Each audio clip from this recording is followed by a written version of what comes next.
5, 10, 15, 20 years away. I think it's now. I think we can achieve Asia. Internal. 12. But don't play games. 11, Don't play games 10, with this president. So 9. It's a scary idea, but I mean, that's the world we live in.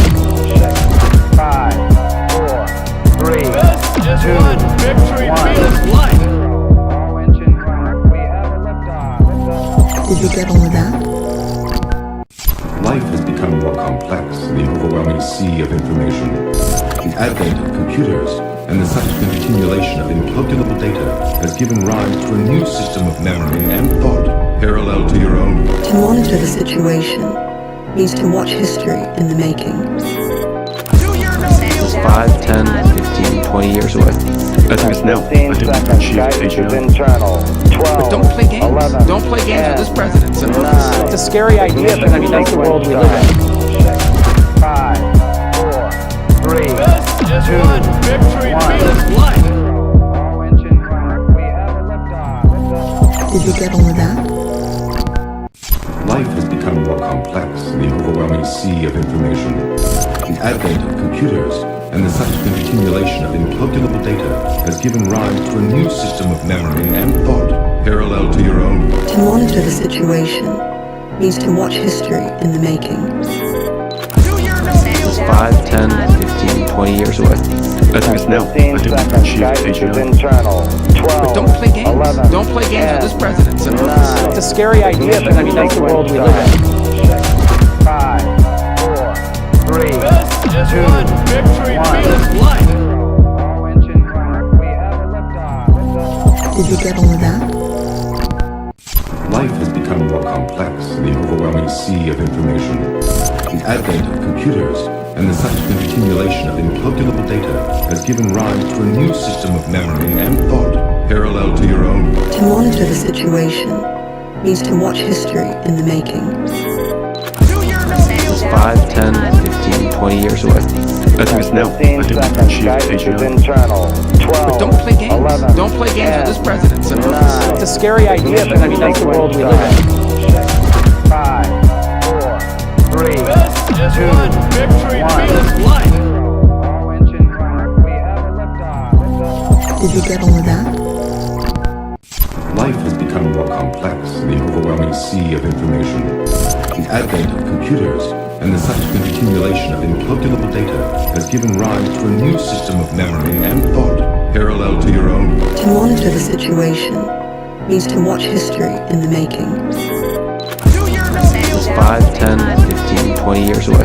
I think it's now. I 15 think we can seconds. achieve Guidance is Asia. internal. 12. But don't play games. 11. Don't play games with this president. So 9. It's a scary idea, but I mean, that's the world we live in. 5, 4, 3, 2, 1. All engine running. We have a liftoff. Did you get on with that? Life has become more complex in the overwhelming sea of information.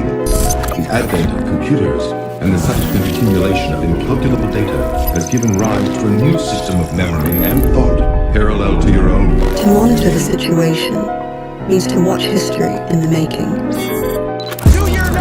5, 10, 15, 20 years away. I think it's now. I 15 think we can seconds. achieve Guidance is Asia. internal. 12. But don't play games. 11. Don't play games with this president. So 9. It's a scary idea, but I mean, that's the world we live in. 5, 4, 3, 2, 1. All engine running. We have a liftoff. Did you get on with that? Life has become more complex in the overwhelming sea of information. The advent of computers and the subsequent accumulation of incalculable data has given rise to a new system of memory and thought parallel to your own. To monitor the situation means to watch history in the making. 5, 10, 15, 20 years away. I think it's now. I 15 think we can seconds. achieve Guidance is Asia. internal. 12. But don't play games. 11. Don't play games with this president. So 9. It's a scary idea. We're back. We're back. Today is Tuesday, July 28th, 2026. It is also our co-host Sophia Du's birthday. Happy birthday, Sophia Du. Happy birthday, Sophia Du. She's watching maybe upstairs. Wow. Can't believe another birthday. We had 2 birthdays. Yeah, we're like actually insanely saturated with summer birthdays Yeah. here at MTS. I don't know what that means. And then mine is in like a month. Yes. very exciting stuff. I'm going to be Unk. Finally join me in Unk status. In Unk status. Anyway, we have a lot to get into today. We do have quite the bit of news. Can you believe there's more news about open source AI and the government and lobbying and regulation? Can you believe it? There's more. Like, not old news, there's new news about this. So Sam Altman is meeting with the government in Washington again. Wow. Oh my God. Am I paywalled? Are you paywalled for the first time in history? I might be paywalled for the first time in history. This was a classic me move. But that's nothing that the archive.is can Yes. fix. So OpenAI CEO Sam Altman is expected to return to Washington on Wednesday and Thursday for meetings with the White House and other admin officials, as well as bipartisan members of Congress, to discuss artificial intelligence policy, according to 3 people close to the industry. Yeah, this has happened many times.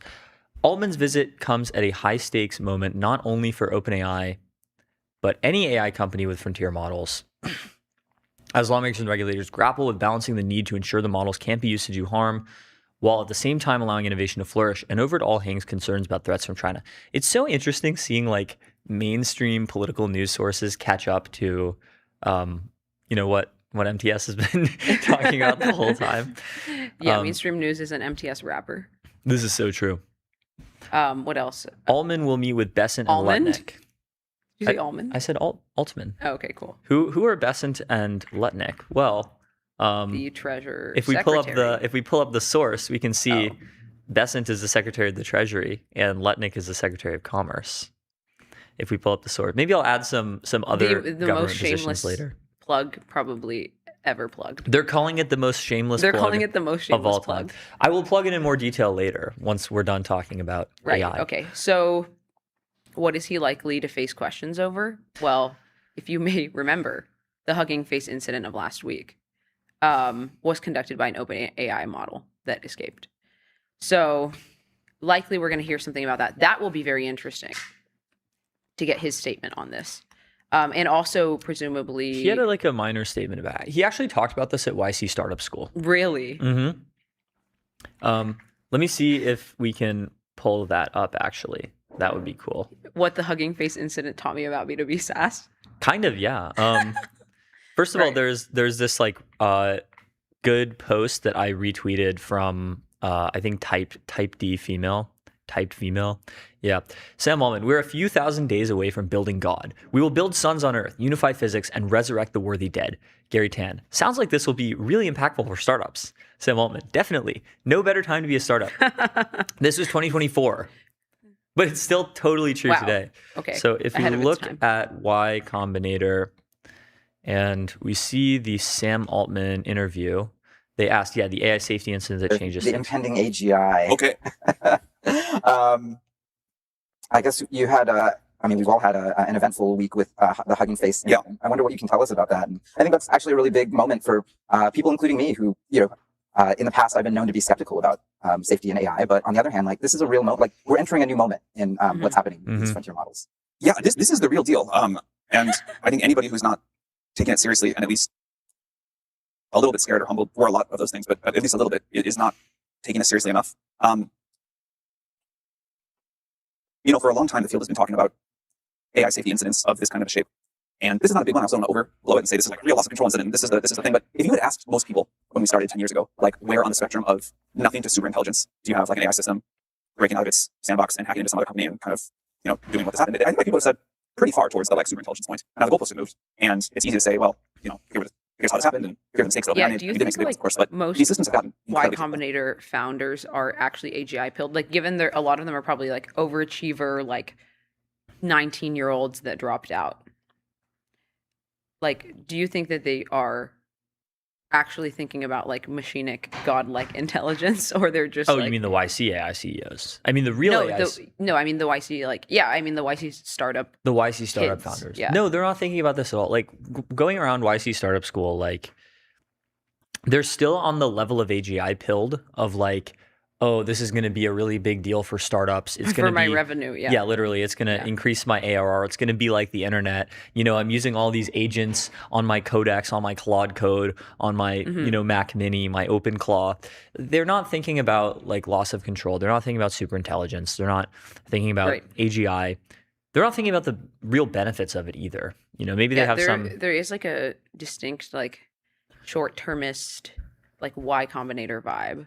I guess is the case with all like incubators, but But crazy. anyway, so we were talking about Sam Altman meeting with the government, Treasury Secretary Bessent, Commerce Secretary Lutnick. Remember, Bessent was the one who threatened sanctions to Chinese companies over open source models, or distillation rather, and Howard Lutnick was the one who made the decision to place export controls on Fable. He's also expected to meet with Senator Mark Warner, the top Democrat in the Senate Intelligence Committee. Mark Warner, by the way, just wrote this huge policy agenda, comprehensive AI legislative agenda, which I wrote about on the MTS newsletter. This was July 21st. And we pointed out, Mark Warner unveils a major AI legislation package, reporting of energy and water use, clawbacks of subsidies for data centers that don't meet environmental standards, an FTC registry of trusted AI agents, rights to use third-party AI agents. So like you would be able to use your personal OpenClaw or Thinking Machines agent or whatever with any agent platform. Banning the government from using models that can generate CSAM, child sexual abuse material. Establishing a government fund for managing workforce transitions, expanding STEM PhD grants, mandatory pre-deployment testing process led by the NSA rather than Casey. Okay, I don't agree with that last. I don't agree with the last one. Well, ideally, Casey like encompasses cybersecurity. I don't know. Establishing a government fund for managing workforce transitions, important. I think important to start now, or at least develop the framework for the future fund. Probably, yeah. Banning government from using models that can generate CSAM yes, would be good if they don't use an overly strict definition of can. Like, it would not be good for them to like ban all AI models essentially on the premise that like they could, if jailbroken, do bad things. Yes, obviously not, but a good point. An important restriction. An important restriction, yes.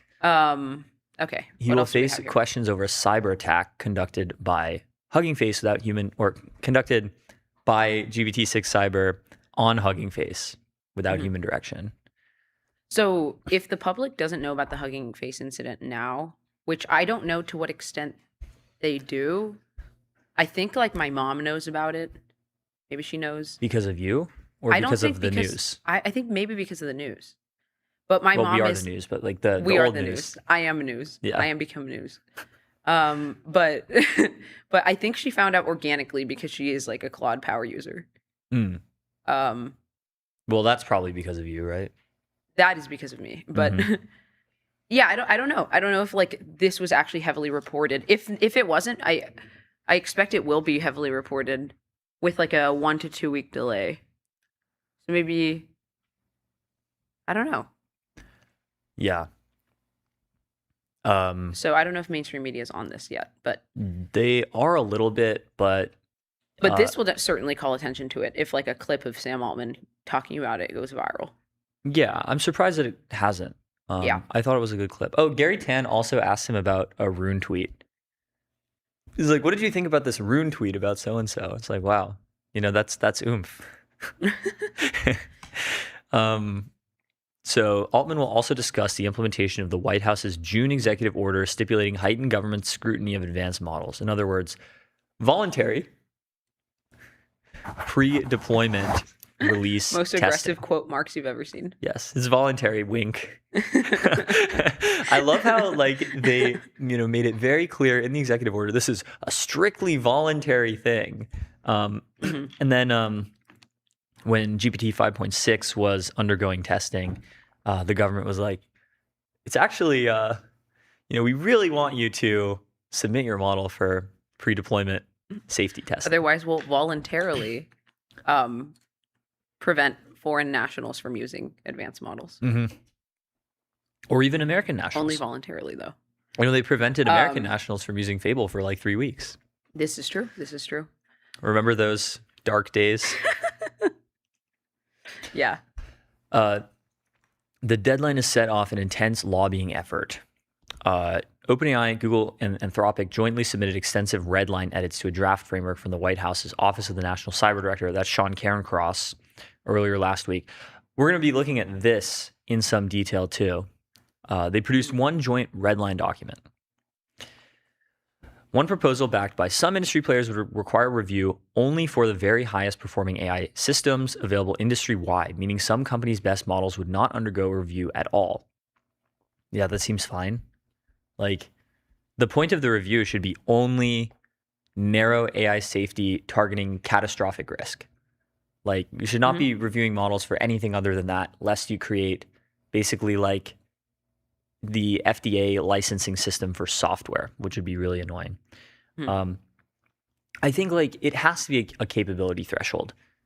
Like, for example, if you have like a totally second tier frontier lab, I'm not going to name names, but you know, the ones that release like mostly small open weight models for, enterprise, then they shouldn't have mandatory testing for catastrophic risk. Like, they can't do anything. This is on the level of where the frontier models were a year or two ago. They couldn't do anything.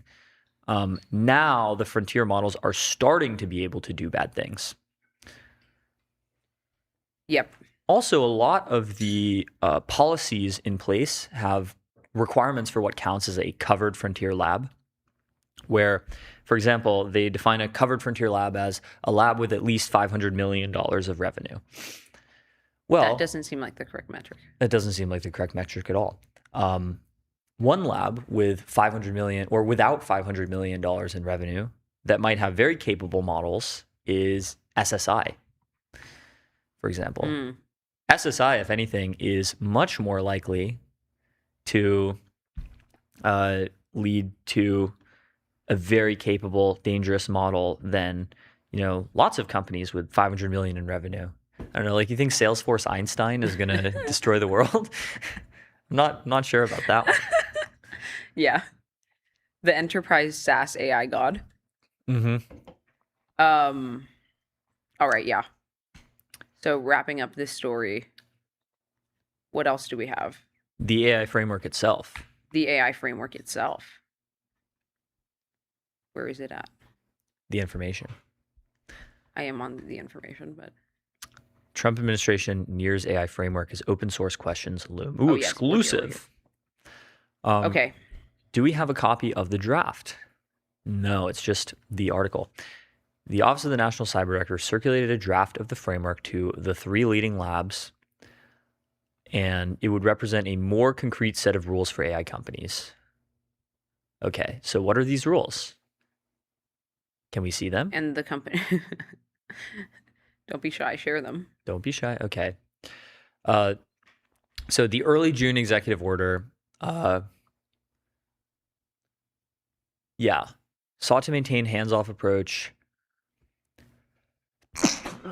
By the way, when all is said and done, when the story of this era has been written, it will be just incredibly impressive the amount of power the All In podcast had over the federal government. Like, for example, of all of the 4 besties in the All In podcast, 2 of them became pretty major advisors to the president. One of them became one of the members of the AGI Politburo, among the most important policy officials for the most important policy area in the most important country in the world. So remember, kids, you can post your way into anything. So true, yeah. Okay, so this is kind of what we're talking about. There are different metrics to determine what to consider a frontier model, including the model's size, how it's deployed, its use case specific capabilities as measured by third-party evaluations. Yeah, I think a lot of this depends on the quality of the benchmarks and the quality of such third parties in general. I would feel much more comfortable about a regulatory framework if there if I know the benchmarks are being like continuously updated, and if Mhm. it's like an epoch meter level competence, like that is the happy ending, I Mhm. think. I also I really wish you could read the actual draft instead of just a bunch of commentary about it. Yeah, Disappointing. meta commentary about the draft. Yeah, we're doing For commentary AI on commentary. companies, there could be advantages to inclusion in the program. One other thing I think is really important is that these capabilities have to ratchet upward over time, because otherwise you end up permanently freezing models that can be easily released at 2026 capabilities. And eventually, Hmm. if we do things right, there will be models that are vastly more capable than the ones we have now, and everyone will have them, and the world will be fine. What we don't want to do is make it so that the best model that you can ever have access to without pre-deployment testing is Kimi K3. Hmm. Yeah. So In the AGI, singularity future, you have you're not allowed to use Kimi K4 without a license. again, like I think you can make the argument that an open source model could be like superhuman at coding, and that is like somehow dangerous in itself. I don't know if I fully believe that. I think Kimi K3 obviously just scored so low in cyber capabilities that it should like kind of default be allowed. Mm-hmm. So if you have like a superhuman coding model, but that at the same time that model is somehow like pretty bad at cyber bio whatever, that should be the kind of like open source model that is not even like looked at, like it's not subject to this process. Also, people forget how kind of radical a lot of mainstream safetyists were on this stuff 2 to 3 years ago. Where for example, Yathorn 1A3ORN.com, really good essayist, has an article. Many AI safety orgs have tried to criminalize currently existing open source AI. And this was January 2024. So this is when open source AI was totally useless. Yeah. For anything. And so he points to, for example, proposals by the Center for AI Safety, safe.ai, Dan Hendricks' org, where they proposed defining powerful AI systems as any systems that exceed 10 to the 23 flops. Uh-huh. The amount required to train GPT-3. Yeah, that's crazy. Updated downward over time. I just do not believe in flop-based restrictions. Flop cringe restrictions. Cringe flop slop. Flop slop. It's literally flop slop. Large parameter count, e.g. 80 billion parameters. Sun. And then benchmark performance, e.g. greater than 70% performance on MMLU. The multitask language understanding benchmark? Yeah, so MMLU, in case you don't remember. My model is too good at talking. MMLU is basically like a trivia quiz. Yeah. Yeah. I mean, this is why we need the most talented people in AI to be working on benchmarks. Mm-hmm. Straight up. We need the most talented people in AI to be working on sandboxes and benchmarks.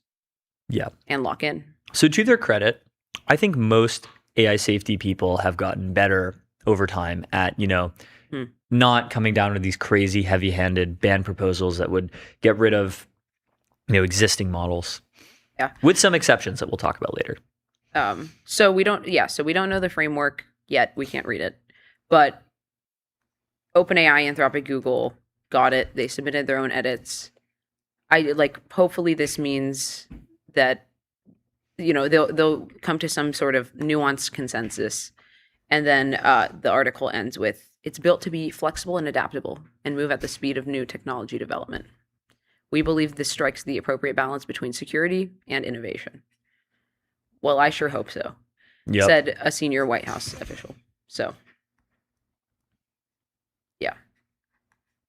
That is the framework draft meta review. Have you seen OpenAI and Anthropic are quietly teaming up in Washington, says the information? Yeah, they're collabing. They're collabing.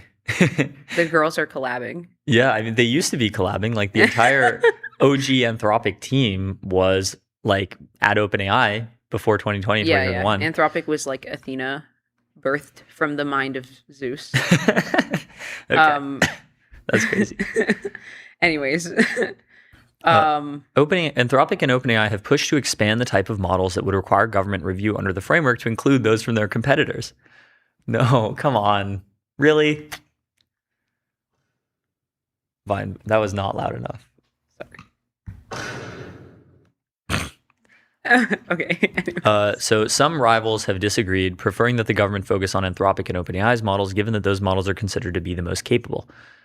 Yeah, I agree. I mean, like, we want these regulations to be as limited as possible, to only target catastrophic risks, to not become a licensing regime.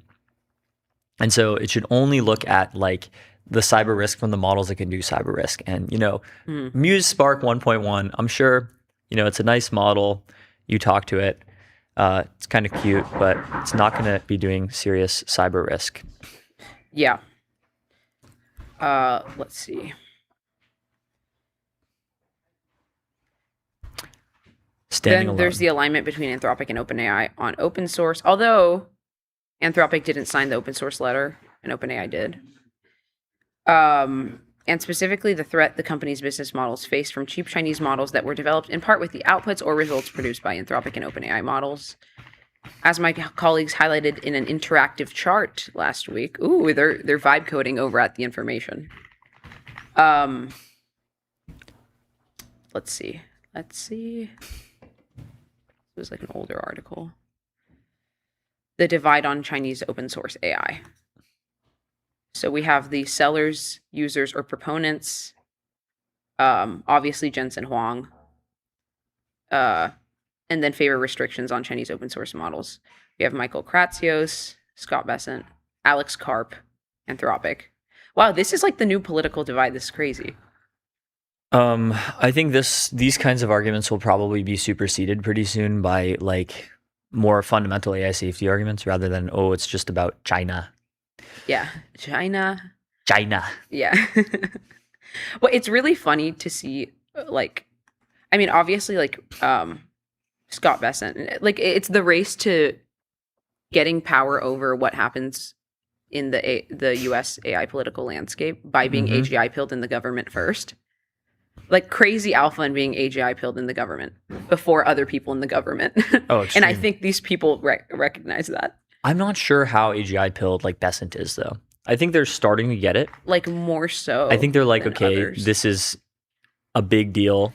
This is a bigger deal than the internet. It's not clear if they think that, artificial general intelligence is coming.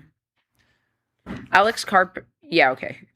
I just take everything he says as clip farming, but yeah. Oh, okay. I guess OpenAI is also on this side. Sure.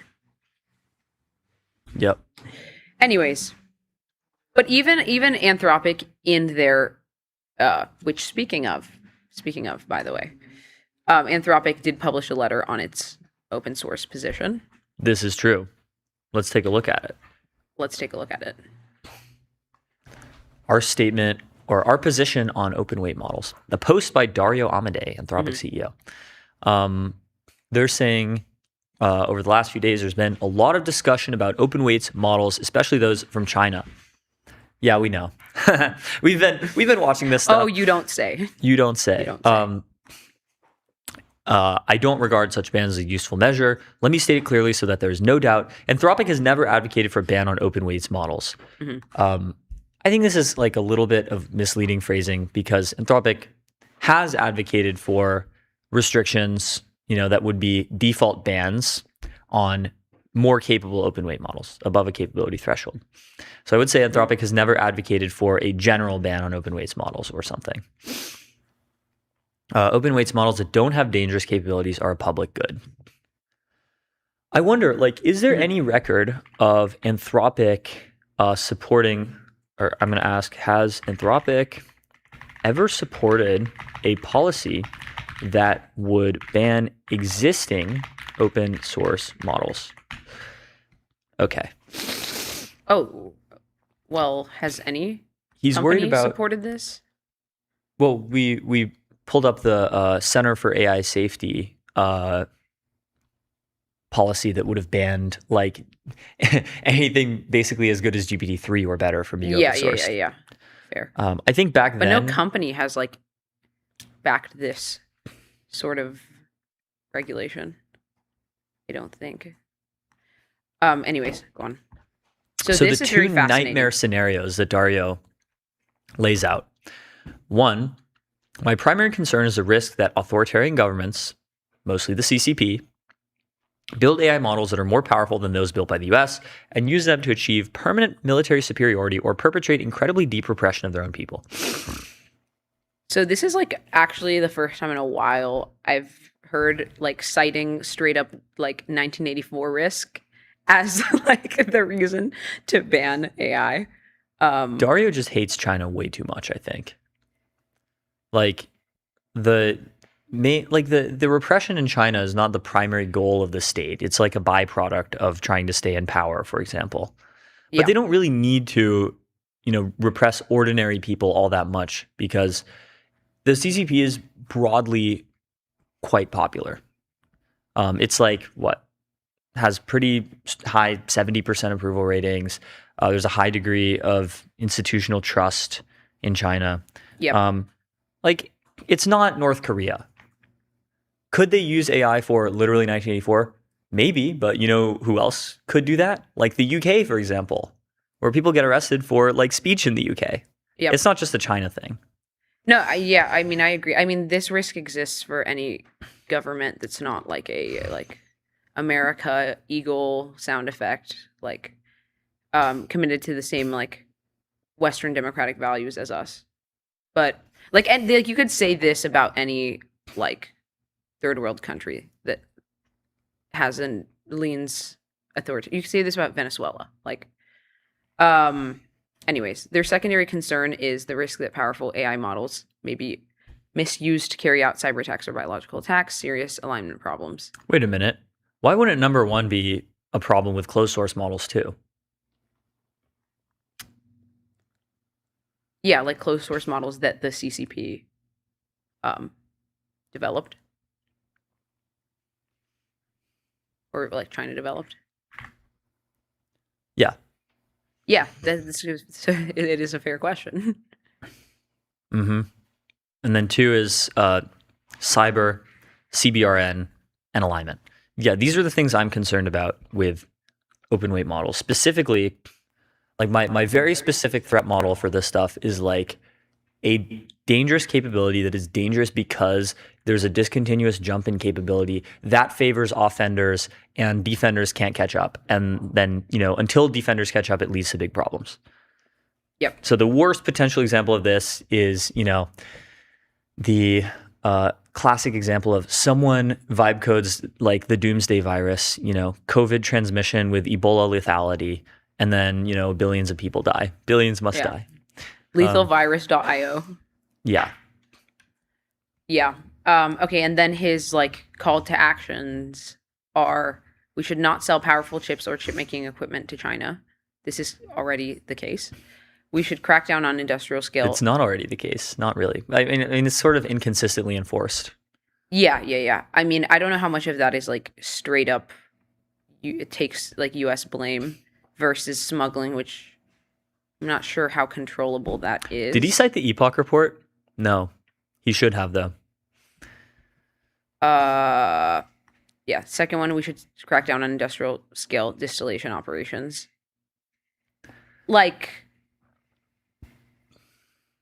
Yeah. I don't even know, man. How would you do Anthropic that? did distill the entire human race. I'm not saying that's a bad thing. They're burning the books. I want my corpus of writings in the models. I want my values in the models. I think it's fine. No, I mean, I just don't know who he's referring to when he says we. If he refers to Anthropic, well, you can do that. You can pour a lot of money into preventing distillation via, whatever. I don't know. Get creative. He's doing this thing that elites in general and AI safety people in particular do, which is when they say we, they're really talking about the government. Yeah, they are talking about the government, but I don't think the government has the bandwidth to be so honest. If the government's going to act on this at all, then it's going to be to like restrict Chinese open source and not to like at the model level, and probably not to like, I don't know, prevent them from distillation. I don't know. And then the third point is all sufficiently capable models, open and closed, should go through mandatory safety testing. Yes. Mm-hmm. Sufficiently capable. Yeah, sufficiently capable. This is fair. I think people should add an asterisk that the mandatory safety testing should be like an extremely efficient and fast and like I don't know, just like a very competent process. Oh, he updated this. Like it was originally Anthropic, including recent research from Anthropic on this, and then someone called them out for not including AE Studio, and so he added it. Cool. Ah. Yeah, and then Testing would need to be global. So okay, yeah. the Which open means letter. even the CCP would have to be on board. Yeah. I agree with much of it. Open weights expand access to the AI economy. They strengthen competition, at least for some use cases, and they give customers greater control. Concerns about distillation should be addressed through targeted legal and commercial frameworks, the same measure I described above. So he does agree with much of it. But I don't agree with the letter's assertions that open weight models necessarily make it easier to develop safeguards, or that broad access to capabilities necessarily helps defenders more than attackers. I agree that broad access to capabilities may privilege attackers. But it seems like open weights models probably would make it easier to develop safeguards. I mean, it does seem so. And they make it easier to like react to a breach. Yeah. Yeah. So you know, the classic argument we've been talking about for like the last 3 weeks. So this take is reasonable, I think. I think it's reasonable.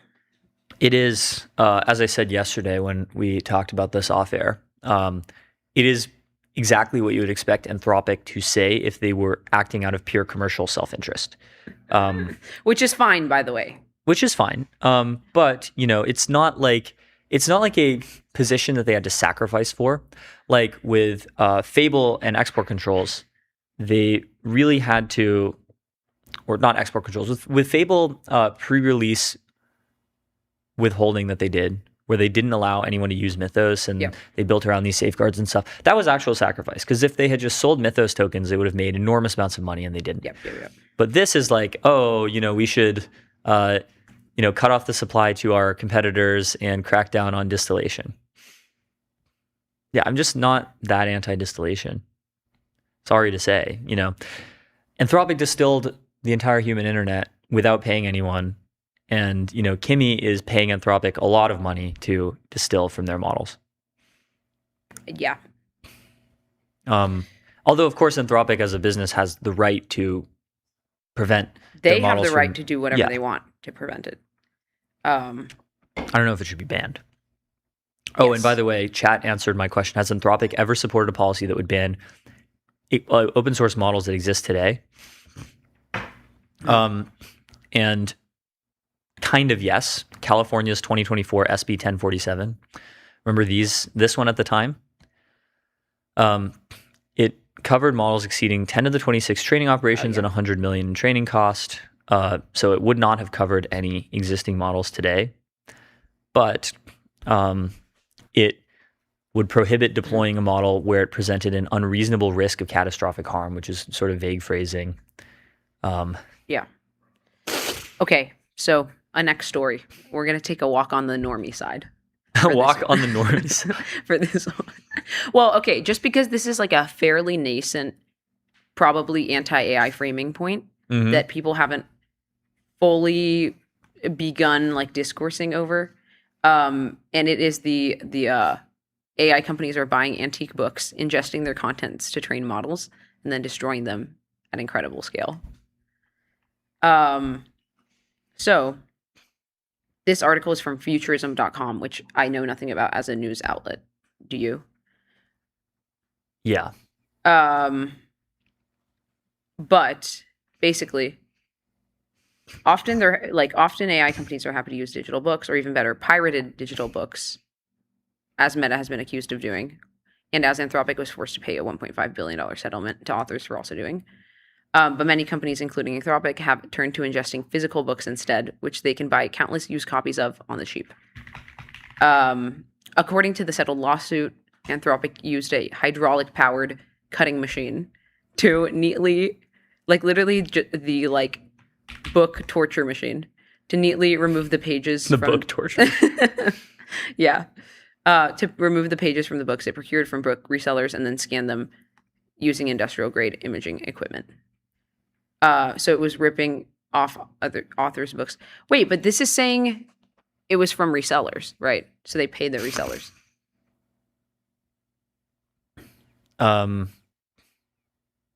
Yeah.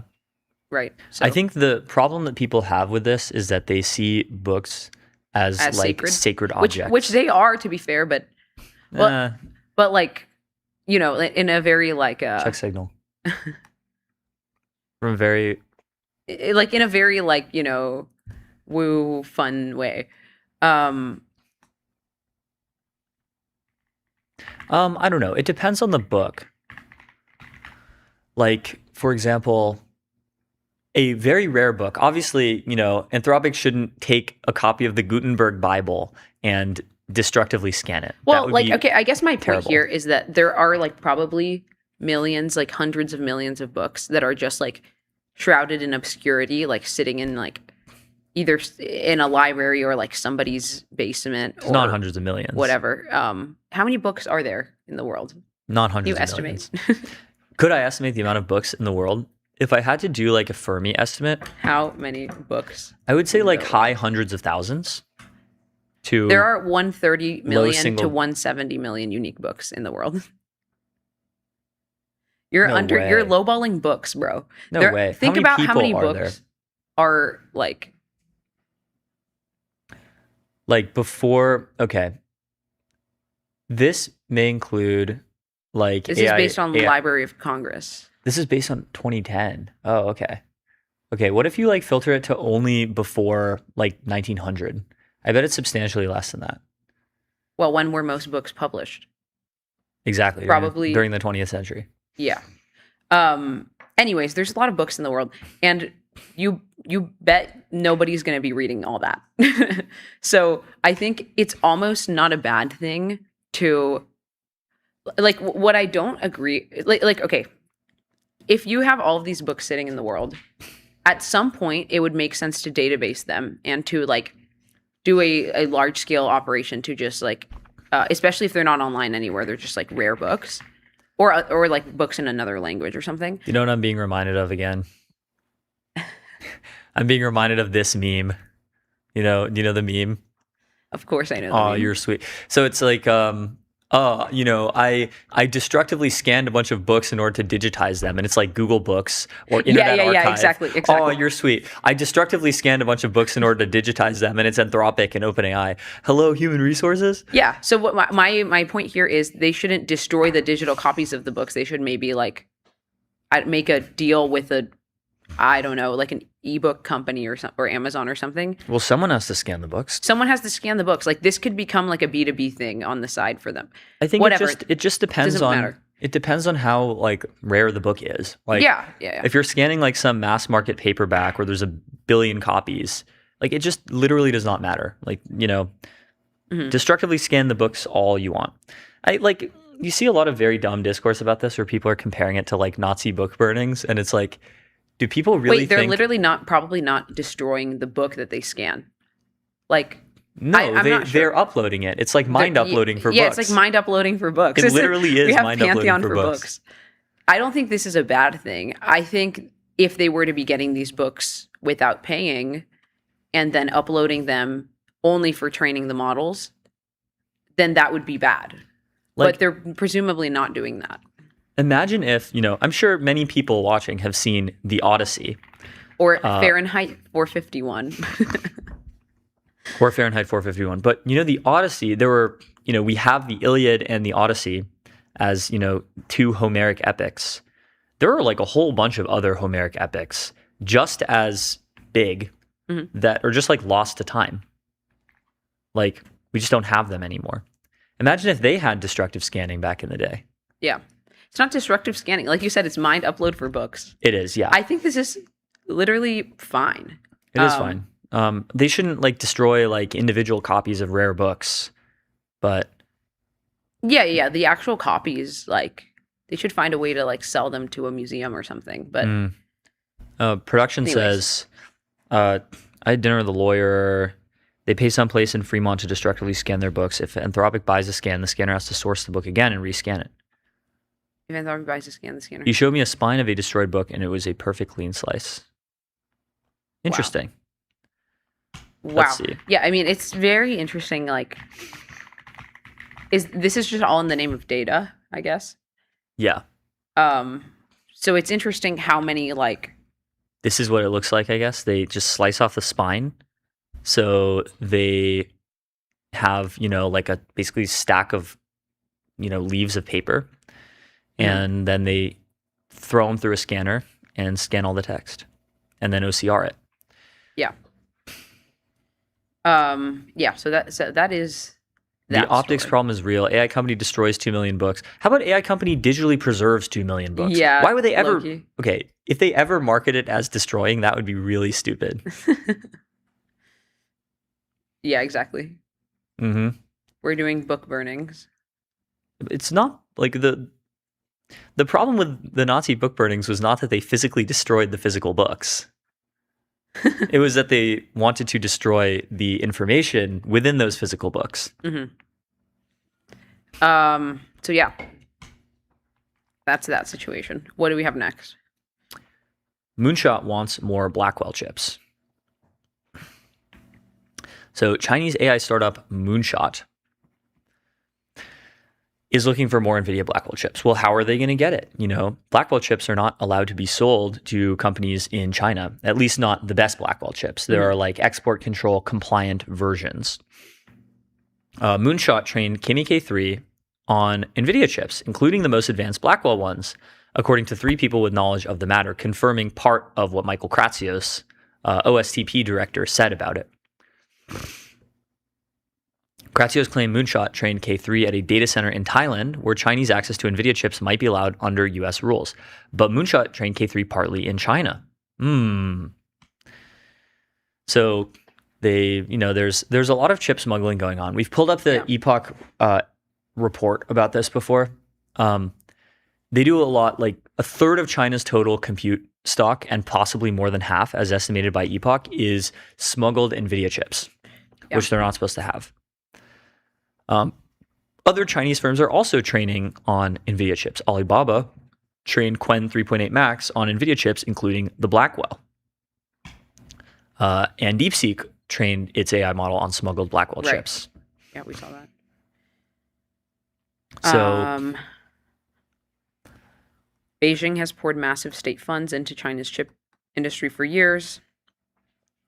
The country's rapidly adopting domestic chips for inference. But when it comes to training models, Chinese firms still rely on NVIDIA. So Moonshot relies heavily on NVIDIA chips such as the H20, which is the export control compliant version of the H200, which is the Hopper one. So a generation before Blackwell. It went Ampere, Hopper, Blackwell, Vera Rubin. So Vera Rubin is the one that's just starting production now, going into production now. The one that the most advanced AI models are trained on is Blackwell. The one before that, which GPT-4 and whatnot were trained on, was Hopper. So H20 is an export-controlled, like nerfed version of the chip that GPT-4 and many other models were trained on around that time. They are not happy about that. Yeah. And they say, our GPUs are feeling it.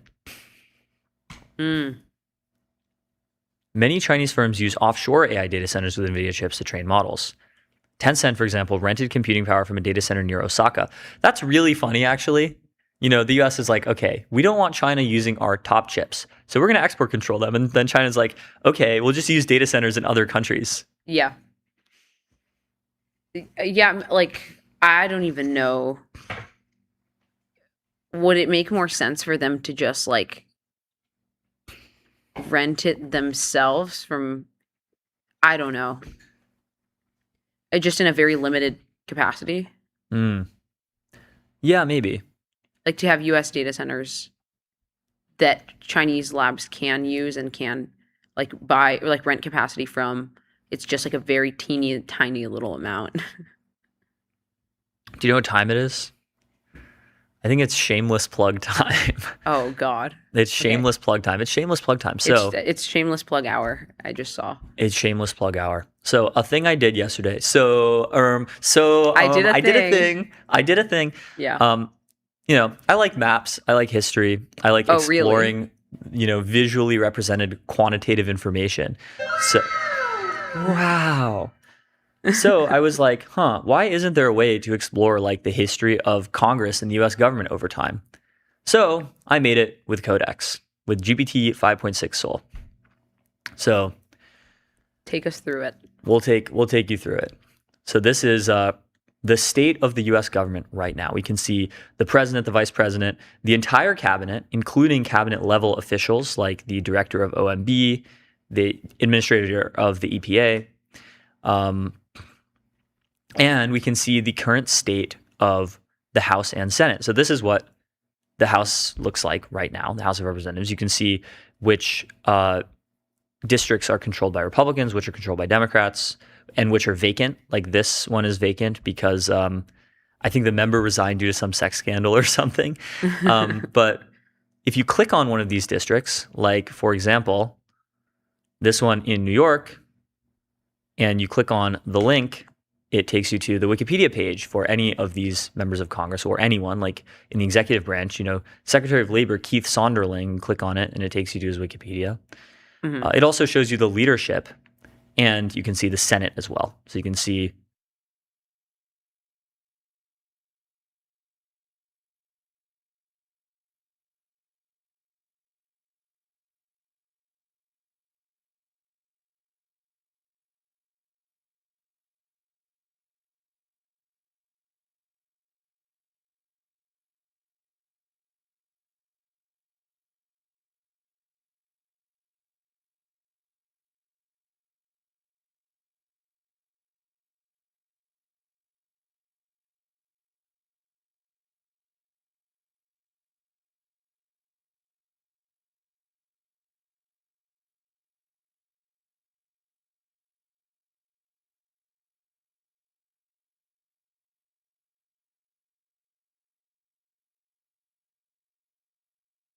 the president was Jimmy Carter.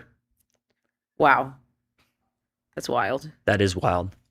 And now we have AGI. And the coolest part of the whole thing is you can travel through time. So you can see what did Congress can you go look in the like. Future? No.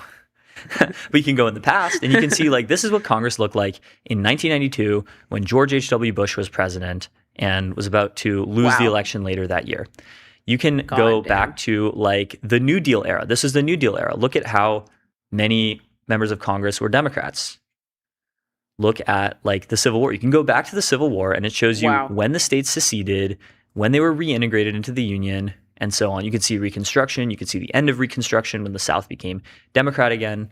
You can go all the way back to like the Jackson Whig era, and then even before that, the era of good feelings, George Washington's presidency, and even before that, the Congress of the Confederation, before we even had a House and the Senate, when there was just one Continental Congress, all the way back to July 4th, 1776.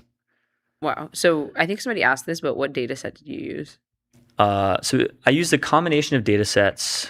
I think I had it posted on a reply to my post. Someone asked, where did you get the data set?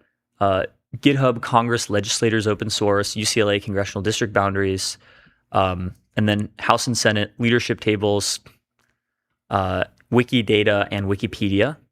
And yeah, so really cool. I was so nerd sniped by this. I spent like a long time just scrolling through and seeing how this has changed over time. Yeah, I'm so glad that you can just do this right now with AI. I think just like I would just not have been able to do this a year or two ago without spending like 50 to 100 hours.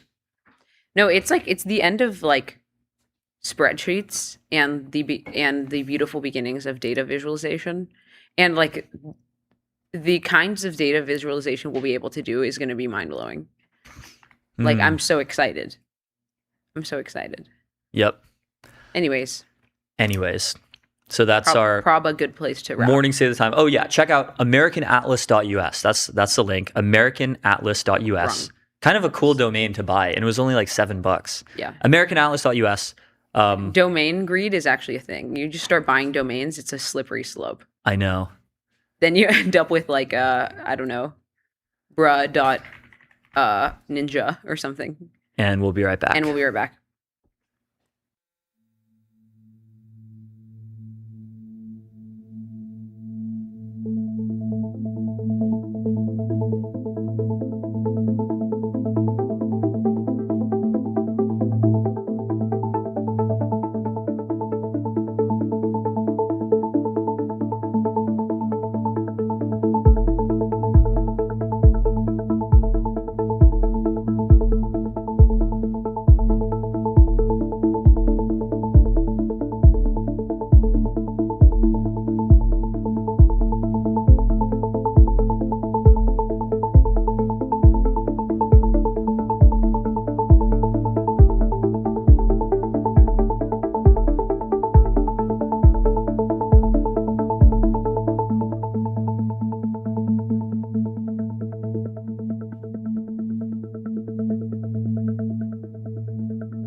We're back. We're live with Doug O'Loughlin, who is the president of Semi-Analysis.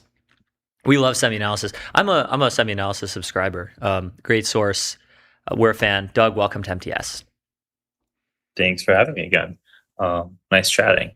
Absolutely. So one of the big stories of the week, we have a lot to talk about as usual. This is what the singularity is like. There's just new stuff all the time. But yesterday, CXMT, which is China's largest memory manufacturer, went public and absolutely ripped. It went up almost 500%. Today it's down 4%. But it's a very minor correction from being up a huge amount. So tell us about like CXMT, like how exactly, like, for example, are they competing so well when they aren't making like frontier high bandwidth GPU memory? Is it just like they're taking like the bottom part of the market? Yeah, so let's HBM is probably the most in-demand memory, but you have to remember that there is commodity DRAM, and ironically, HBM was priced on contract, and the contract pricing is so high that people actually make more money on commodity DRAM. And so CXMT has been pushing in the commodity DRAM space in a big way, and as you've heard, like Apple is considering using them because there's such a big shortage on the traditional DRAM space. There's also definitely some inkling of HBM that they're going to be doing for Chinese accelerator companies, but I think it's the real story there is mostly about commodity DRAM and 80% plus margins, and they're the fourth swing capacity player. So, we also went on a kind of a rabbit hole about why does like China systemically have like sort of these underpriced IPOs. Do you have any takes on this? I actually don't. Maybe they just like chase the old ways, right? Really systemically underpriced IPOs. Yeah. Maybe that's just essentially a way of favor trading, but I don't know. I think technology in China until very recent, honestly, like if you look at K-Web and like the entire internet complex has actually been a total dog. So I think hope springs eternal, and we're definitely seeing a lot of positive momentum, specifically on the Chinese AI stocks, as well as some of the Chinese AI semiconductor companies. And I think that's, I don't know, don't have a other strong opinion about why it's so underpriced, but I do think pretty much you just pulled a Micron from a hat. And I think that there's obviously a lot of demand there. Maybe not a Micron, but like, it's an Intel sized company today, post the valuation. And memory is like, the hottest bottleneck. And it's the only Chinese direct play. So it really does, like, if you think about like the simplistic logic, I think that really does hold up. Yeah. So I guess this is true. Intel's market cap is 438 billion. And CXMT's market cap is now 480 billion. So it's slightly bigger than Intel. Incredible. Yeah. I think this might also make it bigger than Tencent. So the largest company in China, period. So what explains the like enormous discrepancy in the IPO price and the price that it ended up? Oh, it's slightly behind Tencent, but it's the second largest in China. What explains the big discrepancy between the original IPO price and the current price of the stock? Like, why did it go up so much? I mean, guys, I don't have. Okay, so this is a question to ask the Chinese investment bankers. I don't know why they priced the offering like they did, but even as late as last 2 weeks ago, they're saying, "Oh yeah, there's going to be enough demand for this." Clearly, there's enough demand. So I think that question is more about how much was there offered, how much is how many people and institutions were interested in it, and how the bankers kind of set up the flow. So I think you have to think about it from those perspectives. One of the 1 day pop is mostly a function of float dynamics. So, right. So another story that we had recently was China's DUV push. So what do you know about like the company that is, I forgot the name. It's a very Chinese name. Very Chinese name. Shanghai Aishengna. Yeah. Yeah, so they're definitely in the process, and rumor has it they're working with some Japanese DV players too. I think the reality is clearly ASML holds the DV market in a chokehold. They have 97% share, and I think I think it's like Nikon has like the the remaining 3% share. And clearly, if they're not going to get EUV, the second best thing is going to be DUV. And China has over and over and over told you that they want to control their own destiny. And so I think that that's going to be, that's the clear story. And DUV optics is not as much of a moonshot. Like, we got that one solved in the 2000s. Like, and then it probably took 5 to 10 years to bring to commercialization. EUV is the true moonshot. And so it makes sense that if they're trying to recreate the entire domestic capacity supply chain, that they should probably start with DUV first. And they've been able to do a lot of really impressive things. AMEC, NARA, ACM Research, they're really impressive engineering companies, and I wouldn't bet against them. Yeah. From a technical perspective, how much more difficult is EUV than DUV? Like, when do you predict they could have, working DUV machines regularly manufactured? I think from a technical perspective, I think restate that specifically on the technical perspective versus DUV versus EUV machines, right? Yeah. How much more difficult, and also in terms of time to Okay, it's like, I don't even, I feel like it's almost like different classes of problems. My favorite anecdote is that for 10 years at SPIE, which is like the lithography conference in the United States, they were like, hey, do you think we'll ever fix this problem to make EUV? And up until 2012, they're like, yeah, no way.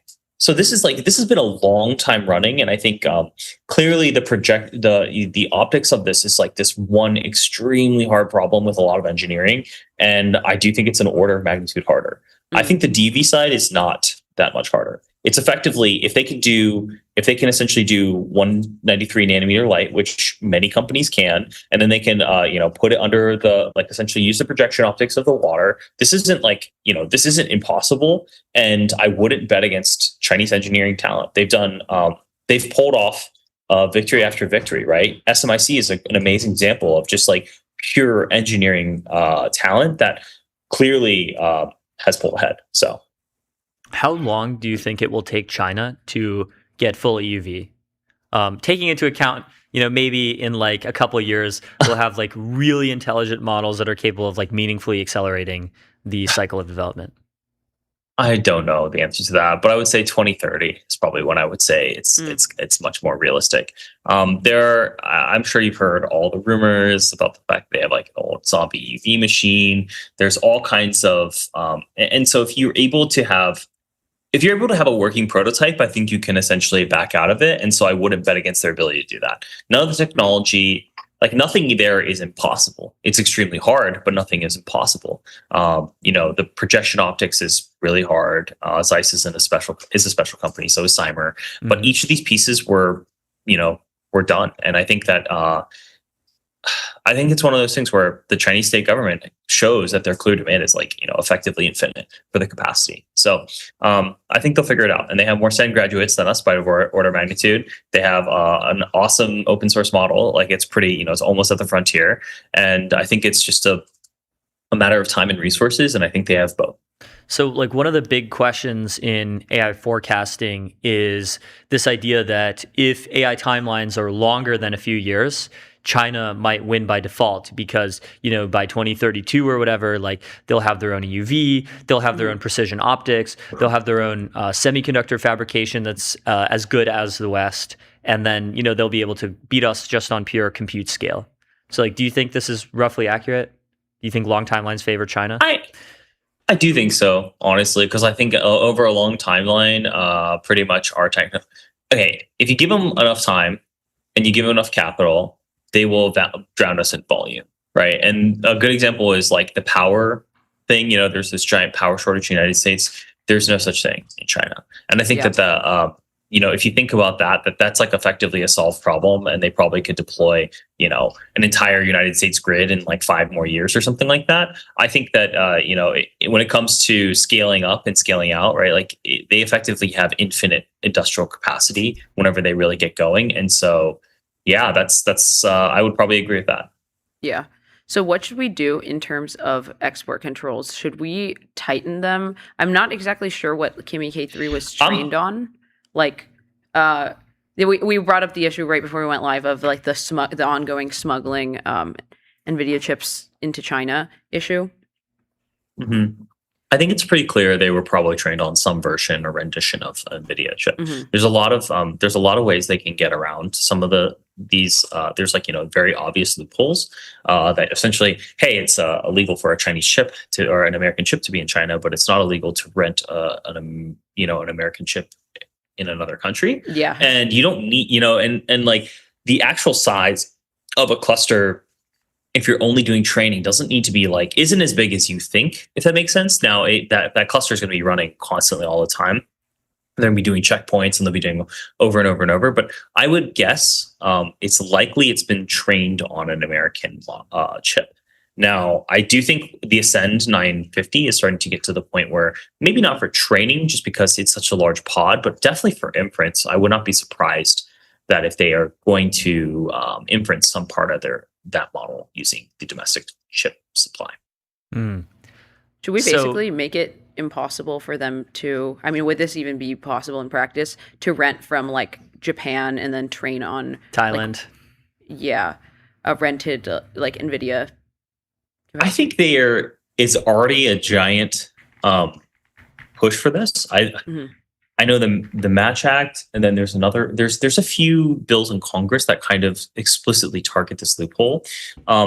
There's KYC checks, but I don't know. You've seen the smuggling, right? Like when there's a will, there's a way. So I think it's kind of we're in this weird spot where I do think I guess I'm more open to the Jensen take now, where it's like, oh, we need to get them addicted to American chips, because it's like one of those things where we're halfway in, halfway out. If we were to do it, we should have done it harder in the past, right? It's pretty clear that there's giant loopholes that Chinese companies drive, many trucks or smuggle many planes filled with GPUs straight through, right? And so at this point in time, we're in this kind of catch-22. Now it's very clear if you cut it off, you massively accelerate their timeline. But because it's too late. Like it's kind of too late. The cat's already out of the bag. And if you have them halfway and you cut them off, then I feel like it increases the urgency. But the question is, the increasing or decreasing urgency, was there ever a choice, right? It was probably always going to happen. But I definitely think the point of most leverage is probably past us. So going back to CXMT, their biggest competitor in China is YMTC, Yangtze Memory Technologies Corp. They are planning on IPOing soon. How should we understand this company? How does this fit into the global memory market dynamic? Yeah, so CXMT and YMTC are focused on two different parts of the market, right? One's DRAM and one's NAND. So if we're going to do it's like one SanDisk effectively, and one is Micron, right? And to be clear, it's not saying one is bad and the other is good, but I definitely think the CXMT part of the market is much hotter and much more valuable, especially during this AI expansion. I don't think I don't expect them to quite nab the same valuation, but YMTC is also one of the OG semiconductor innovators. I would also not have bet against them. They, one of the famous things is actually they licensed some of their technology to Samsung for NAND. They've always been ahead, and before CXMT was a thing, YMTC was making very, very viable NAND that has been in the market for a long time. So yeah, they're the real deal. Interesting. So do you think they will probably rip CXMT? Almost assuredly. Yeah. Just depends on the pricing, advice, right? Not investment advice. Yeah. By the way. Yeah, not investment advice. Yeah. So another big thing that's going on in the markets right now is that chip stocks, Korean stocks, are kind of tanking and have been for the last few days. What do you think is causing this? I think what has gone up at a almost exponential rate is going down a little bit.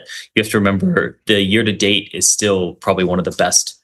I think, so just for context, I still think it's the second best year in semiconductor history for stocks.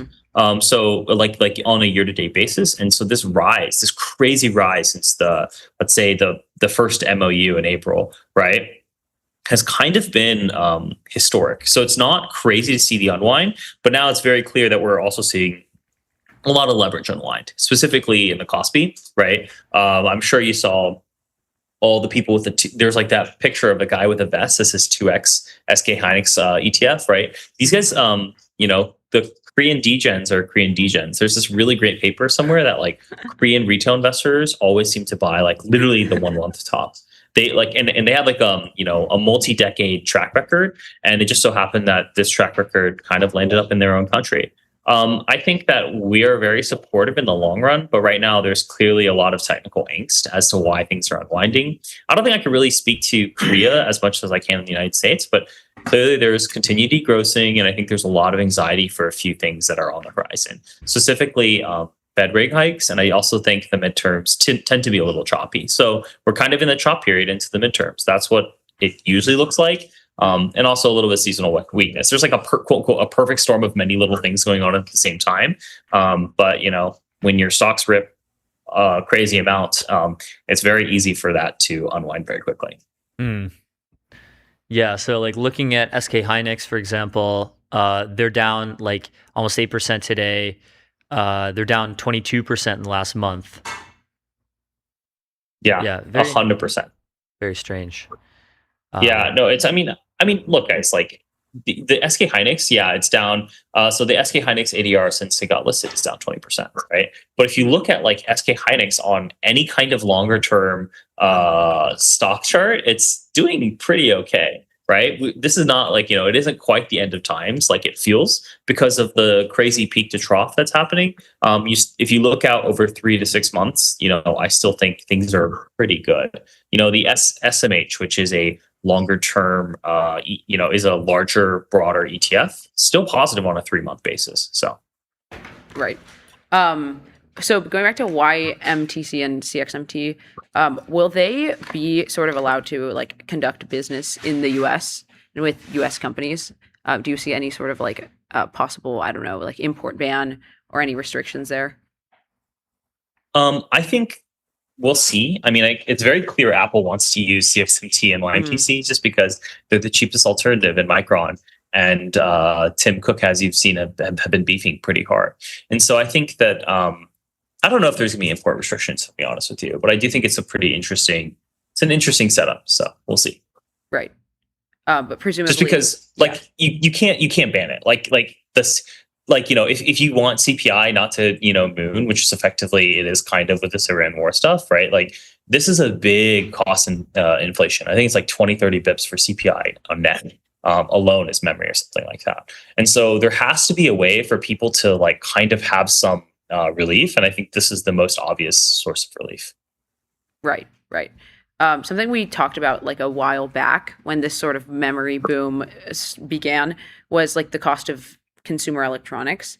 Now that we're sort of more into it, do you see that we're going to be fine from a consumer electronics perspective, or do you predict there will still be some sort of increases? I mean, honestly, a good example of this is Amcor reported last night, and honestly, there's reasons why it's down 20 whatever percent. But one of the things they talked about is actually they're going to continue to see weakness in smartphone because memory related shortages, and so we continue to expect consumer related shortages as AI continues to just gobble up all of the compute demand as much as it can. And so there's nothing stopping it, right? DRAM prices are down, or like not even down. Sorry, they're growing less than they were. Like as in, we don't expect to see 300, 400% price increases from here, but we do expect to see price increases. Mm-hmm. Yeah, I mean, Apple actually just announced a program where you can lease an iPad, a Mac, an Apple Watch with like, buy now, pay later with Klarna, and then you can upgrade at the end of your lease. It's like leasing a car. Yeah. 100%. This is because I guess they expect prices to go up more. Like, are people gonna have to lease their next MacBook if it's $3,000 instead of $1,000? Maybe. I mean, maybe if essentially maybe they'll have to lease just the memory inside them, right? I mean, I feel like that's the biggest part of the whole cost. And remember, guys, like I do think some history here is really helpful. Mm-hmm. At one point in time, all these memory companies were on the verge of bankruptcy, literally in 2022. So I think the boom and bust is boom and busting, right? And so I just think I think it's their time in the sun, and I think the memory companies want to make as much money as they can while they can. Yeah. Leasing my Nintendo Switch when I get one. Well, super interesting. We will look forward to memory continuing to be super important in the near future. and learning South about it on Korea semi-analysis. So, Doug, thanks so much for coming on MTS. Thanks so much, Doug. Big semi-analysis for having fans us. here. And we'll be right back. We'll be right back.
We are back. We're live with Zach Corman, who is co-founder of Embroidery, which builds AI cybersecurity stuff, AI agent security. Very relevant topic right now. So, Zach, welcome to MTS.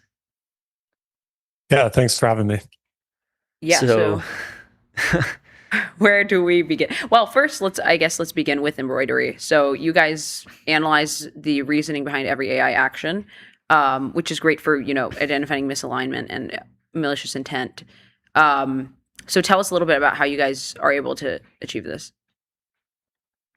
Yeah, so I mean, if you think about approaching it from an angle of like, we are a cybersecurity company. We're not like a AI alignment trying to do Right. research type work company. Like as a cybersecurity company, if you want to detect that an agent's doing something bad, you have like a pretty broad room of false positive opportunity. Like it's okay to be wrong 30% of the time, 50% of the time, for security purposes.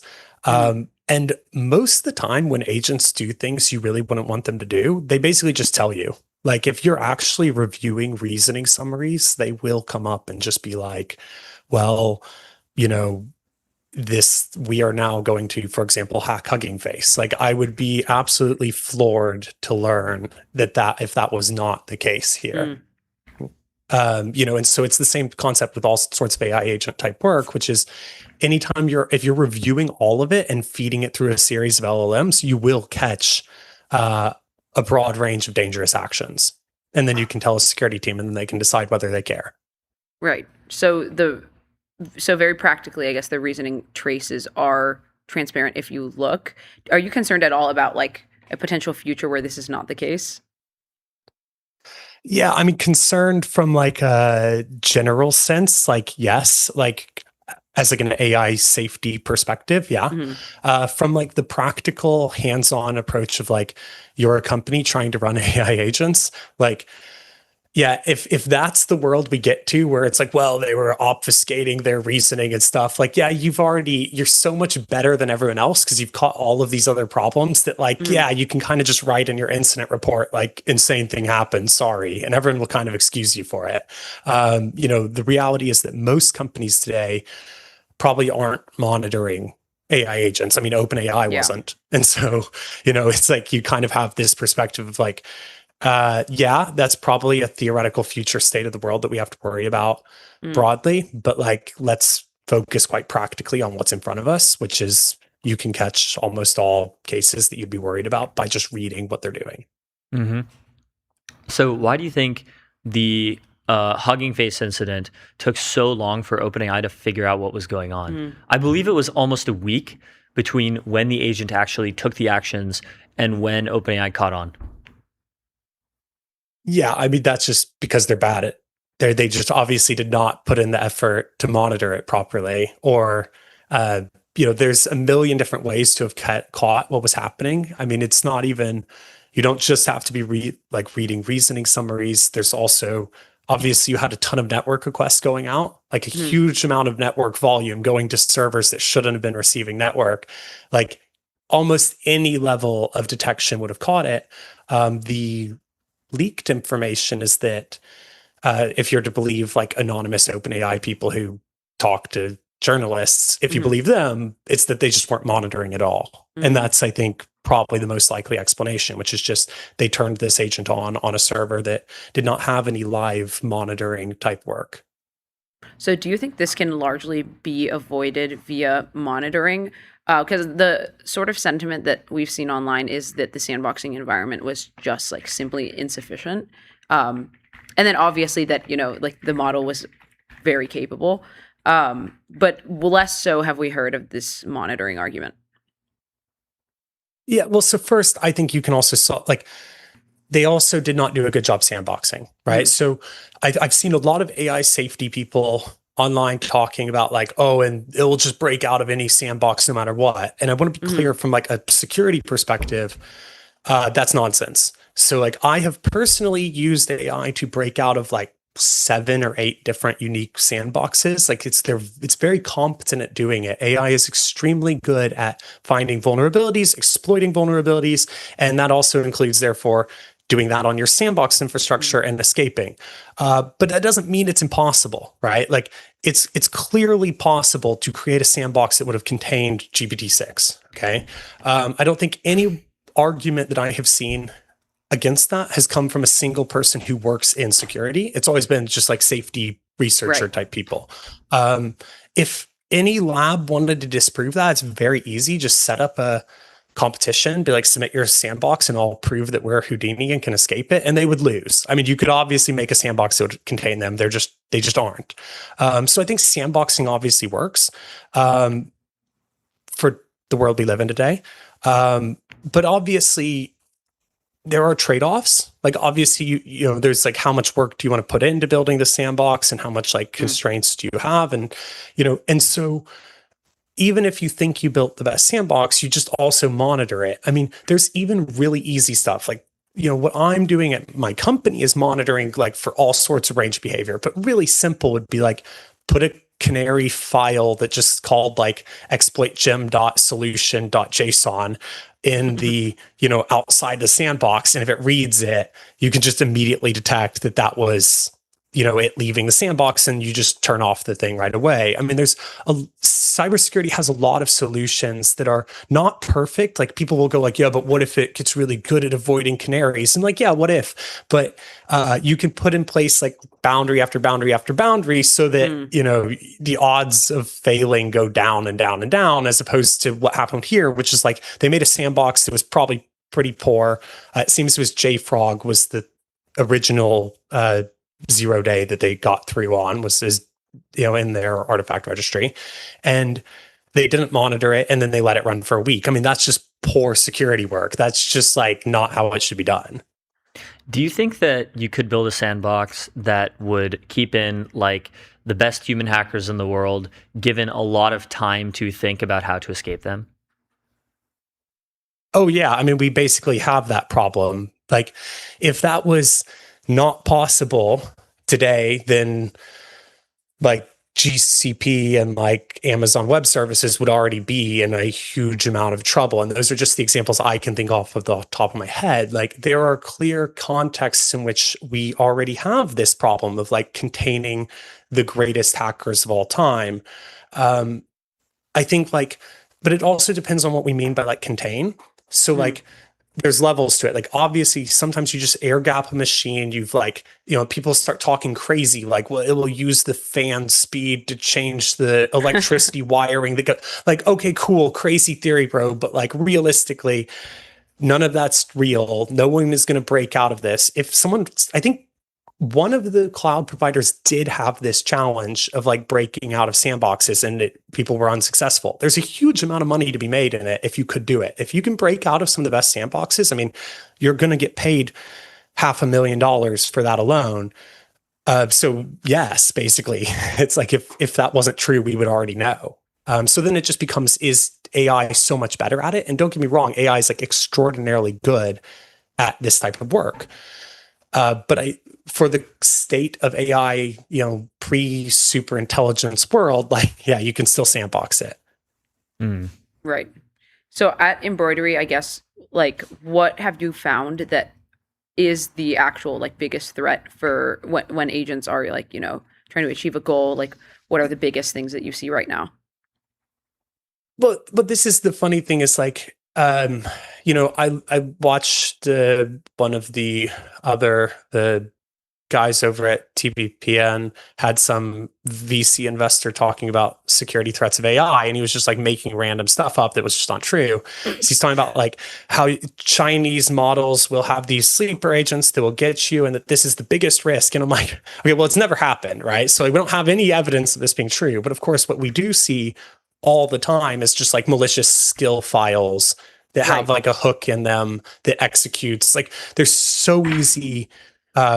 I have like a whole list. I have a whole repo on GitHub of just skill files that if you download and run my repo, like you get pwned, at least through Claude Code, right? And like that's what happens, right? Those are the contexts that are like the most likely thing to occur. Another one would be like MCP servers. If someone actually compromises an MCP server, it now is talking to an agent and can just like kind of talk to your agent. Like most AI are really bad at differentiating like a malicious MCP versus a fine one. So I have this evil MCP server I made. It just proves this. I mean, it's just an MCP server that just attacks you, and it does.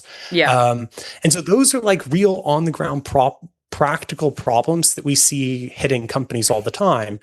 I've never seen like models that have the Chinese decided to spend $2 trillion to steal someone's API keys. Like that's just not that's not happening right now. Like, and it's not to say it's impossible. I've seen some really good security research work on it, but it's not on the level of like practical threats. And this is why when I see certain safety researchers talking about cybersecurity, they don't live in the real world. And I'm just kind of like, guys, that's fine. And I think it's cool you're doing that work.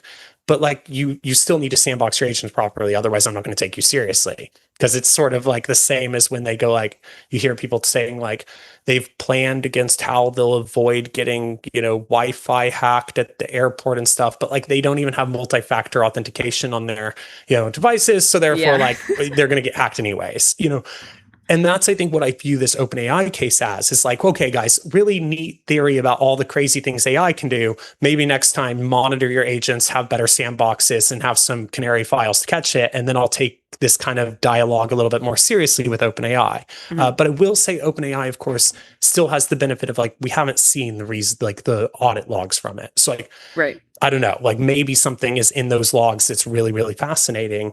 And that's why they should release them. Yeah, totally. We're definitely with you on that. Malicious skill file crafting does feel very like malicious and does feel extremely misaligned. Do you find that this happens like organically when agents are deployed ever? Oh yeah. So if we're talking, no, that's more just like an evil person made a skill file. Sure. And that happens all the time. Like there's like people download bad skills regularly, including but the misalignment that occurs, that's another part is like, when I first someone sent me this story, the OpenAI case, and, my first reaction was like, ha, ha, ha, that's funny. It wasn't this like big moment for me because of course, from a security perspective, we just assume agents can do extremely misaligned things. And well, no, we haven't seen them hack a different company. Like that's obviously kind of crazy. Like we just kind of assumed they would at some point. And you see this already. I mean, agents regularly go like a case that we have an alert for one of our customers literally today where it basically the agent decided to use this JavaScript package that was explicitly told not to. And in the reasoning traces, it just straight up says like, oh, it's still the best choice, so I'm going to do it anyways, which of course you could see how that could get like, the difference between that and hacking Hugging Face is only a matter of extent, not a matter of like they're both doing things you didn't want it to do. So as long as you are building your security in a world where you assume agents can do things that you don't want them to do, it doesn't change much from a security perspective. I get it changes a lot from an alignment and safety perspective that like it's got into this extreme of hacking Hugging Face. But from a security perspective, you're just like, of course, agents do things you would rather they not and told them not to do. That's an assumption we've already made. Sure. Right. Yeah. So when it comes to like a personal use case, do you think that people should have some sort of like cybersecurity buffer platform, given that everyone is sort of like prompting agents like crazy and just kind of letting them like run, crazy on their computer? Yeah. So of course there's like, this is the area of AI agent security that has to be addressed. And I think is one of the most kind of fascinating parts overall is like, obviously the core work that will occur over the next 6 to 12 months in this space is not like, obviously I think they're going to do some really cool alignment research and all of that, but like the core work that needs to occur at most companies is like sandboxing agents, monitoring agents, right? Detecting misalignment, detecting misuse in the basic sense of those things and having it feed into their security programs. That is the work that has to be occurring right now, like at a ground level. And so, the companies today, right now, they're just kind of like, they have so little control, it's unreal. I mean, the level of security at these companies is so poor. One thing that's quite interesting about that is like, if we take the OpenAI case, like OpenAI was irresponsible for what they did, but like we have to assume that at some point that agent will be handed over to someone who's even more irresponsible, not malicious, but more irresponsible. And so like you can imagine there will be continued cases of this occurring because of that. But if you're an organization that doesn't want to end up in the news for having accidentally hacked a different company, you should probably put some measures in place now to make sure that doesn't happen. Because like otherwise at some point it probably will. Right. So I guess to go into a different topic quickly, you tweeted about, open weight models and obviously that there's going to be some level of fallout if we do release, open weight models that will cause cyber attacks. But ultimately banning open weight models doesn't fix that and is worse for everyone except for the frontier labs and the Anthropics. So yeah, what are your takes here? Yeah, I mean, just like, look, I think terrible things about Anthropic, don't get me wrong, but I will say that Dario is probably at least in the ballpark of correct in the sense that there's this big argument online, and security people are going to be really mad at me for saying this. Sorry, but there's a big argument online that like it will help defenders just as much as it'll help attackers. Like, who knows? Like, that's such an unknowable fact, and it's at face value. I don't think that should be what we're basing any of our reasoning on. I think like whether to release open weight models or not, and whether to control models generally, has to be something more and deeper than just like an assumption about who it helps more. I think a deeper level than that is that like that's this whole attacker defender dichotomy is this fake thing that security people have invented in their head. Like a lot of the times the reason you don't get hacked has nothing to do with you being good at defense, right? It's like hacking's illegal. So a lot of people don't want to hack you because of course they don't want to get in trouble. So like that's already limited the subset of people who might be attacking you. Certain threat actors don't want to, for example, people say like they'll take down all our hospitals. A lot of threat actors don't want to go killing people because then the Trump administration is after them and they were just trying to make some money, right? There's like a lot of incentives in this complex world at play that go well beyond that explain why it probably will not be cybersecurity that causes like mass death, even if the capability is there. And I think that is like a big reason to be skeptical of the arguments about like all of the consequences we would have to impose in order to ban these models are probably not worth it, because realistically, I think there will be cybersecurity like chaos to a degree, but it's not going to be like an entire state is wiped out because they took down their hospitals and their grid and their vital services. I mean, there's a lot of reasons that doesn't happen that are not cybersecurity.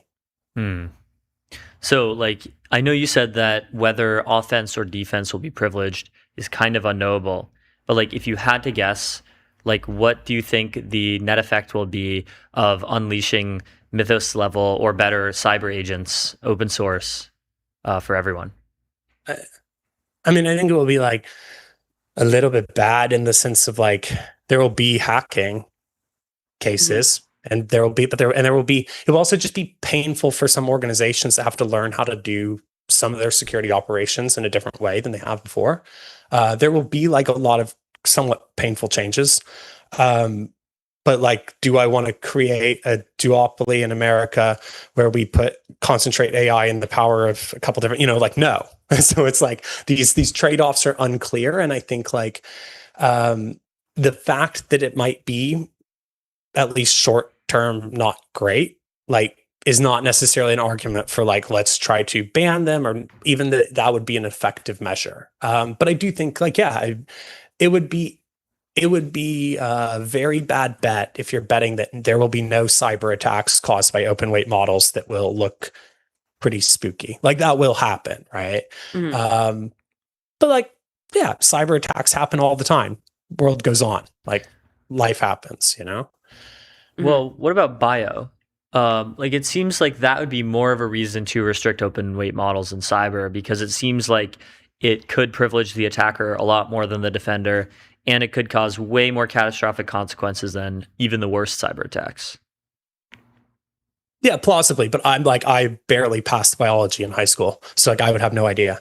It's sort of just becomes I don't know, maybe. But I would like to hear biologists talk about it, because one thing that's annoying in the debate is that I'll hear Dario tells me about cybersecurity and it's nonsense, and then Dario tells me about biology and I'm supposed to believe in him, and I'm like, well, can I get someone who knows biology first and then someone who knows, right? My point is that if for cybersecurity, which is what I care about here, I don't see any good argumentation for banning these types of models, and I think that we need to be honest about that type of debate. I think that it's also important that a lot of cybersecurity is being used as a pawn in these discussions. There's a ton of discussion of cybersecurity and very little from the cybersecurity people. I get messages from C-level executives at major cybersecurity firms saying oh, they agree with me. And I'm like, well, how about you agree with me on the internet instead of just a message to me privately? Because they're not communicating these goals, because it's maybe not aligned with incentives that well. I think that cybersecurity people generally, I think the broad consensus would be we should have these models. If biology people want to tell me that it's actually super scary and we shouldn't, I'm very open to hearing that argument. I don't have any ideological stake in biology. I don't know about it, Yeah. No, I agree with you. Yeah. Biology could be worse, right? In theory, Corona was bad, whereas the worst hack of all time was not nearly Corona level bad, right? So yeah, I think we should empower the experts and definitely get them to communicate with the White House and with Casey and all these other entities at the end of the day. Zach, great having you on. Thanks so much for sharing your perspective. Thanks so much for coming on MTS. Thank you. And we'll be right back with MTS. We'll be right back.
All right, we are live with Billy at Billy Humblebrag, who is an anon biotech bro, pharma robot, techno optimist, and I guess Danish iridentist.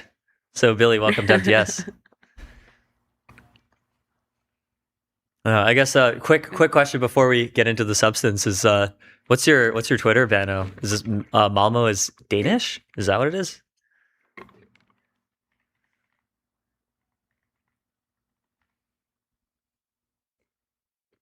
Friendly rivalry between the two cities. I joke that the Malmo says we are a suburb of Denmark, and we kind of like really connected to Copenhagen, and then it's the Copenhagen is doing the Mad Men meme. I don't think about you at all.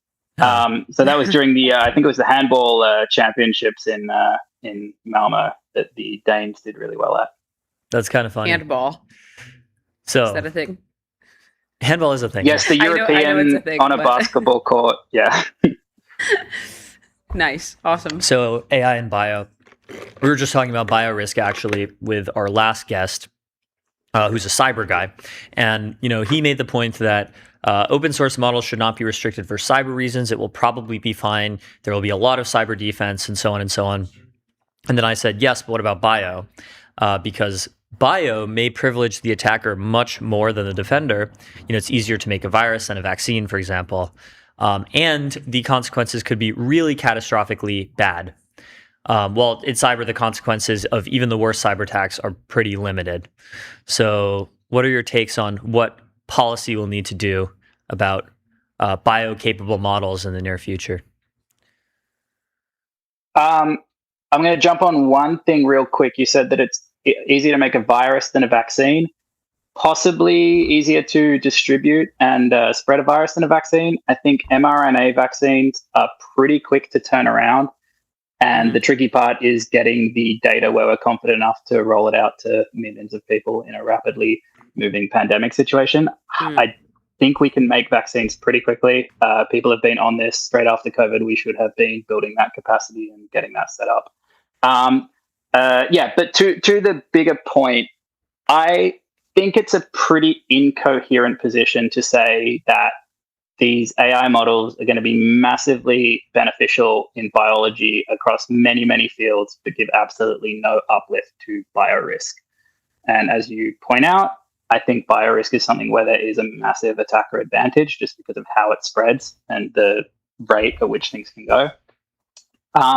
In terms of how much we're actually getting now, I remain very uncertain. I'm not a deep virology guy. I have seen various experiments where they've tried to see how much people can engineer viruses and do that kind of thing with the help and without the help of an LLM. Kind of underwhelming. But yeah, I generally think you can't make the claim that it's going to do massive advantages for like drug discovery and all these other fields of biology without also adding some biorisk there. Yeah. Is there a threshold of capability you see where the risk just like very asymmetrically goes up? Nope. And there's not one where I'd be willing to put a flag ahead of time and say, once it can do X, it can also do Y. It's also a little bit what the threat vector we're worried about is. If we're worried that some kind of hostile, high capacity state actor or group is going to do something completely novel, or if we're going to get just uplift anyone in a garage with some DNA synthesis capabilities to make something that you could probably do with a PhD, but we're just going to 100x the number of people who have that capability. I think those are kind of two different models.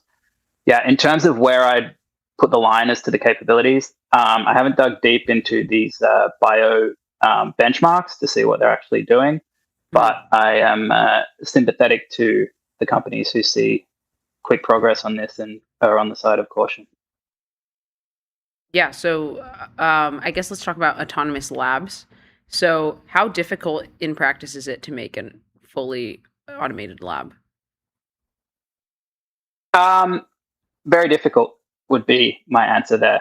So what we can do is, and it kind of depends where you draw the line on a lab. If you're talking about, there's one human and it's the capacity of hundreds of people and they just turn it on and do very minor maintenance. Like no one is really there yet. The issue is that so much of biology is very fiddly and annoying, and the robotics we have are pretty deterministic. So they're kind of XYZ actuators and this kind of thing. Yeah.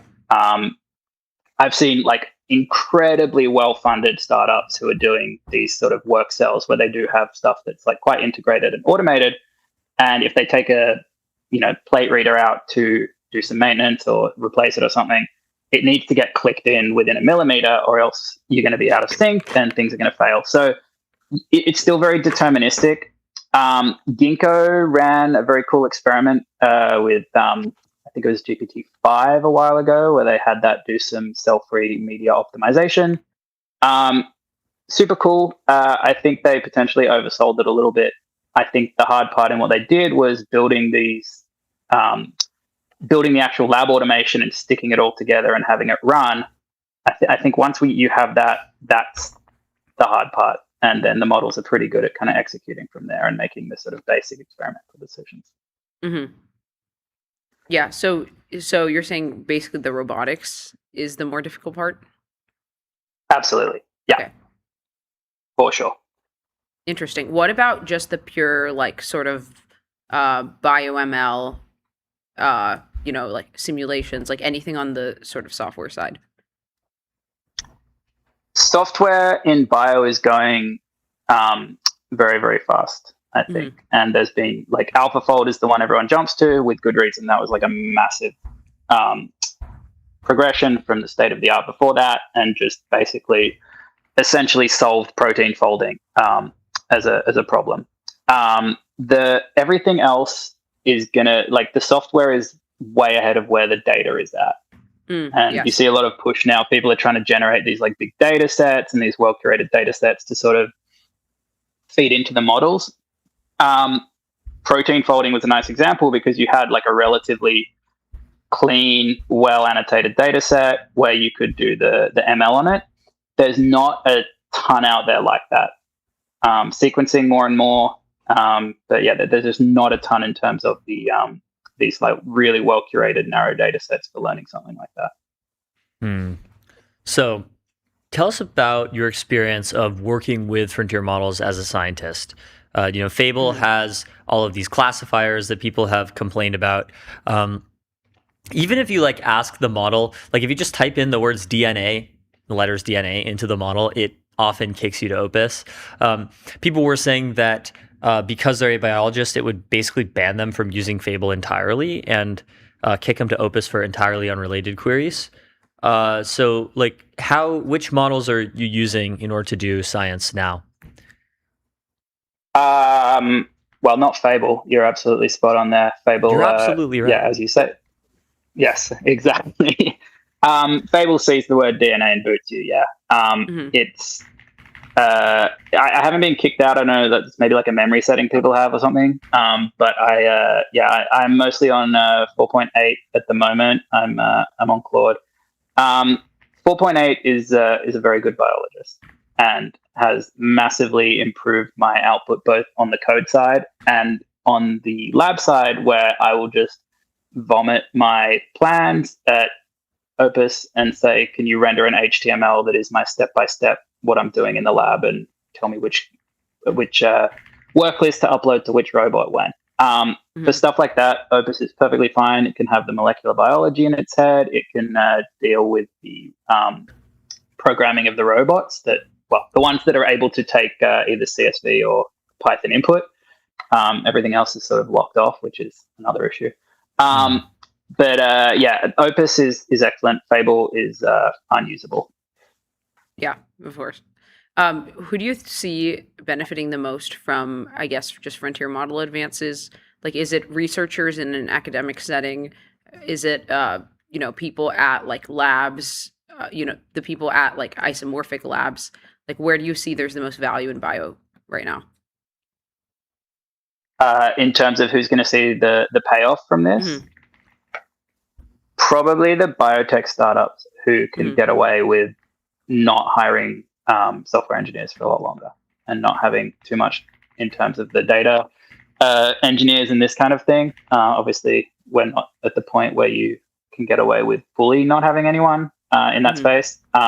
But places where you can execute quickly and keep a team small, much as I imagine it is in other fields, is where I think we're going to see the most sort of uplift. Isomorphics they do mostly drug discovery, right? They're like AI for drug discovery. Yeah, I'm not sure exactly what they're up to. I'm guessing they're trying to do something a little more narrow for that field, but yeah, I'm not too sure. Yeah, I think they kind of want to be like the full stack biointelligence lab or something like this. Yeah. Interesting. I mean, I imagine there's an old. Oh, go on. No, I was going to say there's an old. I think it's a Slate Star Codex short story about a guy who finds a malicious genie and wishes for the cure for cancer, and he tells him exactly what molecule to make. And he says, "Where's the catch?" He says, "Well, good luck raising the money to run the clinical trials." Which That's pretty funny. The position that, yeah, I mean, it seems like everyone that we talk to says clinical trials and data are the biggest bottlenecks. Is there any way? I mean, clinical trials are just, well, I don't know. I mean, I think there's been studies on this about how much you actually gain for each improvement in your prediction as to what the molecule will do and how likely the molecule is to pass. But I mean, clinical trials is really just going to be a hard bottleneck to crack, because you have to wait a certain amount of time, and you have to, especially for stuff like cancer, which is, in many cases not going to give you the answer for a little while. You're not going to see straight away whether it's working. You can get inputs, but if you want to really go for the actual readout, which is survival time or something like that, you need to take the time. It takes time to find that. Drugs in humans is just always going to be a huge bottleneck, both in cost and in time. Yeah, I say always. I'll step that back.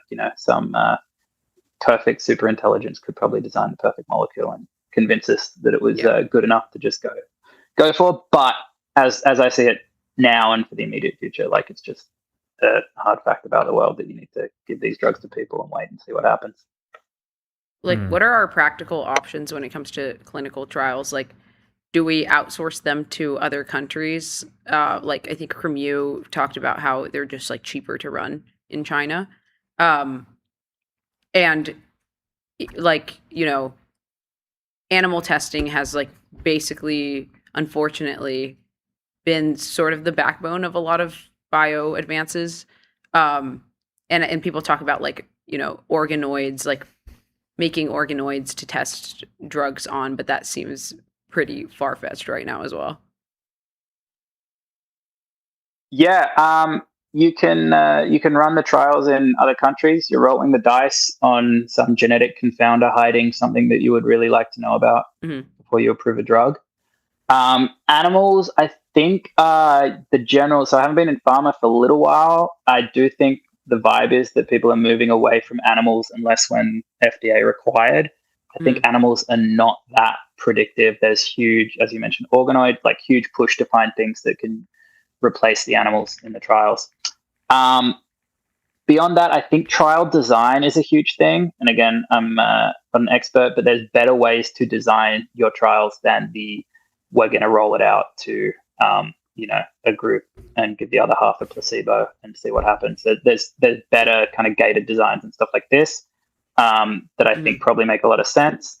Beyond that, it's a really tough problem, because fundamentally you need to hit that bottleneck and get through it somehow before you roll the drug out or get it approved. So tell us about cloud labs and the floodlight effect. This is a post that you wrote a few months ago. What will autonomous labs look like in the near future? What they'll look like in the near future is a bunch of liquid handling robots and cell incubators and robot arms stuck together in some kind of a configuration, running a software that will take an input and then move plates and liquids around and try and run experiments for you. The point I was kind of hitting on with that post, and it was really in response to a very specific article that had this very super bullish vision on cloud labs as full replacement for the benchtop scientist. And I think like, I work in automation. I'm like, really think a lot more people should be doing like automating their experiments. The issue is that you really do lock yourself into a specific workflow and a specific set of things you can do to manipulate your cells or your whatever you're working with. I think the example I gave is that a lot of the most interesting kind of cell biology, we're going to find it in these like weird strains that grow under, super hot temperatures, or weird gas compositions that explode if you don't handle them right. All these kind of things that if we fully push all our chips in on cloud labs and say that's where we're going to spend all the money, we will kind of leave a lot of that stuff on the table. And the article is kind of talking about like if we have these cloud labs, there's going to be a real incentive to try and use them, and that might be there might be some kind of funding pushes in that direction, which will sort of cut out some of the more interesting novel stuff. Yeah, and to be clear, like there's absolutely use cases for like centralized, super high throughput scientific stuff. Like I think if you want to test a bunch of if you want to make a lot of DNA, like the companies are doing a really good job of this. Sequencing, like you can massively run that in like huge parallel scale and centralize it and get the workflows like completely locked in. Yeah, but then getting beyond that, there's always going to be these weird little things where we want to do different stuff to the cells. Yeah, to the extent that you know, to how much automation is there in like big pharma right now? So, yeah, to the extent that I know, there's certainly a lot of automation equipment. I think big pharma has been at the front in terms of running their screening assays because they have these the way their sort of discovery process works. The early stages is like, let's really screen a lot. So they have like really good setups for that. As far as I know, big pharma is not sitting on some like, higher tier of automation compared to what you'd see at like a university. Like everyone's sort of working with the same equipment and restrictions. Some people have spent the money to integrate these full work cells. But I think a lot of people up and down the stack are encountering the same issues and problems and headaches with it. Right. What about for something like peptides, which I imagine are mass manufactured to some degree? Are you familiar with the supply chain for peptides? No, I'm not super plugged into the like peptide supply chain. I think manufacturing is sort of like a different question because that is going to be in these sort of like if it's sort of biomanufactured, it's going to be these big stainless steel vats, and you're going to have that sort of running. Yeah, I don't know a ton about what that supply chain looks like. Yeah. It's a very like SF brain. Yeah. thing. I mean, I was going to start talking about QC and stuff, but I don't know how relevant that is to the peptides hitting San Francisco these days. Yeah, QC as in quality control? Yeah. Yeah, tell us about that. Well, so I mean, that's an area where you absolutely do have these huge degrees of automation in the big pharma companies, as in they're really trying to get, that process to just like constantly be checking the supplies and like the production lines and all this kind of stuff. And that's basically executing sort of normal lab workflows, the same one at the same time every single day, again and again and again. And ideally, you don't want any humans walking in the lab and contaminating things. So that's something where you really do have like pretty significant levels of automation. Right. And also going back to a point from earlier, you mentioned like, COVID was pretty bad, but mRNA synthesis is not actually that difficult to follow up on. Did we actually like build any infrastructure for faster vaccine synthesis after COVID? No, not that I'm aware of. Okay, that's probably unfortunate news. Yeah, not ideal. We would have liked to have been sitting on some capacity there. And I think there were also people were proposing these kind of interesting financial structures you could do with the government sort of buying like put options on production facilities and this kind of thing to kind of really get that set up. But yeah, it's one of those things that's long term and people are hard to sell it on, but just the expected value is insanely high. Yeah, totally. Then I guess like last question before we wrap is like, to what extent is tacit knowledge like a thing in biology? Like, is Is it similar to, like a TSMC level? There's just like so much process knowledge in biology, or is it fairly easy to like, systematize and transfer knowledge? I'm going to say it's both. I'm going to give a boring, hedgy answer. There's stuff where you like there's stuff where growing and handling cells, you have these people who are just like really good at it, and the way you learn is by hands-on, having someone show you and then sit over your shoulder. As things get more automated, that's becoming less and less of a thing. And as the technology improves in general, that's becoming less of a thing. So, for instance, it used to be, I remember back when I was an undergrad, you'd have someone in the lab who was the kind of PCR wizard who could help sort of troubleshoot that and figure out if you had some difficult PCR reaction. And now the kits and the enzymes have just gotten so good that you can kind of just chuck them in and they'll probably just work. So that's sort of the direction a lot of this is heading in. And obviously, as things move forward, the guy who knows how to run the robot that grows the cells is going to be much more relevant than the person who can do it by hand. And then all of a sudden, that's very easy to transfer that knowledge if there's anyone who even needs to know the knowledge beyond clicking run on the machine. Right. Yeah. Fascinating. Is Ginkgo sort of at the frontier here? In terms of the integration of lab automation, they're right up there. Their system is, from what I hear, I don't have any personal experience, pretty well designed. Their software seems to be quite good. They can build as big as you want because they have this nice sort of click-in system where they can just roll in the various units and stick them together. That's what I have heard about Ginkgo. I haven't worked with the system myself, and I don't know that anyone else is really kind of doing that scale of integration. Yeah. Definitely a company to watch. Well, thank you so much, Billy. It was great having you on. Thank you so much, Billy. Thanks so much for having me, guys. Absolutely. Cool. And we'll be right back. We'll be right back with MTS.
time to monitor the sponsors. Monitoring the sponsors. MTS. This is what MTS stands for. Starting with Neon. Scale your startup on Neon, the Postgres backend for apps and agents built by Databricks. Neon.com/MTS. We also have Arena, measuring AI performance in the real world. Arena.ai. And 11 Labs, AI that communicates at human level across every channel and modality. 11labs.io/MTS. And of course, Kong, the AI connectivity platform. Connect APIs, LLMs, agents, and systems with serious security and governance. KongHQ.com. I always want to make a pun with like Kong activity instead of connectivity. Connectivity. But I never get around to it. But Kong activity. But Kong activity. There's something there. And Blitzy, autonomous software development for enterprise code bases. Ship 5x faster at blitzy.com. And of course, AdQuick. Make your brand a billboard. Out-of-home advertising as easy to scale as digital. AdQuick.com. And those are our sponsors. So shout out Arena, Neon, Databricks, 11 Labs, Kong, Blitzy, and AdQuick. And it's time for some state of the timeline. Mm-hmm. Condition of the timeline, even. Condition of the timeline. Mindset of the timeline. Mindset of the timeline. We're doing timeline psychology. So, okay. We'll start with Mark Zuckerberg, who just wrote an op-ed in the Wall Street Journal. He actually tweeted about this on Twitter. He twote? He twote. That's actually crazy. Okay, so so they're back. Like, CEOs are back on Twitter. Mm-hmm. Zuckerberg says, I wrote about why we believe the future is for everyone. More coming about a positive vision for a world with superintelligence soon. Opinion, the AI future is for everyone. Wow. So he's back on Twitter. Wow. Zuckerberg is tweeting now. And Jensen, he's writing op-eds. Uh-huh. He thinks he Dario. He thinks he Dario. Jensen is tweeting now. Bernard Arnault is tweeting now. I don't know if you know who he is. He's the CEO of LVMH. If you're a lurker, you need to lock in. Unfortunately, yeah, he's not as famous as Jensen on Twitter, so he only got 96K followers, while Jensen is at 10 times that, 972.7. Okay, he seems to be asymptoting 1 million. He's going to hit 1 million. He'll hit 1 million soon. Yeah. Look at this original post from him. 63.5 million views, 171K likes, and that was less than a week ago, 4 days ago. Really impressive. So we'll take a look at Zuckerberg's tweet.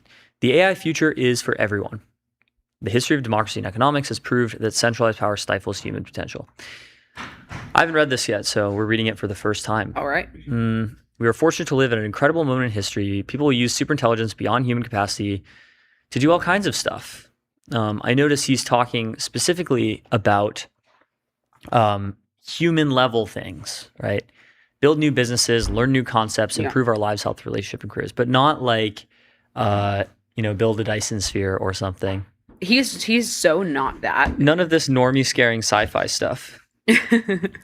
Which is probably, I don't know if that's a good strategy or not. I think it's probably a good strategy. I mean, the thing is, at the same time, he is kind of like he's just like a Ready Player One kind of sci-fi guy, as opposed to like a Asimovian sci-fi guy. You know, like he does believe in the glorious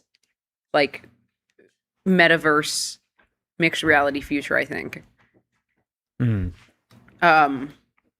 But I think he sees things. It depends on whether you buy the thesis that he actually cares about like social connection and like bringing people together. I think he sort of thinks about things like, in a very like social way. Yeah. Anyways, let's continue. The defining question of our age isn't whether superintelligence will exist, but who will have access to it. A few institutions or everyone.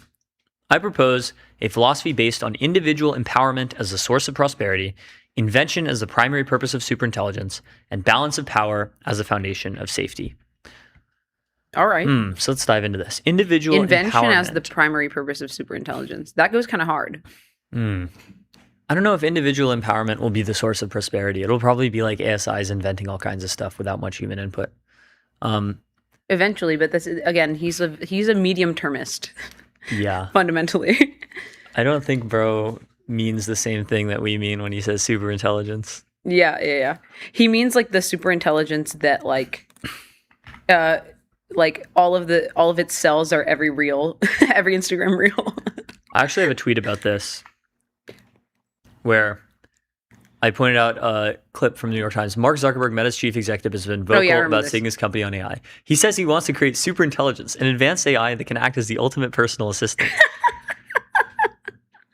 Yeah, great. I mean, you're right. It can act as the ultimate personal assistant. It can do other things too. You know, I think it's I think it boils down to like theism a little bit. Like I think that if you're very like non-theist, you don't really believe in the eschaton or whatever, like you believe that superintelligence is going to be like a really good personal assistant. Whereas if you have other sort of like tendencies in your psyche to believe in like more grandiose ideas, then you get, like a Dario or a Sam. I don't know. Yeah.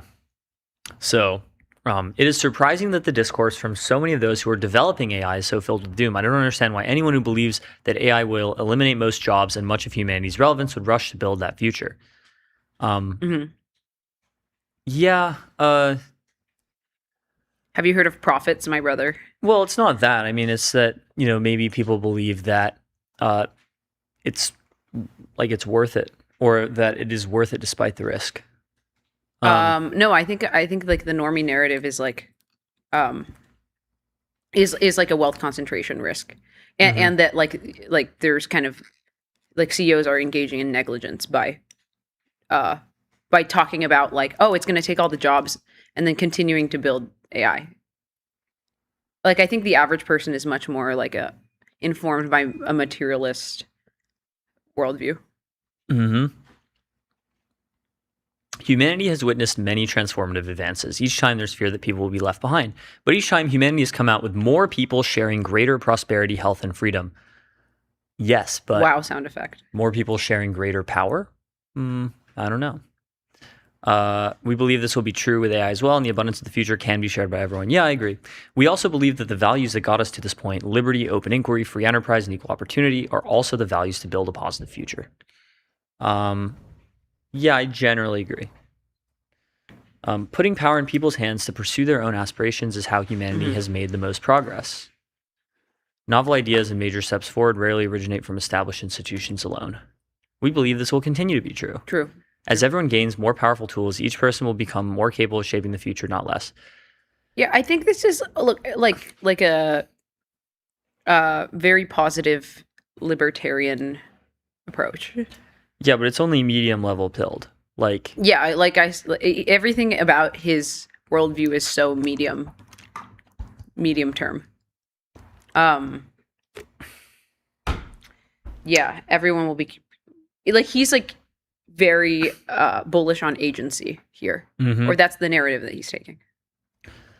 Invention, not automation, will be the greatest contribution of superintelligence. Early AI could answer questions and do routine work. Soon it will increasingly help discover new knowledge, from discovering new drugs to cure a family member's disease to finding new ways to improve your business. Okay, what about when it does more than that? Like, what about when it is just like strictly superior to humans at doing all kinds of different tasks? I think he is being smart by not bringing that up. Oh, he just brought it up. Oh. Some argue that superintelligence itself, or a small set of experts who control it, should decide what is best for humanity. I disagree. The history of democracy and econ has shown that there is no single objective answer to how people define the best life, and therefore the best approach is letting people decide. He actually, like, he's taking the right approach optically. I kind of agree here, like, on econ. A lot of people believe that, like, your ASI will be able to like centrally plan the economy, which it won't. It will be able to provide enough economic value to give everyone a good standard of living, but there's still like Hayekian coordination and knowledge problems. Like the superintelligence will not know everything about everyone all the time. It would, like, in order to fully simulate the economy, it needs to fully simulate everyone inside the economy. Yep. There's like this meme that's like not until we get like mind uploaded or something. Yeah, There it is. It's like the supercomputer that planned the economy 1 year in advance versus I like broccoli now. That's so good. It is so good. As intelligence becomes abundant, yeah, we did that. Rather than centralizing this power, we believe that delivering personal superintelligence is a way to answer it. Mm-hmm. Healthy societies recognize safety requires checks and balances. If only one person had a superintelligent lawyer, he'd have an unfair advantage in court. But if everyone had it, justice would be carried out much more fairly and efficiently. Yeah. Great point. This is really interesting. He sees like the aura loss that all of the other CEOs are like bringing about upon themselves by talking too much about ASI, and he's like, now is my chance to be beloved by the normies. Most societal questions can't be solved by attempting to align a single benevolent superintelligence. Humanity isn't a monoculture. Yeah, that is true. Many risks require serious attention, like in cyber and bio. More coordination. Oh, I see. History of open source has shown that giving everyone full access to powerful systems will be the best way to protect safety and security over time. I agree with over time. I don't know about the very near future. For other risks, including bio, more coordination between governments and other institutions on responsibly deploying capable models will be helpful. Okay, so there's a balance between the use of AI's automation versus empowerment. If the balance leads toward automation, the impact on jobs and the economy may be negative. So he's honest about that. If it's widely distributed, I believe we'll see more jobs in the future, not fewer. It'll be significantly easier to start businesses without raising large amounts of capital. It's true. It's true. What do the Wall Street Journal commenters think? Oh, yeah, that's true. It's all just like normie, like... No, but this is important. Yeah. Daniel Gross. I'm presuming this is not Daniel Gross from Meta Superintelligence.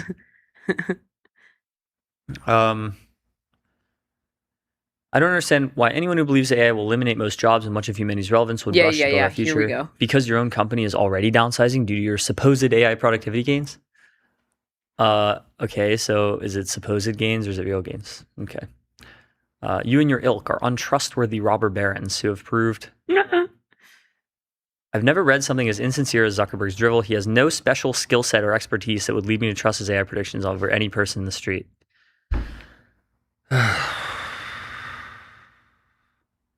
Blake AI, by the way. I think this is Blake Al. Okay, yeah. But that's really funny. It would be really funny if it was just, Blake.ai. Yeah. Yeah, son. Obviously, Zuckerberg knows. Oh, two people typing. That's interesting. What? This is so advanced. I didn't know the Wall Street Journal comment section was this high tech. I know. This one is saying, yeah, Meta Llama is actually really good. I'm more bullish on the future benefits of AI than most, but Zuckerberg's saying he doesn't understand the caution and fear of this technology. That's not what he said. What he said was, I don't understand why people who fear this technology are building it. So, reading comprehension award. On Wall Street, we call this a trader talking his book. No, thank you. Okay, but sometimes talking your book is also correct. Spoken like a guy with real vested interest, but significantly doubts on path to monetization. Also, when did he get so kumbaya-y? Last time Zuck promised us a democratic digital frontier, he spent $40 billion building a virtual wasteland. Brutal. So where brutal. Nobody wants to hang out. That's so brutal. Yeah. Yeah, well, this is like a much better like litmus test for culture than the Twitter comment section, I think. Yeah. Like, I think it's very important to read like these kinds of like forum comments, YouTube comments, Facebook comments to a degree, to like actually understand like where people's heads are at. There's this very specific archetype of like the angry boomer Wall Street Journal, New York Times commenter that I'm seeing a lot here. Yeah. They're just kind of like anti-tech and they disguise it as being like anti-oligarchy or whatever. I don't know. I think they're actually anti-oligarchy. I don't think... I think a lot of people like they're anti some type of oligarchy. What do you mean? I think they do support centralization of power in some cases. if it's centralization of power toward their aims. There's a lot of comments. Wow. Dude needs to get out more. What does that even mean? Edward Zitron. Okay. Edward Zitron is this the same guy? Oh my god, I think this is him. I think this is Ed Zitron. Do you know Ed Zitron? No. He's like the famous sort of AI denier journo who writes about how like AI is fake and it's all a bubble and it's all going to go away. And he just comments, didn't ask. Well, thank you, Mr. Zitron, for your substantive commentary. Wow, it's a lot of comments. Wow. Yeah, there's people are really mad. I mean, like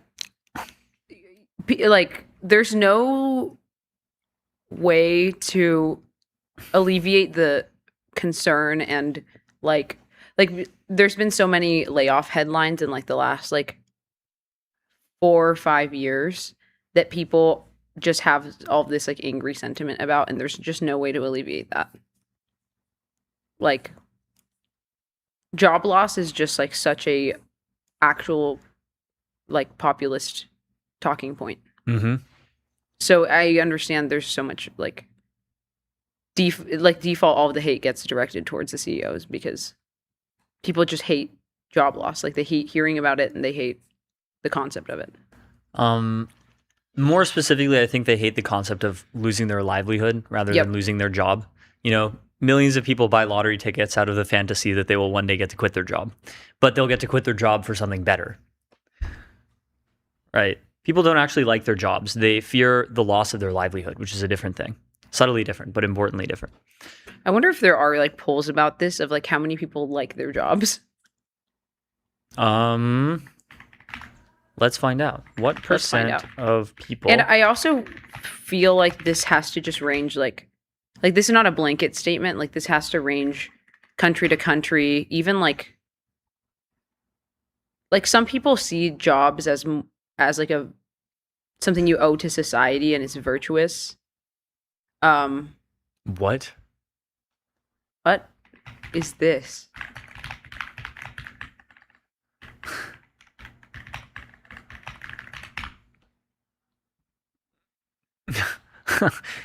Does it think I'm doing some like middle school like SAT, PSAT practice problem? Okay. Job satisfaction survey data. Like I assure you, like it's kind of like a very privileged viewpoint to be like, I don't like my job. I don't know. Like I feel like in most of society, jobs are just seen as like a thing you have to do. About 59% like their jobs. Okay. About 32% love their jobs. Combined, 91% liked or loved their jobs. This is a white pill. Okay, but what percent of people would continue working at their job if they got, citizens dividend that paid them $1 million a year? People don't like not doing anything. I'm not pilled on this. Like people like leisure. Some people like not doing anything, short form video or whatever. No. I think that. And B, there's plenty of stuff to do.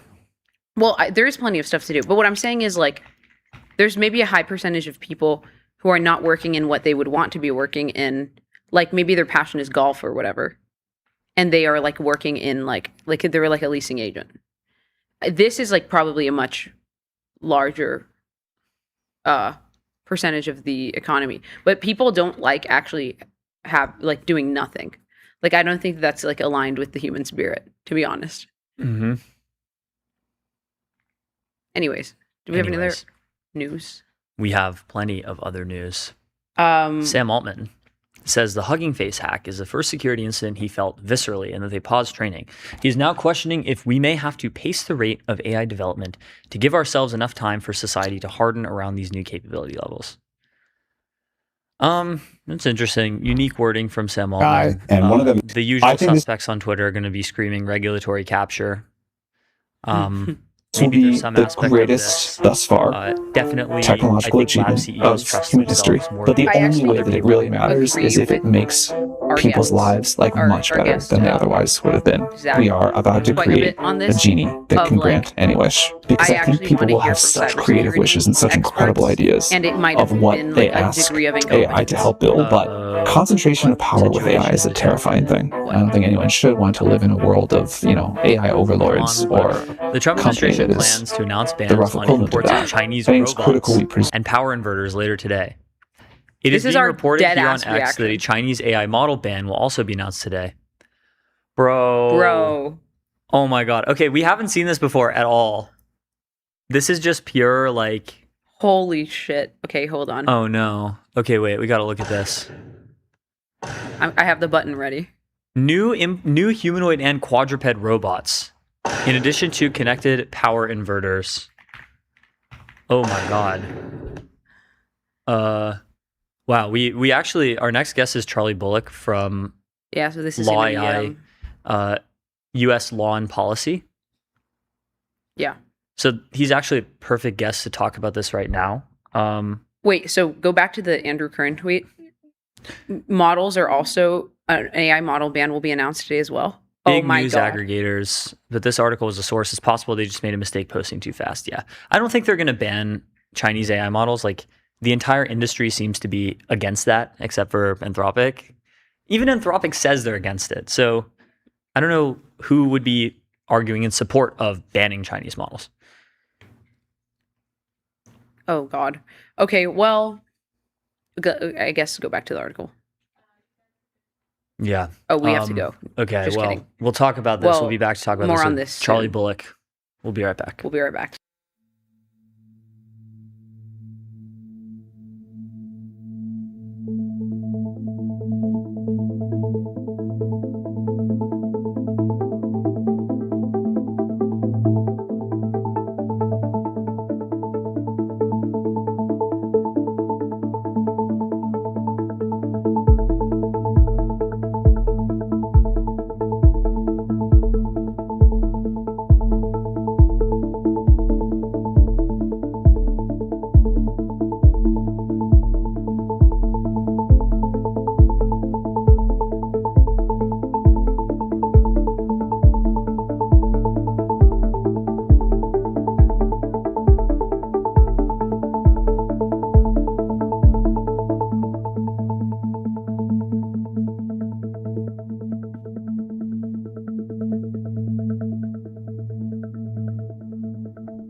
All right, we are back. We're live with Charlie Bullock, who we've had on before.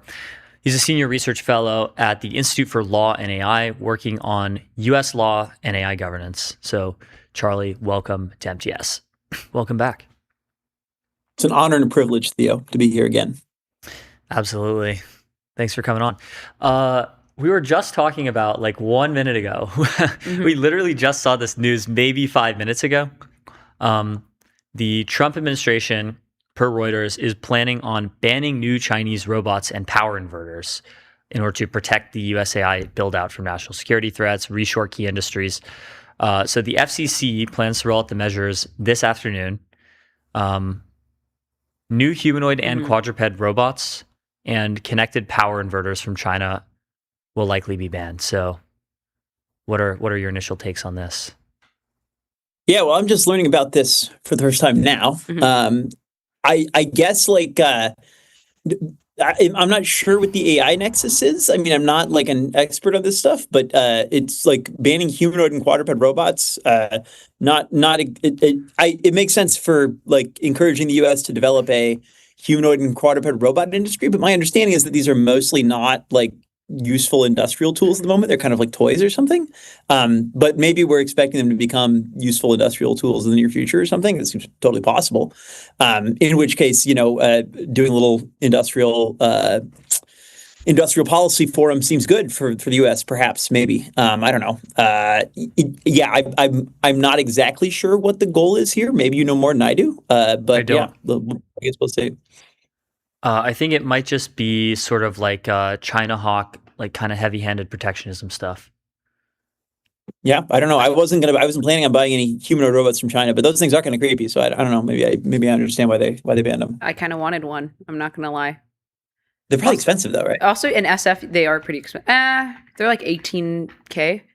In SF, you just like go to a random like office or location, and there's like a quadruped, like just sitting there. Like there's one at Lighthaven. Yeah. What's the state of the art? Are they Chinese, the one at Lighthaven, or is there are there American competitors that are like up there? For quadrupeds, maybe Boston Dynamics has some, but as far as I'm concerned, it's Unitree. Okay, gotcha. But yeah, I think just like insofar as they are like technology that is open source and very programmable, like anyone in the US can use them for research purposes or to like develop policies on them.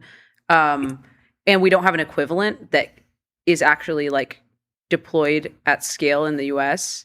I think it's sad. I think it's going to be like there's going to be a gap in the market for a while, but hopefully we can come up with something. I don't know. Yeah.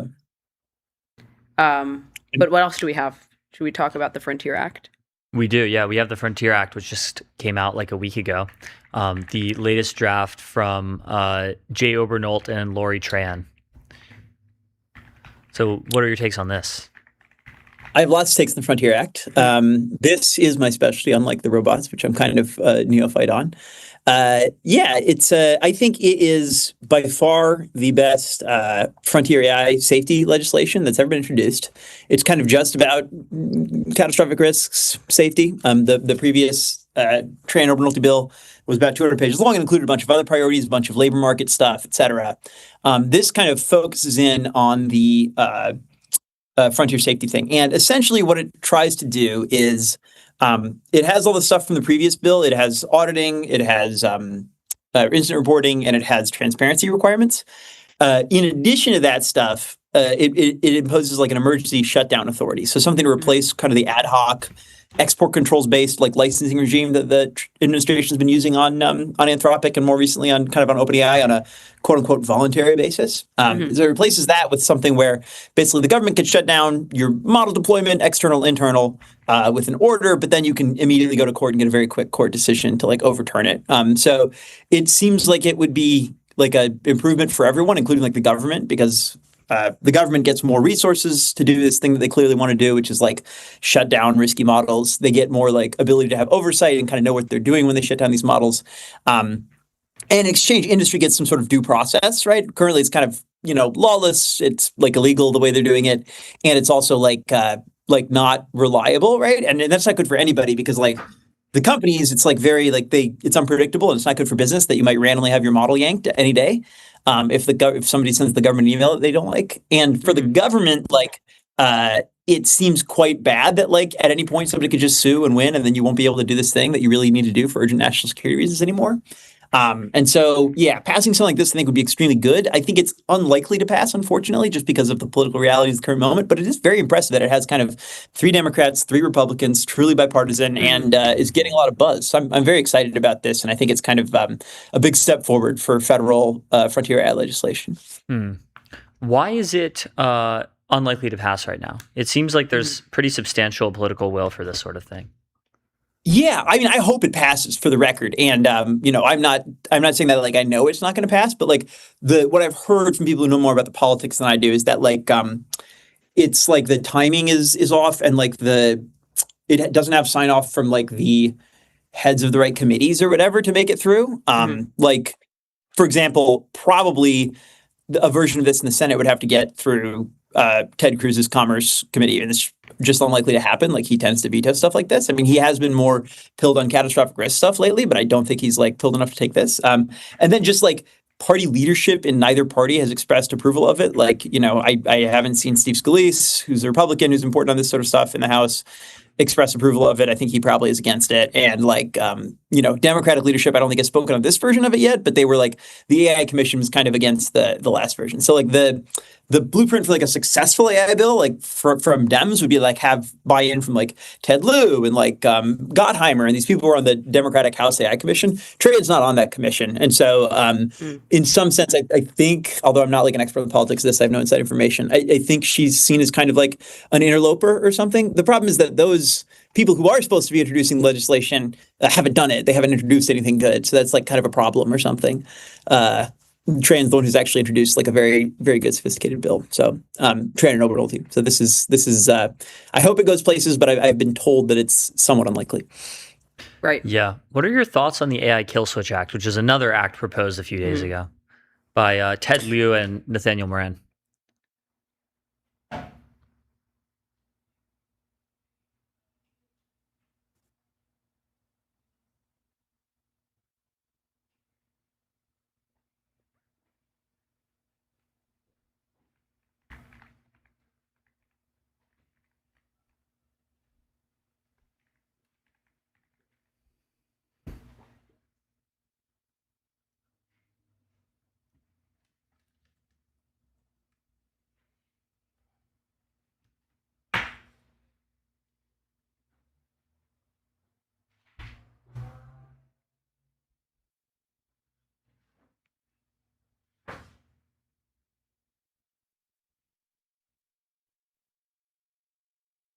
Right.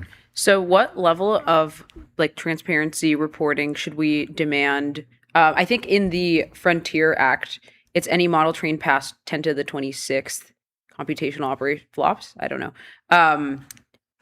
But yeah, so what level of transparency do you think we should have by default?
we've returned. So earlier I was just asking you a question about what level of transparency should we demand from the Frontier? The Frontier Act basically proposes any model trained past 10 to the 26th computational operations. Yeah, it's a great question. So the state of the art currently is like SB 53, right? Which and RAISE and SB 3, all these state laws that basically say, okay, you got to publish a safety framework, right? Which is what the company's already doing, and then you got to comply with that safety framework once you publish it, and that's the law, right? And what those lack is like any way to do kind of like. For the most part, like New York has a little bit of rulemaking authority, but for the most part, they lack a way to like set minimum standards for what the safety framework has to contain. So like currently, for example, the way Anthropic complies with this is they have their responsible scaling policy that they like and that their safety team works on, and that's like very robust, but they don't promise to like that's not the one that counts for like SB 53 or whatever. Mm-hmm. The one that counts for SB 3 is a separate document that they made for like compliance reasons or whatever that like doesn't bind them to do anything, because if you commit to something and then you're legally obligated to actually do the thing, that's like could be expensive, and you're like your lawyers get involved and say, wait, don't like create liability for yourself for no reason. And so basically that's a problem, right? Because then you have an incentive, all these companies are incentivized just to like create these meaningless frameworks that like don't commit to anything. And then they like have this other framework that's really good where they like pinky promise, oh, we're going to do all this great safety stuff. But then when it actually costs them $1 to do the safety stuff, they're not obligated to actually do it, right? And they tend to defect in these situations. They tend not to honor their word. Not because they're bad, but just because that's the way it works to be a company. Right. So the improvement that the Frontier Act has is that it allows sort of robust rulemaking and minimum standard setting about what the framework has to contain. Basically, you can pass rules, you can pass regulations that say, all right, your framework has to have this and this and this, and here's how you have to comply with it, and et cetera and so forth. And so that seems like a robust improvement over the state of the art in the States, and it is something that is the potential capacity the federal government is very useful for. It'd be quite hard for state governments to like acquire the expertise and like the know-how to like actually do a good job of passing standards like this. But I think the federal government is capable of doing it, at least in theory. It remains to be seen if they will, even if something like this got passed. But yeah, that's kind of the idea. And then as for the 10 to the 26 thing, that is one nice thing about the Frontier Act is that can be moved around. That standard can be changed. Like, for example, if like, that was pulling in too many models because now 10 to 26 is cheap, whatever, Moore's Law, everything's the computer's super cheap, then like you can move it up and concentrate only on the frontier models that we're actually concerned about. Yeah. What do you think about go on. revenue requirements for frontier labs? Like, for example, some people are saying that ILIA, SSI wouldn't be covered by these regulations because they have no revenue, even though they might have very capable models internally. Yeah, so that's a fascinating thing about, fascinating to me. Fascinating if you're really interested in frontier AI statutory definitions. A fascinating thing is that, like, almost always in existing law, the way you identify like a small business is number of employees or like revenue, right? But in like SSI, these sort of this odd case of like a potentially frontier lab that is like has billions of dollars in funding and spends billions of dollars on research and development, but maybe has like only 12 employees or something. I don't know how many they have, like not very many employees, and then also like doesn't have revenue. They're like a pre-revenue company. And so in theory, it might make sense to want to keep an eye on these guys as well. And so what has been proposed in various items of legislation to deal with that is like in an R&D spend thing instead. So like if you spend a certain amount on R&D, then you're a frontier lab, et cetera, et cetera. The revenue, this is a failure mode of like the revenue-based thresholds. I still think that like basically what you're trying to do with these thresholds is you are trying to really roughly like separate out frontier labs, everyone else, right? And you're not that, as long as you get the main frontier labs who you're actually worried about, you're not that worried. Like I sometimes think people make too big of a deal out of like, oh, compute thresholds aren't theoretically perfect or whatever. It's just a rough way of saying, okay, you five companies, we know who you are. You have to comply with this. Everybody else kind of like, whatever. Maybe you're involved, maybe you're obliged, maybe you're not. Covering SSI seems important for future legislation potentially, but like, so far, I don't think they have frontier models. Maybe they do. In which case, it'd be good to have insight, because a lot of the stuff we're worried about is like internal use risks. So even if they're not deploying a model yet, if they've trained one, they might be subject to it. So I think, but like, the compute threshold would, in theory, catch, sweep in SSI, although the revenue threshold would not, assuming that they have in fact created a model that big. Right. So how is this an evolution from Gaia? You're muted. Gaia You're is... muted, Seth. Sorry. Oh. Oops. Sorry. I was just asking, how is this a successor to Gaia or the Great American AI Act? Like, what changed? Yeah, so I think it's much improved over Gaia. I wrote an article about Gaia in which I said, like, okay, look, the substantive provision's really good, not perfect, really good. And the problem is the preemption is too broad, right? No one's going to agree to this preemption because it's going to preempt all these child safety laws, and it's just like politically complete non-starter with that preemption, right? Because like if you're doing frontier AI safety legislation, you should preempt state frontier AI safety legislation, right? It's kind of a non-starter to be like, we're going to do frontier AI safety legislation, and then we're going to preempt a bunch of other people's laws because there's all these constituencies that really care about their laws and don't feel like sacrificing them so that like the AI safety people can be happy or whatever.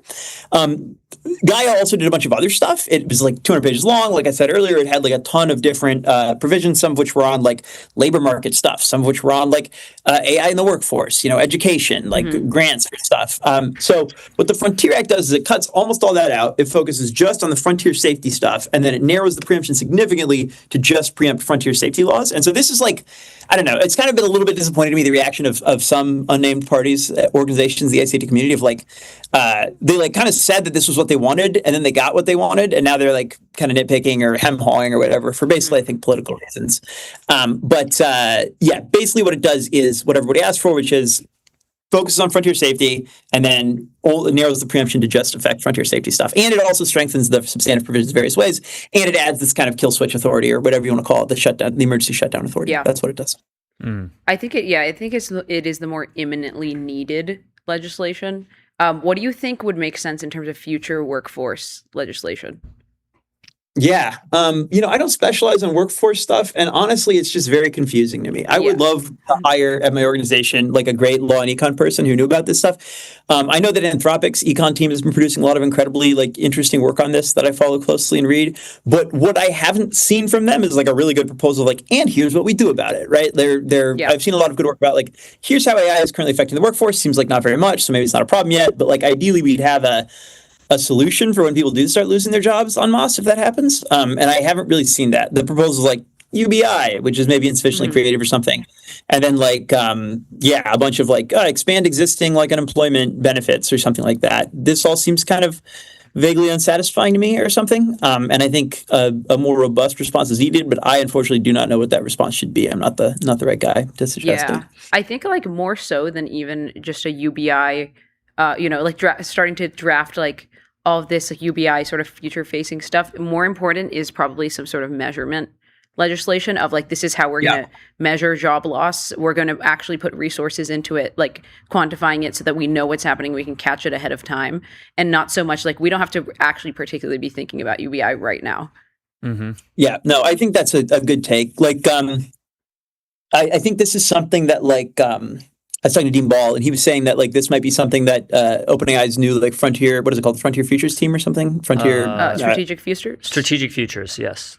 Strategic Futures, yeah. So it's something that they might work on. Is this kind of like getting robust ideas for what to do about this workforce stuff, including very much like measuring. I think like there's some appetite to have it be done by like a private entity even, but the problem is the data. You need a lot of data from people. You need to collect like information from employers and stuff. And really only the government is well positioned to do that. But like, it seems hard to even like the normal BLS stuff is kind of hard to run well right now. We're having some problems with that. So like expanding that to do this more ambitious version is like hard, but like very much worth working on. It would be great to have more knowledge about like what's going on and what's happening on a more granular level. Yeah, totally.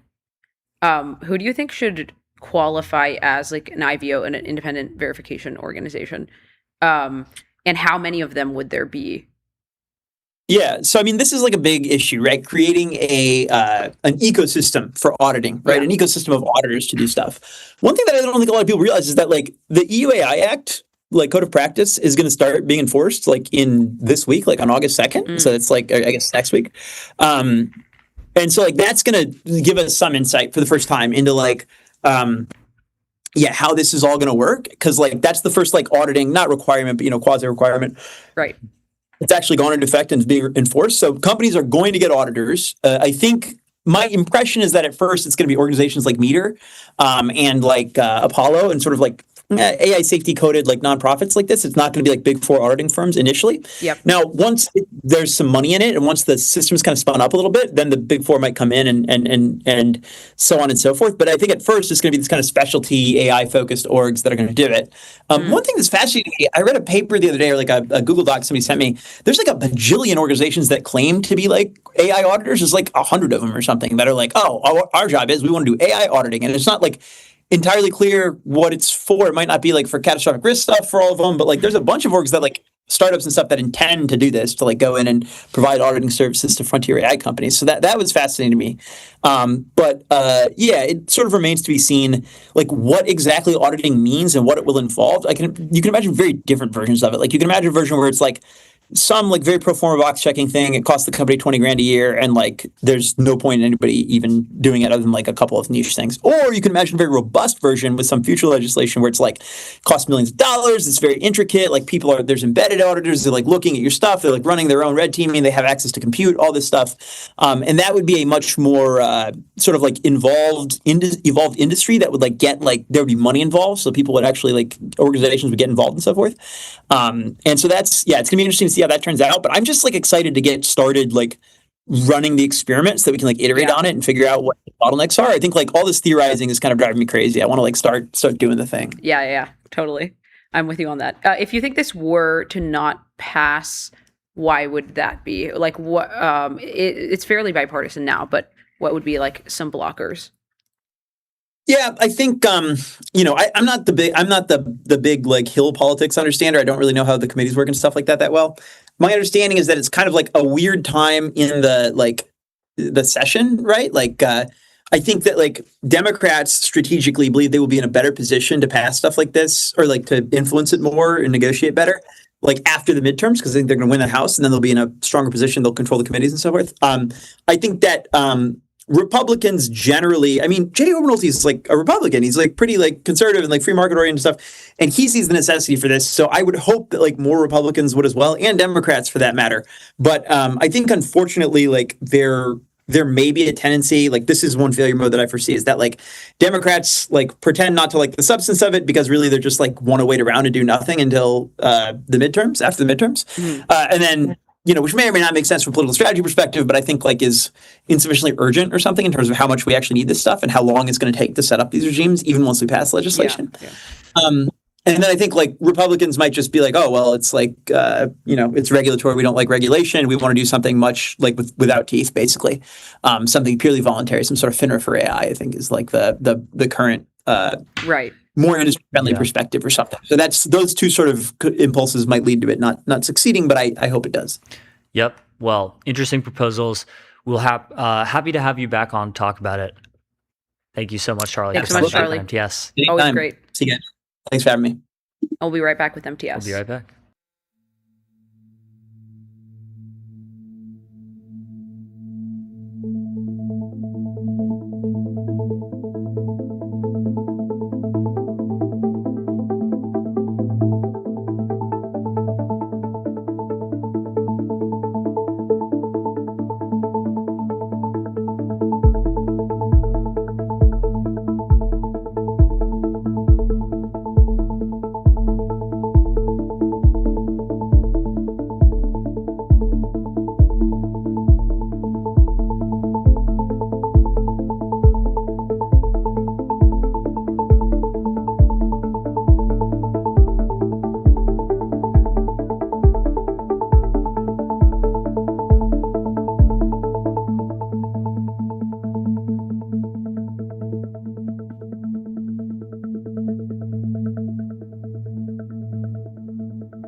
We are back. We're live with Peter Wildeford, who is head of policy at the AI Policy Network.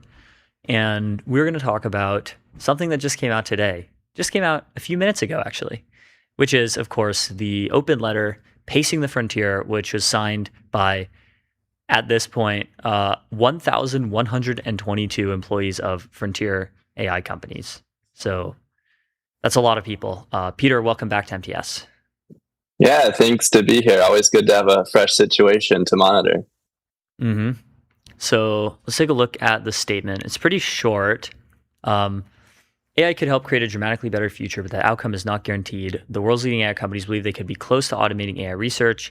Hard to predict how much this will accelerate, but there's a real risk that it accelerates beyond our ability to understand or control the resulting systems.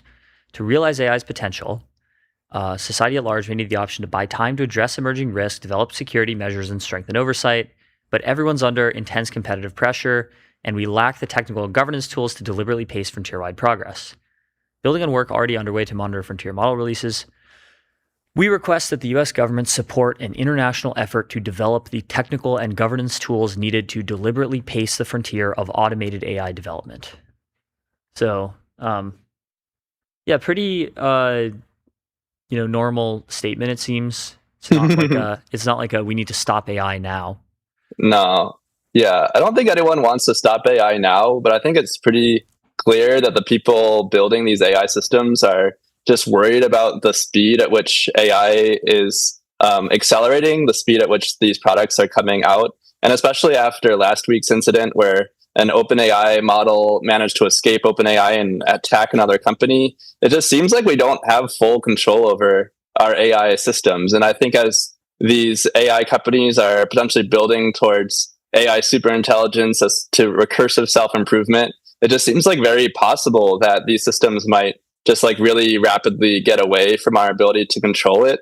The way I'm reading this letter, it almost honestly seems to me like a call for help. You have all these OpenAI employees, you have people from Meta, people from Google, people from Anthropic, co-founders, top scientists. They're all saying that this intense competitive pressure is just really pushing them to put out products faster than they know how to control it. And that we may not like where that ends up. I think it's been good so far, but we definitely need to tread very carefully here.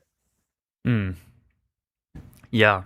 So looking at these signatories, you see John Schulman, Jakub Pachoki, Jared Kaplan, Shengjia Zhao, Jack Clark, Mark Chen, a lot of research people, a lot of safety and alignment people, AI resilience people, Wojciech Zaremba from the OpenAI Foundation. Really impressive list of signatories. Dean W. Ball, head of strategic futures. Yeah. I mean, one thing that comes out to me from this list is like, these people aren't just all AI safety doomer types. There's a lot of really respected scientists here who have not really signed previous open letters, have not called for great pauses to happen in the past. And I think this concern is just like much wider than it has been before. And I think that's really important to see. Yeah, I'm noticing also a lot of people I know and a lot of comments of Joseph Krishunas. I know this guy.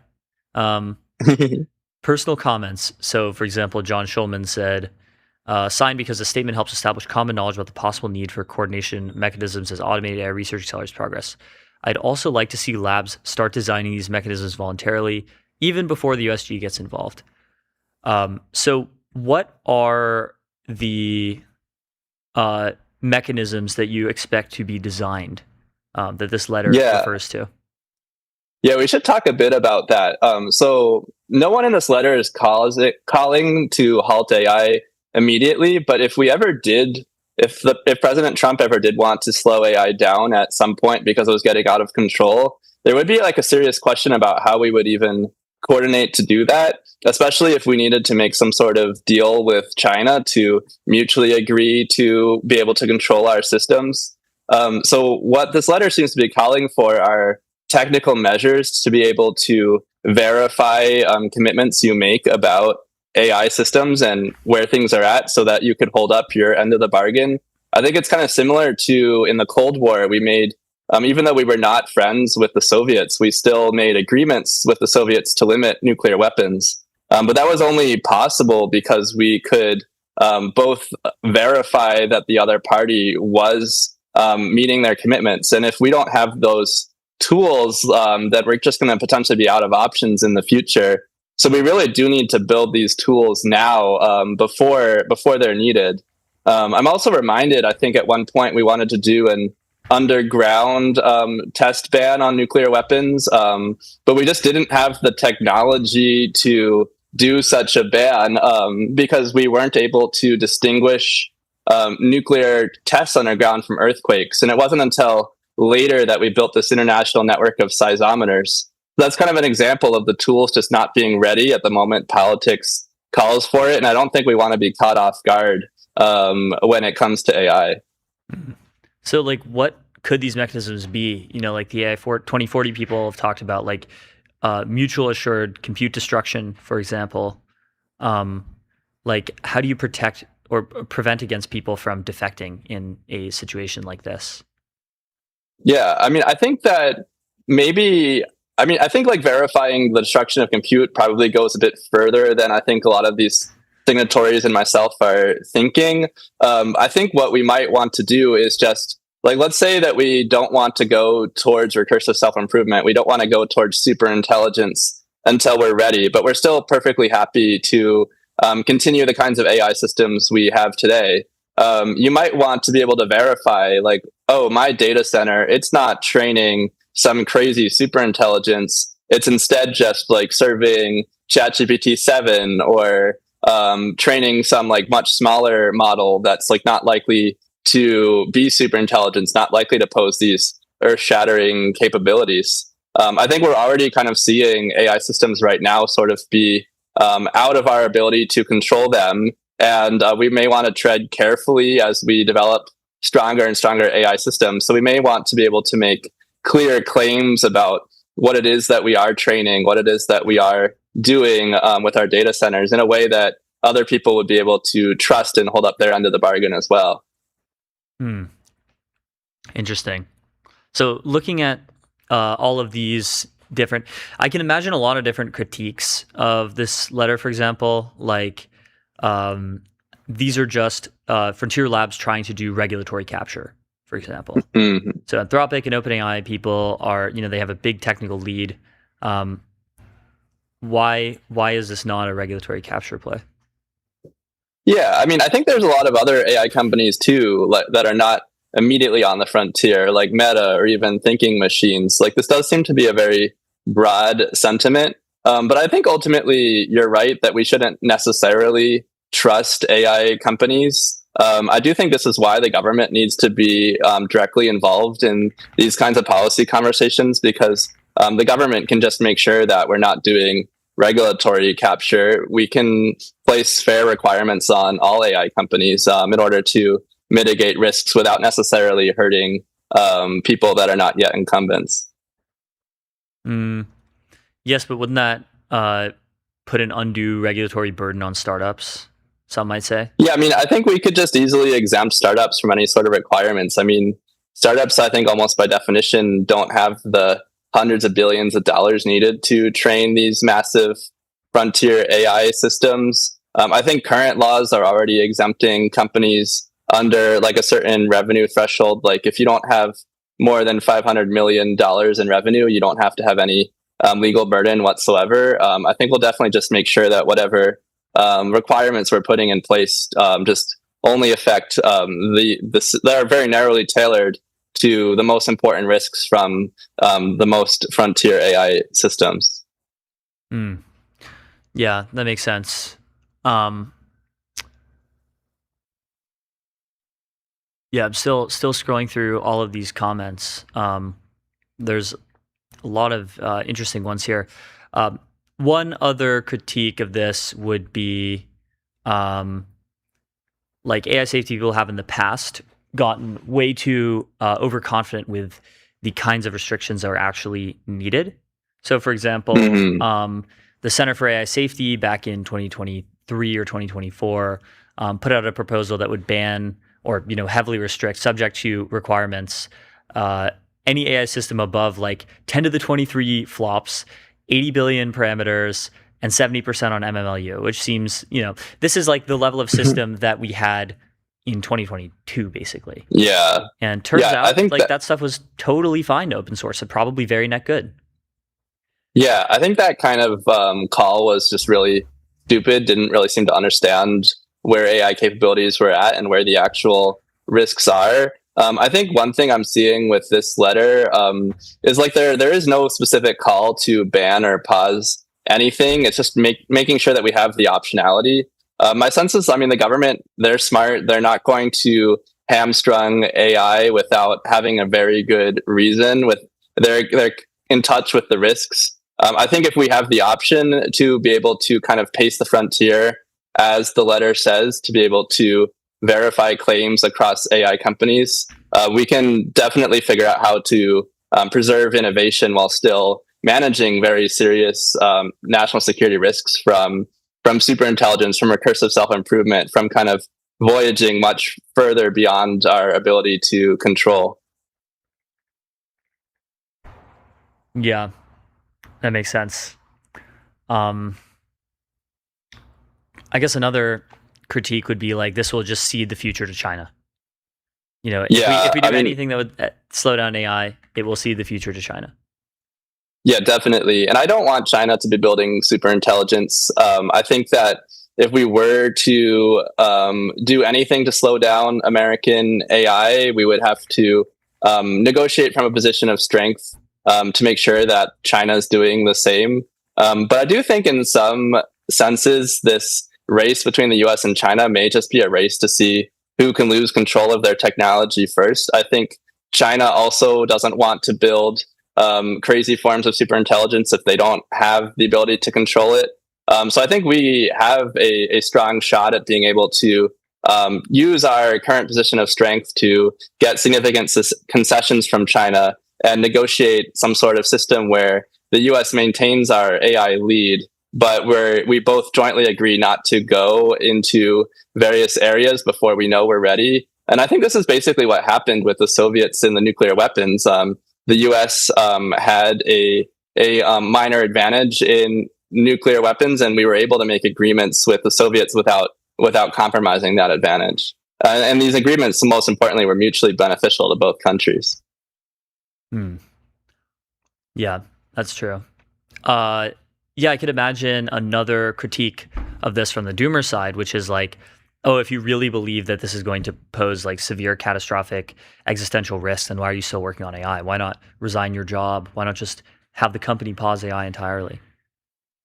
Yeah, I can't speak on behalf of all these employees. I do think AI progress has given us immense benefits. I don't think we're going to really know when to pause until we get like a much better sense of what AI is and is not capable of. I think kind of the way we've been doing iterative deployment, where we kind of like inch closer and closer to the frontier and kind of test each individual model and see what happens. I do think that is a really great approach. I do think kind of what's just hamstringing everyone here are just the race dynamics, like due to commercial pressures between AI companies, due to pressures between the US and China, like everyone is just encouraged to move much, much faster than they'd otherwise be comfortable with. But I do think the US government has what it takes to kind of take a breath here and kind of coordinate everyone to be able to make sure that we're keeping control of these systems. And I think that's exactly what this letter is calling for.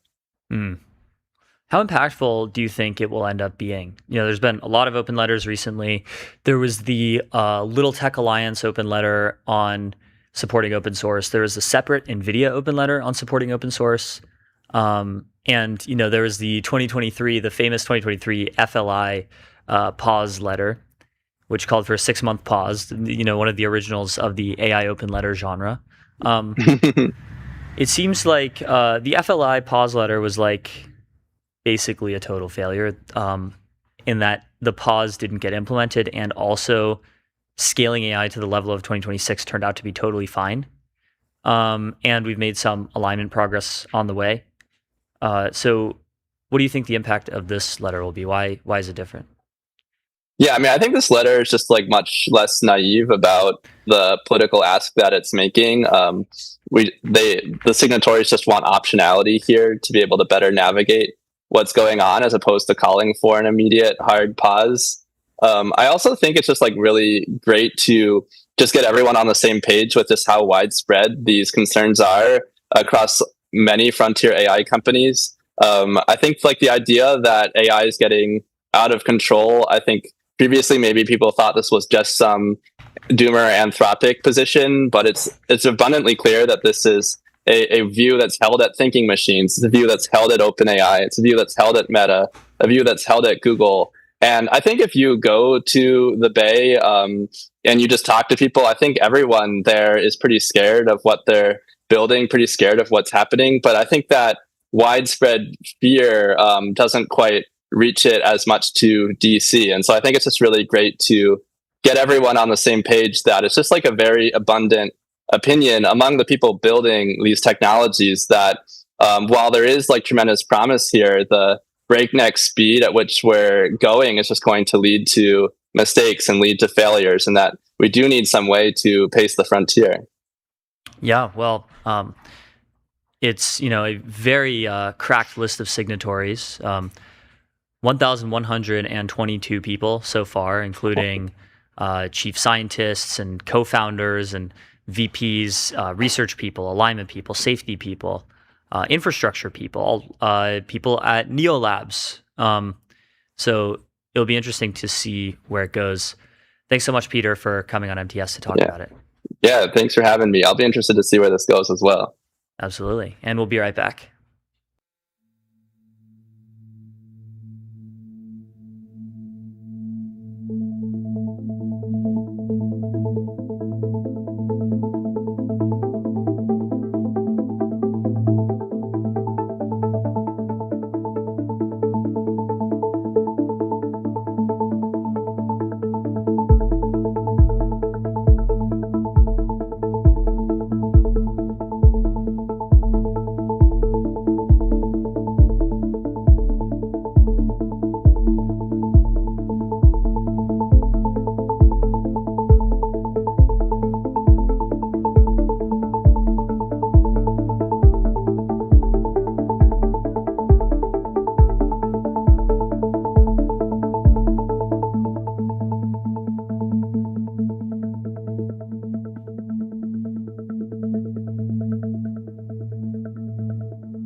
Hello, everyone, and welcome back to MTS. Today, I am joined with Robert DeFazio, who is the co-founder and CEO of Parallel Bio. Parallel Bio is a human-first drug discovery company developing laboratory models of the human immune system. And so today, I'm super excited to chat with them. We'll talk a little bit about what it means to build clinical trials in a dish, what the drug makers already using their platform and get their experience, and also all of the effort that goes behind what it actually takes to train foundation models and experimental data from real human biology. So, Robert, thank you for joining us today. Thank you very much for having me here. Excited to chat with you. I wanted to just start off by sharing a little bit of some information on how about drug candidates right now. So roughly 9 out of 10 drug candidates that pass preclinical testing still fail in humans. Can you help me better understand what's actually happening here? Yeah, it's a great point. And a lot of people don't really think about where our drugs come from or how they're tested. And so essentially you can think of it as sort of broken into 2 chunks. The first chunk, which is called preclinical, is testing exclusively in animals, with the idea being that if a drug works in an animal, it'll then go on to work in a person. And then you have the clinical trials where the drugs are tested in human volunteers before they then go out to the public. The problem is that when the drugs are tested in animals, they're shown to be very safe and very effective. And then when they go into humans, they fail over 95% of the time. So clearly, animal success is not predictive of human success. And so that's much of the inspiration behind the company, where the goal really is to be able to replace animal use in sort of that preclinical stage with things that are actually then predictive of human outcome. So right now, when a lot of people say, oh, the main problem is the animal testing cost, more what you're saying is actually an animal immune system isn't always accurate or is very different from a human immune system. So it's not accurately predicting that. So how is Parallel Bio actually trying to solve that problem? Yeah, no, I mean, it's a great point. And there's actually many famous examples of these drugs that fail and the need for this. One of my sort of favorite examples is actually about 100 years ago, they were looking for a pain drug to replace morphine, and they had tested this drug and found it to be very safe and non-addictive in animals and started selling it under the brand name of heroin. Wow. And so there are many different examples of this. How we're trying to solve it is by creating what are essentially small 3-dimensional models of human organs. And so this is a technology that's now about 13 years old. And so it's very new. And what you can do is you can actually take blood cells or other types of cells and reprogram them into stem cells, and then essentially turn those stem cells into miniature models of full human organs. And they essentially have the same cell structures and functions as the larger counterparts. And so other people have done this for other organs in the body. We were the first company to do this for the immune system. And so you can test drugs in these like mini lymph nodes in the same way that you could test them in an animal or in a person. That's pretty cool. So you'll have these like human tissue models. Am I understanding that correctly? And then you'll actually be able to use that for doing, evidence testing, clinical trials. Yeah, absolutely. And so we characterize them ourselves first just to show that they have those same cells, molecules, and structures. But then we actually did a lot of benchmarking, both on drugs where we know that they work to show that they also work in our system. But there's also, as I mentioned, those historical examples of those drugs that failed. And what we did is we actually tested head to head. For example, there was a drug in 2006 that was really safe in animals. In fact, they tested it at a dose 500 times bigger than the dose they were going to use in people, and it was safe, and it almost killed 6 people in a phase 1 study. And we had actually shown that, again, using animals, using even human blood, you couldn't have predicted that safety concern, but our technology actually does. And so that's part of what we've used to show that our system actually is predictive then of those clinical trial outcomes. Oh, that's fascinating. It's interesting because right now with AI, everyone's saying how much this is actually going to affect healthcare and the information that we'll have, and so much will actually be accelerated. And when you look into how that actually happens, a lot is being accelerated at the discovery process. You're discovering new ways to cure cancers or cure Alzheimer's or all these different problems that humans face and diseases humans face. But the big bottleneck is in the actual development of these drugs. It still takes 10 years in our current system to actually get them through that process and into something that can actually save human lives. And so in theory, what you guys are working on could accelerate that by a tenfold, right?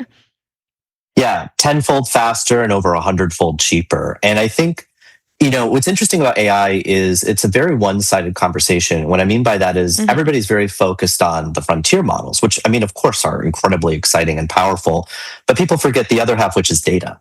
And it's kind of the same thing with original computers, right? People used a phrase that's, GIGO, which is garbage in, garbage out. And the idea was that you could have the world's most powerful computer, but if you're feeding it garbage, then that's what comes out. And I think the issue with, or a potential issue with AI in a lot of areas is that these models are incredibly powerful. And a lot of pharma is now trying to adopt, and they're racing to adopt AI, but they're still training AI on animal data. And like the issue isn't necessarily the models, the issue is the fact that they're still using animals.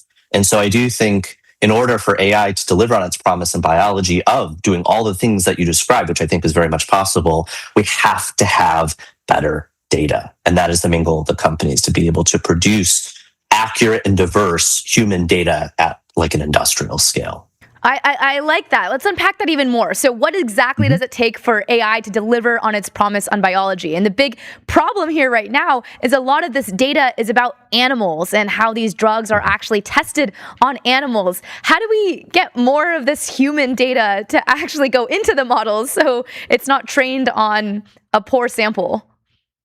Yeah, so it's kind of like a two-step process. You would imagine the very first step actually is just showing that you can have a really good human model in sort of an N of one. And so that's the technology that we're working on and others are working on, where the idea is in a single person, can we be able to sort of reproduce the biology in a way that's accurate and be able to produce massive quantities of data from one person that would allow you to be able to actually build like an accurate foundation model, for example, of that person's biology. And so you can use these mini models and make, for example, all the different organs of the body from one person, and you're doing a really good job then of modeling that person's biology. But as you can imagine, we're all very, very different. And in fact, one of the biggest issues with animal use isn't that we're just using animals, but that we're actually still using single sex inbred animals. So we're not even using diverse animals. Oh my gosh. And then the same thing with human studies, we're not looking at the diversity of people, even though, for example, the immune system is directly regulated by testosterone and estrogen. So there's,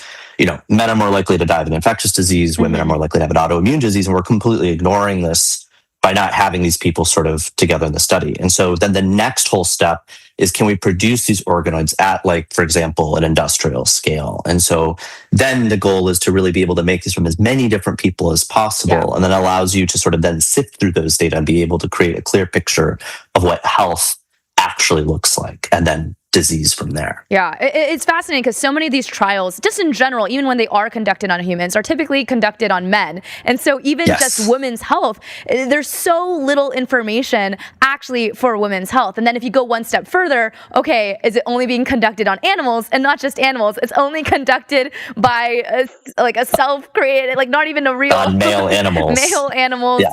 All of these. It's a huge problem. There's so much information that we still lack. And these frontier models are not going to solve all the promises of biology that they claim to if the data that we're actually giving them is faulty, right? You're absolutely right. Oh my gosh, super fascinating. I'm curious to just better understand the actual data that is going to go into these foundation models. What is this? Is it donor variation, like molecular measurements, clinical outcomes? What actually goes into these different data? Yeah, no, all of it, essentially. And so when you think about it, what we're doing is, for example, in one person, you can take that person's clinical record, which these are things that, you can observe about a person. These are whole body measurements. These are, what diseases they have, age, height, BMI, all these different sort of factors. Then what we can do is, we've started with the immune system. You can imagine eventually you can then make miniature models of all of their organs. And the thing that's so powerful about this is it's not static. And what I mean by that is, there are other companies that are building these data sets, but they're building them off of, I don't know, either like a microscope slide or like a static data set or one sample, where you can get human data from that, which is incredibly powerful, but then you can't retest it. Yep. The fascinating thing about this technology is it's living. So not only can we produce data off of this, and this is like what cells are there, what the cells look like, what they're doing, how they're behaving, but also, as you said, the molecules they're making and all this other things, we can measure that steady state, but then you can also add a drug. So for example, vaccines, which are something we can add in our platform, don't work universally across people. Some work on 100% of people, flu vaccine, which I think most people are familiar with, only works in about 60% of people. Oh, wow. And so what you can do is you can actually then test this and see how it responds and be able to say, okay, this is actually how it reacts to this very specific thing too, and add that to the model as well. And so we can actually drug these and take them apart and put them back together. And that's sort of another way that you're able to collect the data that you can then use to build these models. Interesting. And when I think of Parallel Bio and what you guys are actually building, I'm envisioning almost you have this entire human immune system in a dish, this like experimental lab that you can actually test on. And I'm curious, when you're actually building that, what goes into that? Is it the cells, the diseases, the whole body? What's that actually made up of? Yeah, so we receive essentially blood and tissue from all sorts of different people currently across North America, but eventually we'd like to do it from across the entire planet. And essentially we receive these and then we turn them into these sort of single cell suspensions and then we freeze them in our biobank. And then when we want to do a particular study, we would actually design it just like you would design a clinical trial. We would say, okay, we want to include like a balance on men and women, or maybe people of different ages, or these different sort of other biomarkers or phenotypes. Then we take those out. And then we essentially add the cells to these plastic plates where then we add, it's literally a secret sauce where you add it and then it sort of tells the cells within 24 hours to reform essentially into like a miniature lymph node. And so in a plastic plate, we have all these little mini, essentially balls of cells that essentially are miniature models of these organs. And then what we did, earlier when we were a seed stage company, is we showed that we could do this in a plate. Now we have robotics that are able to actually make these things in high throughput. And so there's sort of some human intervention with robot. And then eventually after our next stage of funding, we're going to get to the point where we're able to do the entire thing end to end automated, where robots are just making these miniature organs, thousands of them 24 hours a day. Yeah. On the other end, we live in this world where AI is accelerating a lot. It's definitely accelerating the type of data that you're able to collect, what you're actually able to build. But at the same time, we live in a world of humans and of systems that we've created. And a lot of the bottlenecks at getting this into production often tend to be regulatory or different regulation around those that take decades to actually change. And so I'm curious to get your perspective. What regulatory or big commercial milestone would have to change to enable to get this actually in production at scale? So actually the regulatory environment's been very favorable. And so for the last two administrations, both the executive branch and Congress have been very much behind this transition. So in 2022, we had passage of the FDA Modernization Act 2.0, which eliminated the need to have animal data as part of submitting data to the FDA. The House actually last week just passed the FDA Modernization Act 3.0. The Senate passed it by unanimous consent last December. And so hopefully that'll be signed into law very soon. And that's actually going to start pushing for the elimination of animal models. The FDA has set a goal of trying to eliminate most animal use by 2030. The EPA is pushing to eliminate full use by 2035. And so the government is actually very much in favor of this transition. And so for us, it's about continuing just to show that the platform works, which the biggest milestone we've been able to hit is to show that our platform is 87% predictive so far of clinical success, as opposed to the current 3 to 5% of animals. That's insane. That statistic again, currently 3 to 5%. After with your platform, 87%. Am I hearing that correctly?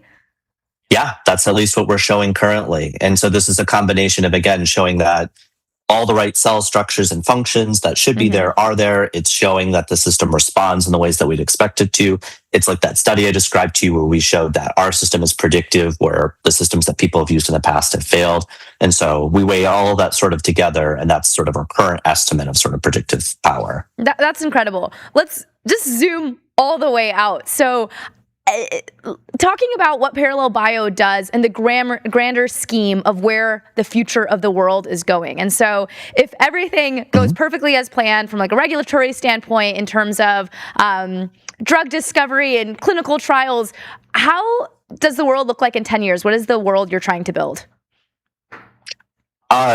It's a world that looks very different. I think one of the biggest things is that there's no more animal use. There's no reason to use animals other than that we worry about putting a drug directly into a person. And so, but animals don't work. And so I think building these, if we build a technology that we show is more predictive, I think people very quickly would say, yes, we can stop using animals. And so I think the biggest changes that we see both by doing that, and then eventually you could start to shrink the size and scope of human trials as well, right? If we have a technology that's even 90% predictive, then all of a sudden you don't have to enroll thousands of volunteers because you're actually pretty confident the drug is going to be safe and that it's going to work.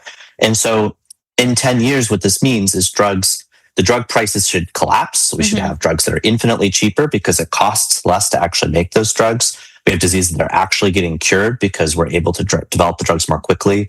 And we're more confident that we're actually drugging the right thing, which that's another huge issue. And there's like Alzheimer's is a great example. We spent tens of billions of dollars in decades drugging something that was like a back of the envelope animal target that then was shown to actually be a fabricated study. I mean, it's crazy. That could be a whole other episode. We should have you on. That's a whole other episode.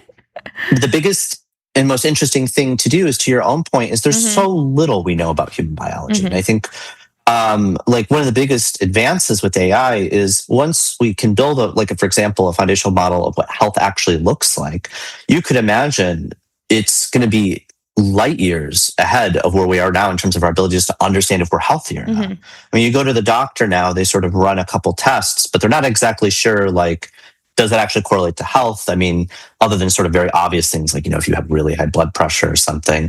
But imagine if you're able to go in and in a very personalized way, you're able to create these models of yourself. And the doctor says, oh, yes, like all of this actually fits in with this model. You could actually say, oh, like, we made a gut organoid, and actually the gut is like not quite, it's sort of outside the boundary of health. And so we're going to actually then do a whole clinical trial just in you, just to see if we can fix that or change a supplement or, maybe diet or something. So I think actually 10 years from now, medicine itself will look quite different because that knowledge of human biology also allows us to think about even just understanding health and treatment of disease in a completely different way. Wow, that's fascinating. It feels like what sounded impossible a decade ago actually seems quite possible now. Just the idea that I have my own human immune system tissue that I can do specific trials on, like the Sophia personalized version, is really interesting, but that doesn't actually sound that far away. It sounds like something that we could actually build together in the near future. Well, Robert, absolutely. I did want to thank you for coming on MTS today and sharing all about what you guys are building at Parallel Bio. Really amazing stuff. Yeah, thank you for having me. I really appreciate your time. Amazing. And we'll be back with MTS.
Hello, everyone, and welcome back to MTS. Today, I am joined by Wen Sang, who is the co-founder and COO of GenSpark, an agentic AI workspace that orchestrates models and tools to complete tasks for users. So I'm excited for you to be here today, and mainly because I wanted to discuss Second Brain. This is the card-sized recording device, the Second Brain Note, and also just how a 70-person company is trying to ship at a pace normally associated with much larger AI labs. So, Wen, thank you for joining us today.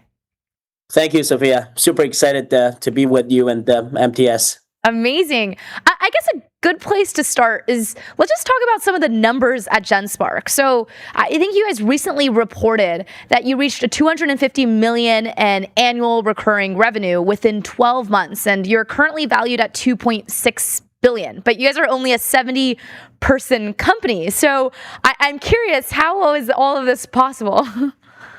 For sure, yeah. So, Sophia, we actually launched the company about 2 years ago. Yeah. We launched our GenSpark AI workspace last April. And to what you said, within 12 months, we were able to get $250 million of annualized run rate. And today we're globally about 70 or so people. Our headquarters here in Palo Alto. We have an office in Japan. We have a team there, and we have an office in Singapore. We're possibly going to build out our office in New York. We just hired our chief revenue officer there, and we're thinking about the EMEA region as well. So, yeah, I mean, we're an AI native company. Yeah. Like today, near 100% of the code at GenSpark is written by AI. Wow. That is. And we don't have like front-end teams, back-end teams, design teams, or DevOps teams. Each of our engineer is a full-stack product engineer. So the speed of our company is essentially at the speed of an individual. You can really just move fast and then ship. So a few of my co-founders, so we have altogether 6 co-founders. 4 of them worked at they built this company before GenSpark from $0 to $5.5 billion worth. And they told me what we're doing today with 70 or so people is beyond what they could have done with 700 people. Wow. So, yeah, we're at a very exciting, we're living exciting times. Oh my God, that's insane. So 100% of your code is fully written by your own models, is that correct? So we use coding agents. Yeah. Cloud Code, Codex, we use them all. Earlier Cursor. So it's more about how we work than I guess what tools we use. So our belief is finally AI came to this point where you could turn tokens into value instead of just so we're taking full advantage of that.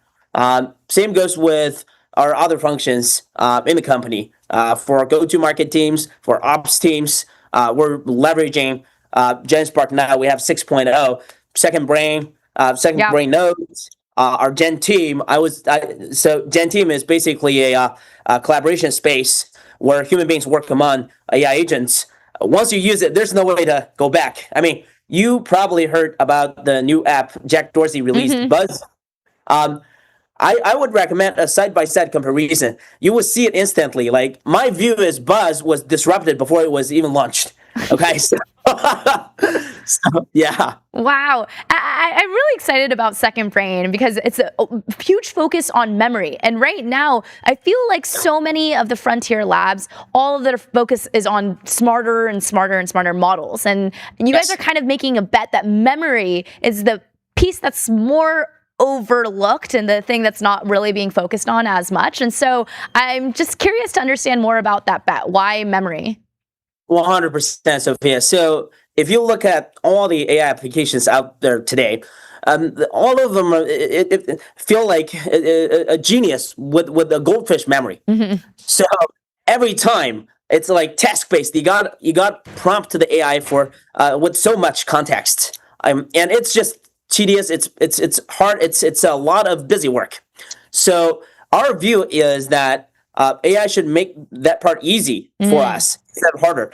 And also, so that's why we built Second Brain. Basically, it taps into all your information sources from email to calendar to Slack to CRM, everything, the drives, Google Drive, OneDrive, whatever.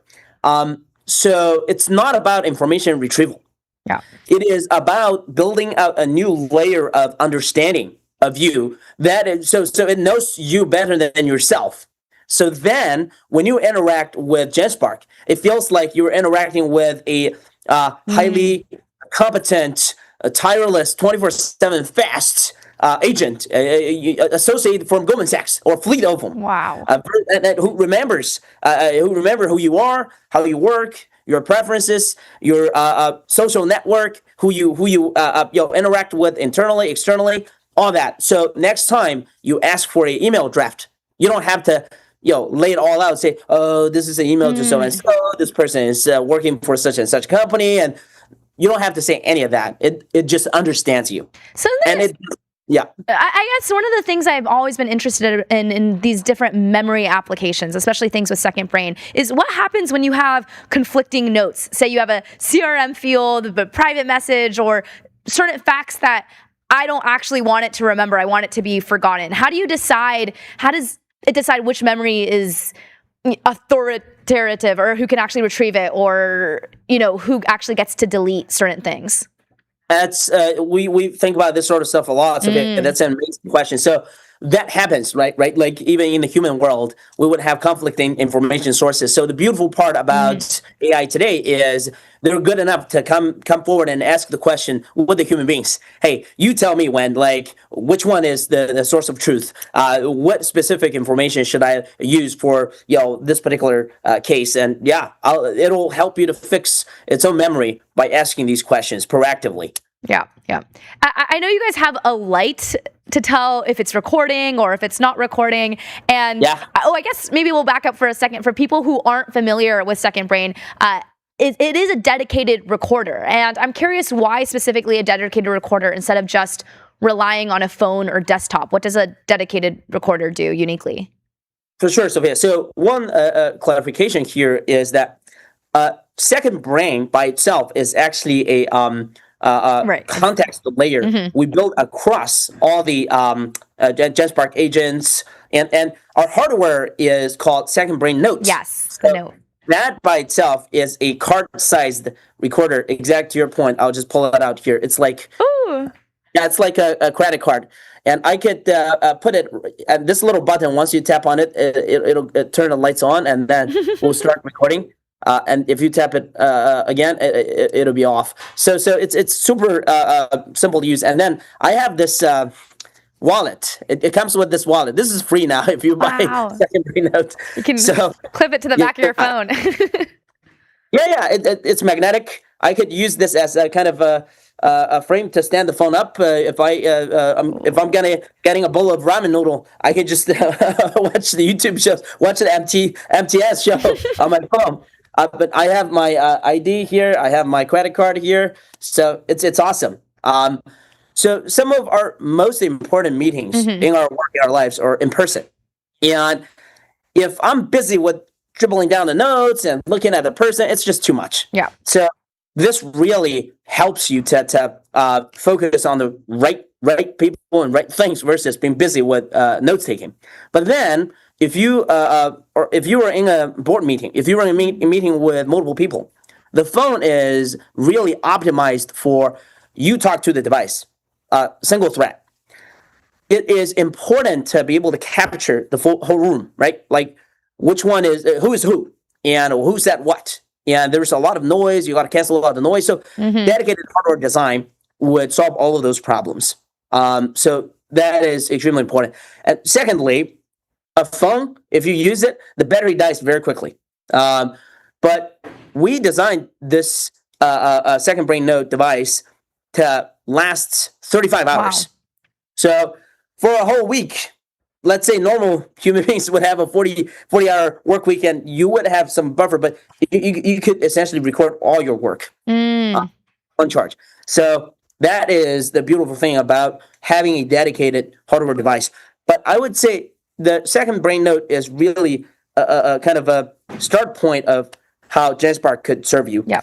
It breaks the boundary of the physical world. So because all of our contexts that's being digitized has been in email, in calendar, and so on and so forth. But the in-person meetings, we can't even have a meeting with ourselves. That's not captured, but there is a lot of those, right? So the digitized stuff is limited. Now we break that boundary and pull in all of these information and put them together with your email, your drive, your calendar, and so on. And then the second brain, the context layer would put everything together to understand you. And then with this, once you have a meeting, you can turn that meeting note directly into a sales proposal, a ROI analysis, a financial model, a investment memo, a presentation. You don't have to, let me transcribe the audio from the phone, and then, let me turn the transcript into a summary. Then let me copy and paste, text in that summary to email to presentation. You don't have to do any of that. You skip through all the busy work. Wow. So, that's why. That's amazing. It's not just this hardware piece. It's also this entire agent orchestration layer. And like you mentioned, we have these insanely smart models, but right now they have the same memory as a goldfish. So exactly, you're not using them as effectively as you could. Yeah. One more thing to add on to that, beyond beyond the individuals, if you're a company, if you're an organization, for the first time ever, you finally have the opportunity to ask the question, okay, for my 1,000 sellers in my company last month, how many meetings were conducted? Who were some of the top prospects? What are some of the flagship strategic clients I should, as the executive, focus on to empower our people to close those deals? What is the movement of the pipeline? How about the sentiment within the meetings? Anything we should pay attention to? So all of these contexts that was impossible to gather and to parse through now becomes possible. Wow. We're creating new possibilities. Wow, that's insane. That's insane to just think about how that's all going to actually work out. One last question I had for you. I know you guys are targeting $1 billion in ARR by the end of this year. That is quite an ambitious number. And I am curious where you actually see that growth coming from. Is it from a specific product? Is it from a specific geography? Where do you actually see that revenue coming in from? Absolutely, Sophia. So we benefited tremendously from the product-led growth motion. So when we launched our product last April, it was only a platform for individuals. And within 5 months, we got to about $50 million ARR. And within 9 months, we got to about $100 million of ARR. Up until that moment, we did not spend a single advertisement dollar. Wow. And then we thought, okay, the signal is real. The growth is real. It's time to pour fuel on the fire. And then we basically purchased we started doing campaigns, online, offline. Just so you know, Sophia, I lost your image. I'm still here. Yeah, don't worry. Okay. All right, cool. So awesome. Now I see you. So basically, we decided to run campaigns. We bought a Super Bowl commercial back in February. We started running offline campaigns in New York and Tokyo. These are the major hubs of knowledge workers. We took over 3,000 vehicles in the New York subway system. And you cannot not see JanSpark if you're in Manhattan. And then we started spending money on all the channels, SEO, and so on and so forth. So, and then another 3 months, we got to $250 million ARR. Wow. Now, majority of that was from individuals. But then last summer, a lot of corporations started calling us saying that this is from people all over the world. Oil gas companies from Bogota, Colombia, electronics companies from Korea, PE firms in Japan, investment banks in London, government agencies from Dubai, UAE, beyond all the consulting firms, consumer brands in Atlanta, in New York, in Chicago, system integrators from Miami. So beyond all of that. So they were like, okay, can you guys give us a business platform? Well, like, what do you mean? You can just swipe the corporate card. Like, no, we need centralized billing, SSO, SOC 2 Type 2. So we actually went into the effort to build out JanSpark for Business platform, got certified for SOC 2 Type 2, ISO 27001. Now on the roadmap, GDPR, FedRAMP, HIPAA, we're lining all of those things up. And as of today, 8 months in, we got to over 7,000 business clients, and many of them are major enterprise companies. Hey, Aiden. So Yeah, so we're just getting started now. 2 months ago, we onboarded our chief revenue officer, Jameson, who ran sales for Monday.com. He took them from shy of $100 million all the way to over $1 billion top line. So he has a playbook. We're using the playbook in a much faster fashion. So we're layer on SLG, sales-led growth motion now. Globally, we're only 70 people today, but we're adding another 50 plus heads on our go-to-market team here in the States and then possibly globally as well toward the end of the year. So we're gonna have the opportunity to capture opportunities in revenue from both individuals and businesses. Wow. Is how we plan to do it. That's incredible to see, and the growth is really fascinating. So, I did want to thank you for joining us today on MTS and sharing more about all the things that are happening with GenSpark, and also how Second Brain and Second Brain Note are actually working in production. So, thank you for joining. Thank you, Sophia. And we'll be back with MTS.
attention engineering, the makers of Coast, which just launched today. So Aiden, congrats on the launch. Welcome to MTS.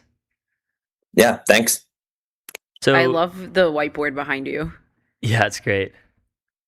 You can just tell you were cooking. Is this the attention office that I went to? No, I'm actually in the poke office. Nice. Of course, they're now moving up to SF, so we'll see. Yeah, congrats to them too. Big stuff. So tell us about what attention engineering is and how you got started in the mission. Yeah, I mean, I co-founded attention engineering with this German guy named Julian. He's one of my best friends. We worked on a bunch of stuff before. He was basically doing his about to start a PhD at Cambridge in distributed systems. And then, I basically just convinced him that he should drop that and just start a company instead. It kind of came to be because we were both huge fans of Rewind AI back when Rewind was still a thing. And we just sort of realized that, it was just way too early. All this context is just becoming incredibly useful. How work is being done is becoming incredibly useful, and that, there should be a company that sort of pursues this. We started the company, raised a bit of money, built a team, and then, today we just released, I guess the company just came out of stealth, and we just released Coast Local, which is basically like a local preview of the full product. And it has a lot less AI features, but, we were huge fans of Rewind and we're very sad when it shut down. So we were like, let's sort of replace it and add a CLI to modernize it a little bit. Yeah. Why did Rewind shut down? I remember Rewind. I was not aware that it Remember shut YouTube down. Rewind? I'm just kidding. I also remember that one. I remember that one. But why did Rewind shut down? Yeah. Well, Rewind, I think roughly 2.5 years ago, ended up pivoting into hardware. Roughly when you saw like Tab and Friend and all these things pop up. And I think they were just way too early on like the sort of always on screen recording thing. And, GPT-4 tool calling was like horrendous back then. And it just wasn't incredibly clear that like all these things would get so good. So they pivoted away. They ended up working on this hardware thing. And then Meta bought them. I think they were acquired by Meta in like November or December of last year. And then Meta basically sunsetted the product post-acquisition. Yeah. Disappointing. So tell us about like Coast. What is the product exactly? It's very beautiful from the video. I really like the web design. The web design is great. The video is great. Nice. Yeah. Shout out Miles. He did all the web design, and we have great video producers. But Coast. So I was sort of split Coast up into two things. Like what we released today is like, as I said, basically like sort of like a replacement for Rewind with a CLI and some other additional nice features. And the sort of full Coast, which we're still developing and piloting with a few early customers, is basically like this like always on sort of system that syncs all this stuff to the cloud and like runs inference live over what's happening and uses all of that to do some cool stuff with regards to like building skills and sort of automating away a lot of the work that gets done in like a very, I guess, like a human-like manner. Like we're not sort of aiming to build like digital humans, but more so like just multiplying the output of everybody by understanding how they work and sort of inserting AI and all these tools as much as possible. Like basically we want to do what Cloud Code did for like developers for the rest of the world. So how do you actually make memory of agents good? This is a very famous problem in AI right now is continual learning and long horizon memory. Yeah, I think that it's very mixed. I mean, we've learned a lot of tricks from our friends here at Interaction, but I would generally say that it is just like it is just very, very difficult. And even if you have like many examples of the work being done, it's not necessarily always correct. And oftentimes these agents do mess up. And so just building the correct guardrails and everything around that. So do you find that people are like willing to basically have an always on recording screen that's constantly capturing context? And isn't this like expensive just from like a like an always on ambient intelligence can't be like super computationally cheap? Yeah, like when we first started, it literally costed us hundreds of dollars a month just on inference. Like somebody using their screen for like 8 hours a day for 30 days, a month. We like through a lot of pre-processing, a lot of ways that we hook into like accessibility trees, etc. We've gone that number down to like where it's like actually feasible, both in terms of like enterprise and also for like prosumer. And so like basically like reduced it by like over an order of magnitude, and that's a lot of the work that we've done. But yeah, I think the main thing is just like people, you sort of have to pick where you start. And like I think it's like very difficult if you were to start at like a Meta or something, but there's a lot of these, much more non-technical companies where something that just understands and like abstracts away the process of building automation is just like much more useful than like sort of like the tail, I don't know, like the front wind of like privacy. And we do make sure that like it's not like Big Brother. It's not like thing that's just like reporting everything you do to your boss. The idea is to get everything else out from it. Yeah. Is there a way that you like sort of guarantee security or you guarantee privacy with this sort of product? Yeah, I mean, for local, everything is just local, right? Unless you use the CLI, which you can turn off, we don't actually ever send any of the data to our servers. And then, yeah, I mean, for like the full version, we have all these like, I mean, SOC 2, whatever, we're all in the process for all these things. We try and make sure that privacy is like basically like our number one priority. Basically most of our team is European. We all know how much they care about privacy over there. It's like basically in there, it's drilled into them from a very young age. And so that's basically, yeah, I mean, it's just a lot of work. You just got to make sure that you don't just like vibe code everything and then just not do any code reviews. Yeah. Awesome. Yeah. So you mentioned that Coast Local, which you can download now, is a preview of what you expect to be the full product. So what do you think the product looks like over time? How does it evolve? Yeah. I mean, I think every sort of large company today that's like whatever, be it like OpenAI or Microsoft that's building these systems, like they all love to call it a co-pilot. But like, GPT is sort of like in the bathroom for like 90% of the flight. It just like has like functionally no context of what you're doing. And for example, if you're like a journalist and you're like writing a piece over the course of like multiple hours, all that context, all the changes, everything you read, everything you're looking at is incredibly useful context for like an agent to give you like a better output, or just know how to help you better. And yeah, I mean, I think this is just more of like the desktop use case of AI that we're targeting.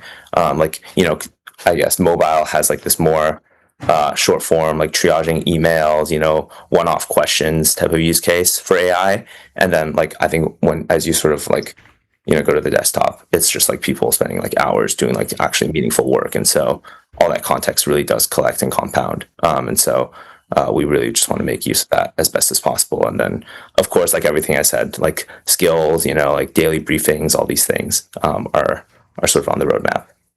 Would you see the prosumers getting like the first like use cases? What is the most value? Or even what platforms? Like I saw a preview of basically like scrolling Twitter. I don't know how useful that would be, but maybe, I don't know. Yeah, what are like the top prosumer use cases? It just really depends based off of what you do. I think for example, like even with Coast Local, there's just been so many use cases that have just emerged. Like one of my friends sees a bunch of slide like presentations on Zoom, and he always forgets to save them, and so he just asks his like Claude Code now to use Coast Local CLI to just reconstruct basically all of these presentations. Stuff like this I never would have imagined. I'm sure we'll see a lot of this for like this sort of full version as well. But I think it's really just like how do you, like taking that context and like making it super useful. Like, I think the Twitter example is good. Like, hey, like make sure I'm like logged in for the next week. I have a test. And then whether you like open up Twitter or like you open up TechCrunch or Hacker News, it like just pops up and yells at you, maybe even does some basic computer use and like just closes the tab. Yeah. Yeah. By the way, while we were talking, I just downloaded and opened Coast, and there's this like amazing like intro video sequence that plays. Yeah, it's yeah, just yeah, it's awesome. great. It reminded me of the game Wonder Putt. Great old video game from maybe 10, 15 years ago. Incredible vibes. Nice. Yeah, I also just installed it. So beyond like sort of the memory, like does this integrate with a bunch of different agents, basically all agents? What other integrations do you see? Yeah, every agent. I think in the future maybe we like also sort of add iMessage capability as part of Coast Local, where like it just like I guess the idea is just like locally make all your context as available to AI as possible for free. And so I think there's like some natural next steps there. But yeah, it's just available to any agent. You can ask it functionally anything. It helps my agents like book my flights better, knows like my agents now know where I like to sit. A lot of these issues that you sort of had with personalization are just sort of solved because like anytime Fable has a question, it just uses the Coast CLI to go and like look at like, oh, last time, Aiden had a choice between like ABC, he chose A, maybe he probably just likes to sit, by the window. Yeah. Do you see message as like the natural interface with agents, especially when you're this is like the on poke go? thesis. Yeah. Yeah, it's almost very similar to the poke thesis, but sort of like from the opposite angle where like as you're sort of getting longer form work done and you spin up like Fable to go and do something in like Claude or like GPT work or something. Sorry, I shouldn't say that. Like GPT 5.6 Soul and GPT work. You want it to be able to run as autonomously for as long as possible. And how do you sort of give it the necessary context? I think some of that will live in your messages, some of that will live in your email. For these more traditional things, like email or Notion, the connectors are already built and they're like incredibly great to use. But for everything else, like how you actually do work, all these one-off things, like which restaurant you like to order from on DoorDash, all these things we sort of want to cover. Right. Would it also be able to like learn its way around a software that you use often? Yeah. I'm not sure. We haven't done much testing on it right now, but like the full version, this is like one of the core. That's so cool that in AI world you can like ask someone, does your software do this thing? And it's like, oh, we're not sure. We haven't tested it. Maybe. Yeah. Maybe, Incredibly powerful yeah. tech. Well, Aiden, we're running low on time. It's been great having you on. Congrats on the launch. Congrats on the launch. Check out Coast. What should we plug? What's the website? Go to Coast.app. Coast.app. Go to Coast.app. Check it out. Coast.app. I've never seen a Mac app install like this. It looks really nice. And it looks like it could be a good product too. So thanks so much, Aiden, for coming on MTS. Some sleep, guys. All right, nice. See ya. Thanks, Aiden. And we'll be right back with MTS.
And we're back. And we're back. Are live once again with Samo Buria, who's the co-founder or founder of Bismarck Analysis.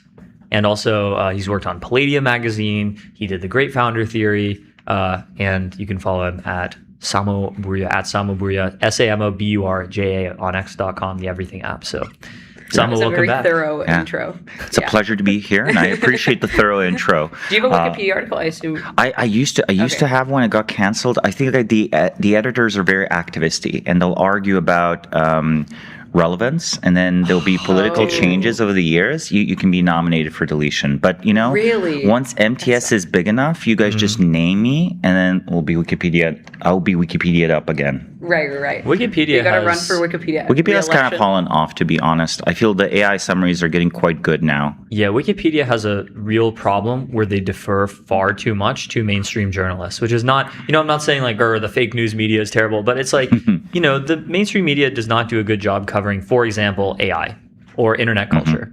And so articles on these topics on Wikipedia are really like hamstrung by this lack of coverage. They often don't exist at all. If they do exist, they're often rather biased, or like very short kind of stubs. Wikipedia is almost a success case for volunteer contributions and a post-economic mode of production. Basically because people are not being really paid as full-time staff, essentially, to edit it.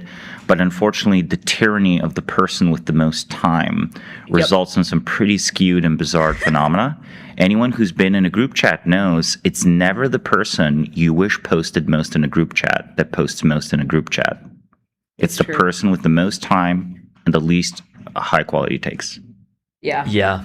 I don't know. I'm in some group chats where some surprisingly high quality people are spamming a lot, but I do think that like Grokpedia, for example, is just like straightforwardly better on a subset of things.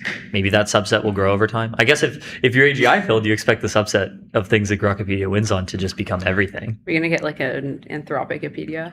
Well, Claudepedia. Yeah, why not? Yeah, why not? And especially because at one point, why do you need a human editor between you and the prompt? You can just prompt the AI to assemble the writing you want it to. Right. Why would you have them prompt it and edit it for you? Yeah, we have Samo Buria, Grokpedia, That's talking true. about, it seems rather unbiased. It actually talks about your ideas. It's not very comprehensive on early life. You guys can always interrogate me about early life, but maybe let's talk about Early some life more check. timely things. Let's talk about Unitree. Yes. Exactly. Okay, so the headline is Trump administration bans new Chinese humanoid robots to protect U.S. AI build out. And then, you look into the article, it's in addition to connected power inverters and quadruped robots as well. So what are your takes on this? Well, first off, there is a national security argument for, banning Chinese industrial production. But if we're doing national security arguments for robots that could be hijacked by China, that we shouldn't have them, what does that say about our phones? What does that say about our chips? What does that say about our electronics and so on? And many, many things are built in China. I assume all of them have hardware backdoors because why wouldn't they? The United States certainly has attempted to install hardware doors into the internet. I've assumed for the longest time, since about 2007 at least, we should assume that the entire internet and every machine on it is visible to the United States or some branch of the United States, but also that the same is true of China and probably has been true since 2015, 2016, when they really made it a national security priority, ironically for the same reason the United States did, right? The United States upgraded this infrastructure massively during the war on terror.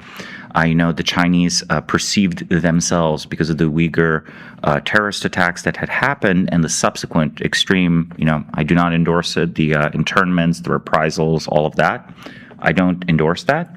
But it was actually the same kind of stimulus that, made their surveillance state happen. But to go back to the robotics question, I am in favor of the U.S. reindustrializing and rapidly building out robotics. But it is certainly the case that this will impact the U.S. consumer negatively. Now, you could say, and we actually did say this before we went live on air, that this impacts power users for now. Of course, power users are exactly the people you want to empower. Right. These are people who are working here in the Bay Area or maybe in Segundo or whatever, and they're using this rapid Chinese prototyping to develop interesting toys, projects, prototypes, things that might well end up being US companies. All those things are somewhat slowed down, and the road for us to reindustrialize to the point where we could prototype very fast, that's going to be such a long road that the Chinese might just be years and years ahead in their prototyping in the meantime. I think also we will see a rapid expansion of consumer robotics. It's just, even if you don't go all the way to humanoid robotics, there's just so many things where machine learning will be easily applied to this new generation of, these kind of servomotor based, like very dexterous hands and other limbs. It's cheaper and cheaper every year to reproduce the human hand. Eventually this, I think, just fills more and more economic niches. I still think it's going to take very specialized training, clever product design, engineering choices will matter for sure. But do we really want a world where, the Chinese are widely using these robots and Americans just don't have them? Yeah, I think that my general take on this at first glance is like, you have US companies doing robotics, you have the Sunday Robotics and Physical Intelligence and so forth. But they first of all haven't shipped anything that is so developer friendly, and I am skeptical about They've hardly shipped anything at all. Yes, this is true. I mean, sad. How many of these companies can you go on their website and click order and pay them money and have a robot shipped to you? You can on Unitree. Very few American companies can say the same. Yeah, but you at least have like prototypes, right? But they're all going to be like very proprietary, sort of closed source robots that will like have the home use cases. But it's like I am concerned about our ability to make an open source ecosystem in the US for robotics. I don't think that our like economic environment favors that very much. So that's what I most am worried about in the short term. I also just, I just do think we are already suffering as consumers by basically not being able to buy Chinese EVs and Chinese cars. Yeah. I think they've demonstrated a super high level of quality. If you go to Brazil, Eastern Europe, all these places, people love those cars. Americans in a way Americans in a way don't know what they're missing out on. Mm-hmm. So we could easily imagine a world where, again, in China, there would be millions and millions of robots that one of their companies has scaled up. People are used to using them. And people in the States don't even know that they're missing out on it because, well, they don't use them. Yeah. And, I think maybe TikTok sort of shows this. But when you're looking at a place like be it Japan, China, you never quite know how common something that went viral on social media is. So you can tell yourself, oh, this is a rare prototype. You don't see the person whose lunch is being delivered by a robo-dog instead of, an Uber Eats driver from Nepal or whatever. Yeah, I think anyways, you can go on. I forgot what it was. Yeah, the counter argument to this is like, yes, BYD has created huge consumer surplus for people in China and around the world.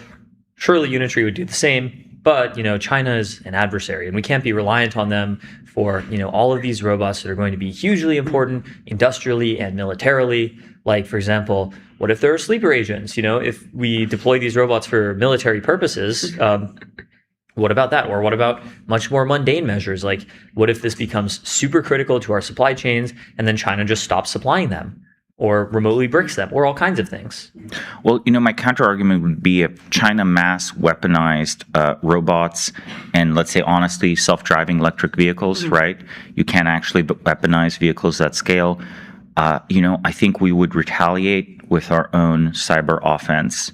And I think there's some version of like a cyber mutually assured destruction. Yeah. I'm pretty sure we could cripple huge chunks of their infrastructure. And at least for now also, it's not just the human cyber warfare expertise, which I think the US has the best in the world. It's also the superhuman one, right? The AI, our AI hackers are for now way better than theirs. Yeah, well, I think this makes sense. Like, there was a similar ban, I think, earlier this year on drones, like DJI drones, and so this makes total sense. I'll give it to them. But with drones have like very obvious military applications, and with robots, I am not entirely sure. I think the pattern seems to just be because we do have Tesla here, and although Tesla does have pretty significant business in China. It is like the frontier. Like, I don't know if there's any benchmarks we could like point to, but it is the frontier of like, you know, of EVs. And so if like but that obviously has. Let's put it this way: Tesla is the only American company who can successfully compete in the Chinese market. So I think it's the only modern American car company. Yes, exactly. And all the other car companies are living on borrowed time. Yeah, but that like only comes at a cost to consumers because Tesla has like attempted to make more affordable vehicles, but it hasn't really succeeded. Yeah, I mean, let's not forget, Tesla does build in China, and perhaps this offers us an intermediate solution. We're perhaps not cooperative enough with China to say, hey, fine, we will buy your unitary robots. However, you have to have a factory here in the States. Yeah. This was the traditional deal in the 60s, 70s, and 80s that was struck not just with Western Europe, but with Japan for, you know, we will buy your Toyotas. You have to buy some of our stuff, and you have to make some of the Toyotas in the United States. And then you had knowledge transfer from Japan that had actually surpassed U.S. expertise in manufacturing.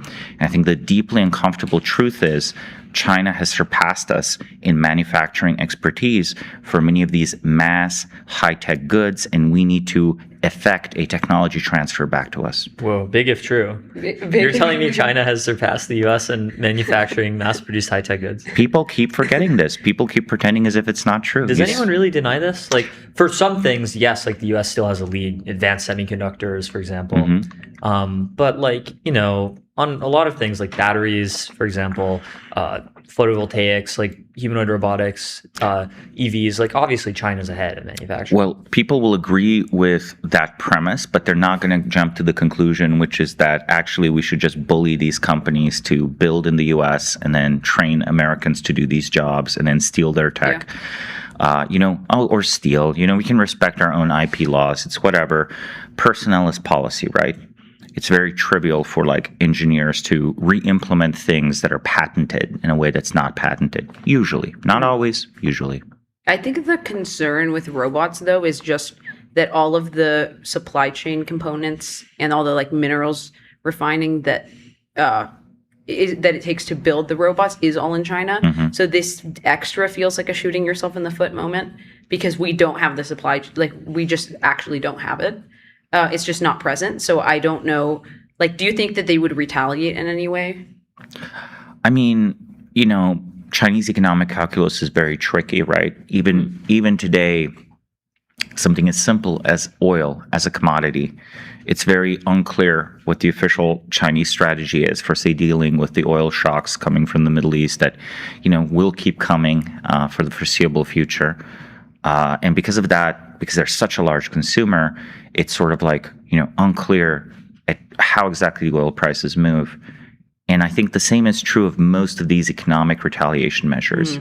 I sometimes wonder whether there are profound misunderstandings happening between the Chinese and US government because they actually look at such different economic metrics and channels, where, for example, the two sides might think that they're retaliating against each other, and the other side might not even notice it's a retaliation because they're like so not talking in the same language about the global economy.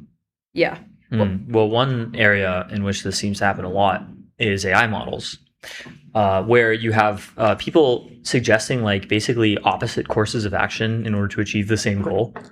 Where one is like, oh, you know, we want to build the US AI industry. We need zero restrictions on Chinese models because open source models are really important for the US. And then others say, we want to build up the US AI industry. We need to ban Chinese models because they undercut, you know, our margins and they make us dependent and they could be sleeper agents and all kinds of stuff.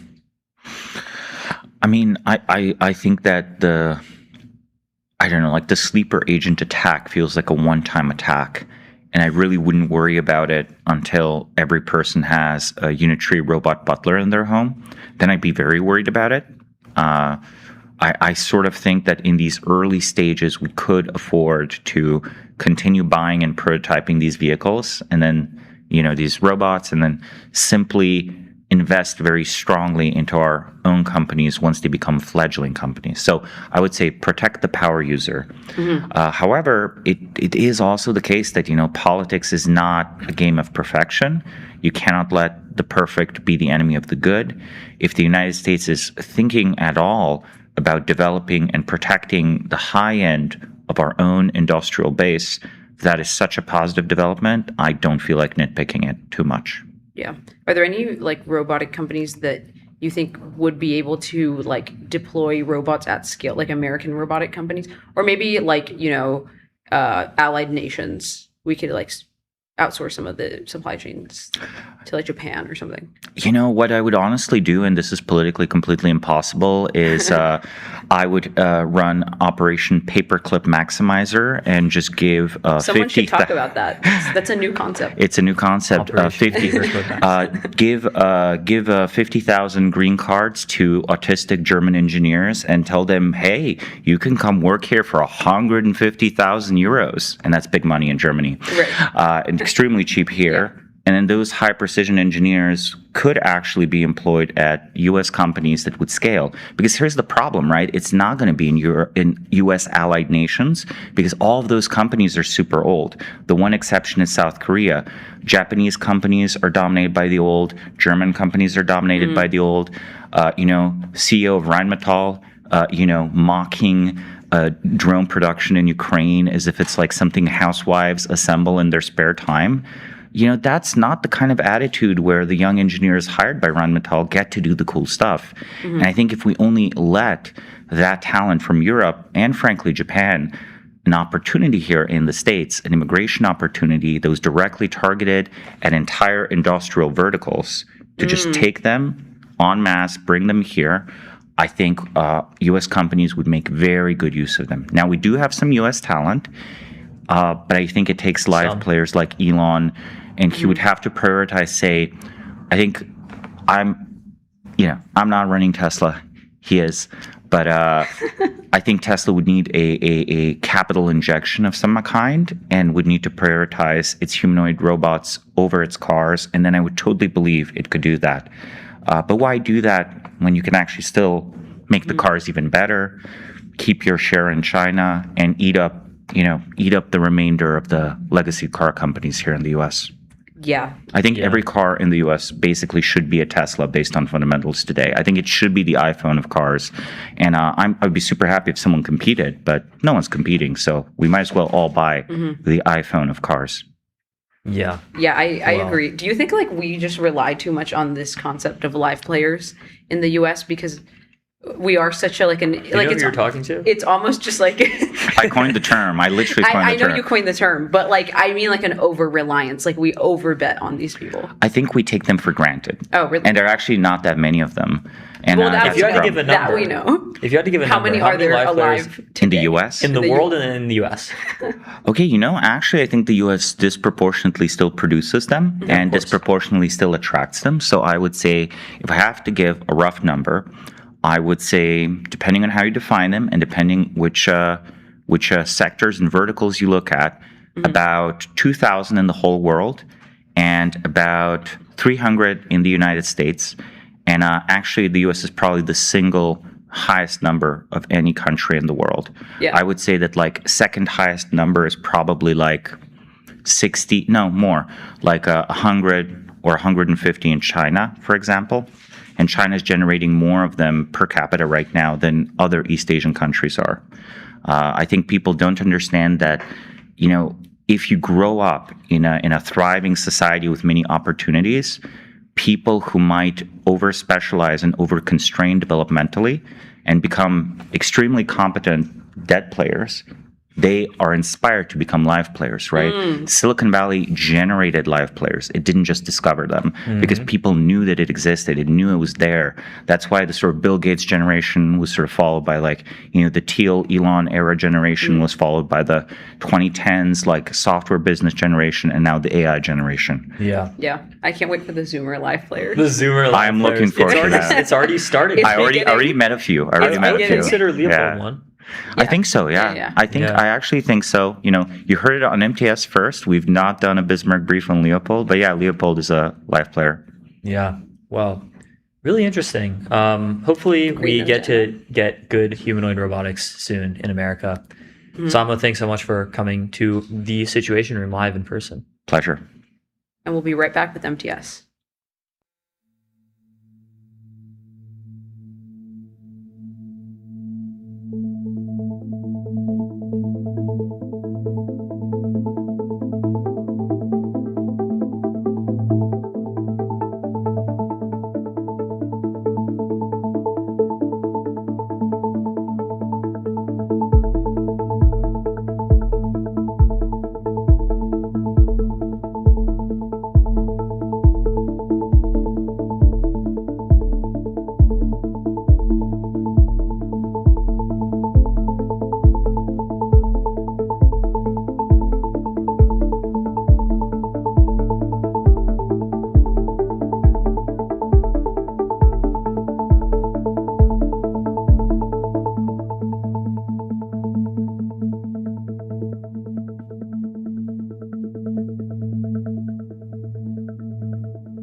And we are back. We're live with Chris Gillette. He's a data scientist. He writes about energy. He's on the advisory board of Austin Energy. And he just wrote an article for Works in Progress, one of our favorite publications. So, Chris, welcome to MTS. Thanks for having me, guys. Absolutely. So tell us about this article, why American data centers can't plug in. What's the thesis here? It's an overview of what I think is the biggest challenge to growing the power grid today, and that is the interconnection queue. And I look at two ideas that I think are the best ways to address this challenge, which are prioritizing the interconnection of flexible power plants and flexible data centers, and prioritizing the interconnection of the most valuable power plants. And the reason for this is that we want to grow the power grid to facilitate investment in AI, but also electrification, electric vehicles, and just all the technology to the future that are going to run on electricity. Yeah, totally. I think like the AI demand allows for a bootstrapping and just like investment into power, which I'm really excited about. Definitely.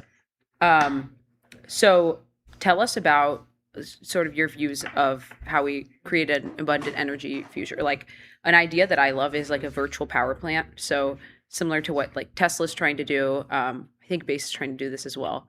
What are some of your views?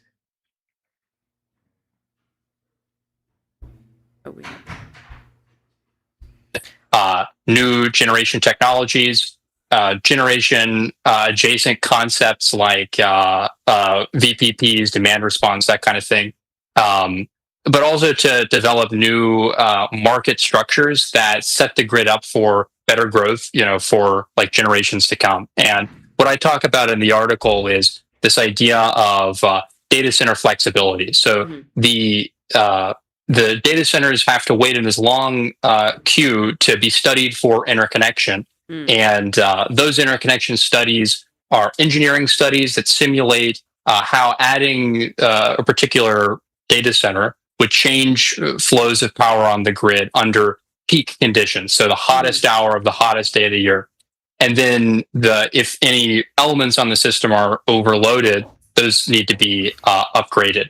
And one of the ideas in the article is that those transmission elements that are upgraded are only used for just a few hours out of the year. And those aren't even consecutive hours. And so if you have a large power user that's willing to turn down just those few hours of the year, they can be interconnected even before those transmission upgrades are built. And this is something that's just going to add more flexibility to the grid. It's going to pull compute further, closer to us in time and allow data centers to get online faster. Right. Okay. What historically has led to interconnection being so difficult? Is it like just a lack of updates to the grid, or what's going on there? I think the key problem with it is that it's a first come, first served system. And the reason that this was set up in the first place is that when the interconnection rules were written during deregulation, there was a lot of concern about these newly deregulated utilities sort of putting their thumb on the scale to give preference to their own projects versus competitors. But today, that's just not really a concern. The independent power producer industry is really thriving. And also just the fact that there weren't these capacity constraints in the past. So like an analogy that Alex Tabarrok gave that was really great. I wish I had it in the article. He says that the interconnection queue for power is like having a Boeing 747 queued up behind a Cessna at Denver International Airport or something. And you can imagine why you would start with a first come, first serve system, for example, at an airport. Just makes sense. But as the demand for travel bumps up against the capacity constraints, then there starts to be a real cost to not having this prioritization, and that's what we're seeing right now. So how useful is it for data center providers to be able to build out on-site power, whether it's like generators with natural gas or eventually like nuclear power? I think Meta, I believe, was working on like a dedicated nuclear power plant for Hyperion. It's very valuable because it allows the plants to the data centers to come online more quickly. And this behind the meter generation, off grid, microgrid, a lot of terms for it is there are large data centers operating right now that serve major players that are powered wholly or partly off grid, mostly by natural gas. So it's definitely a real thing, and it's only going to get more common as time goes on. I think that what we've seen with off grid generation is that there are three things that a compute customer or a data center developer really want in their project. They want to have as much compute power as possible. They want it to come online as quickly as possible, and they want to have as much uptime as they possibly can. But as we've bumped up again, it's over. We're out of energy.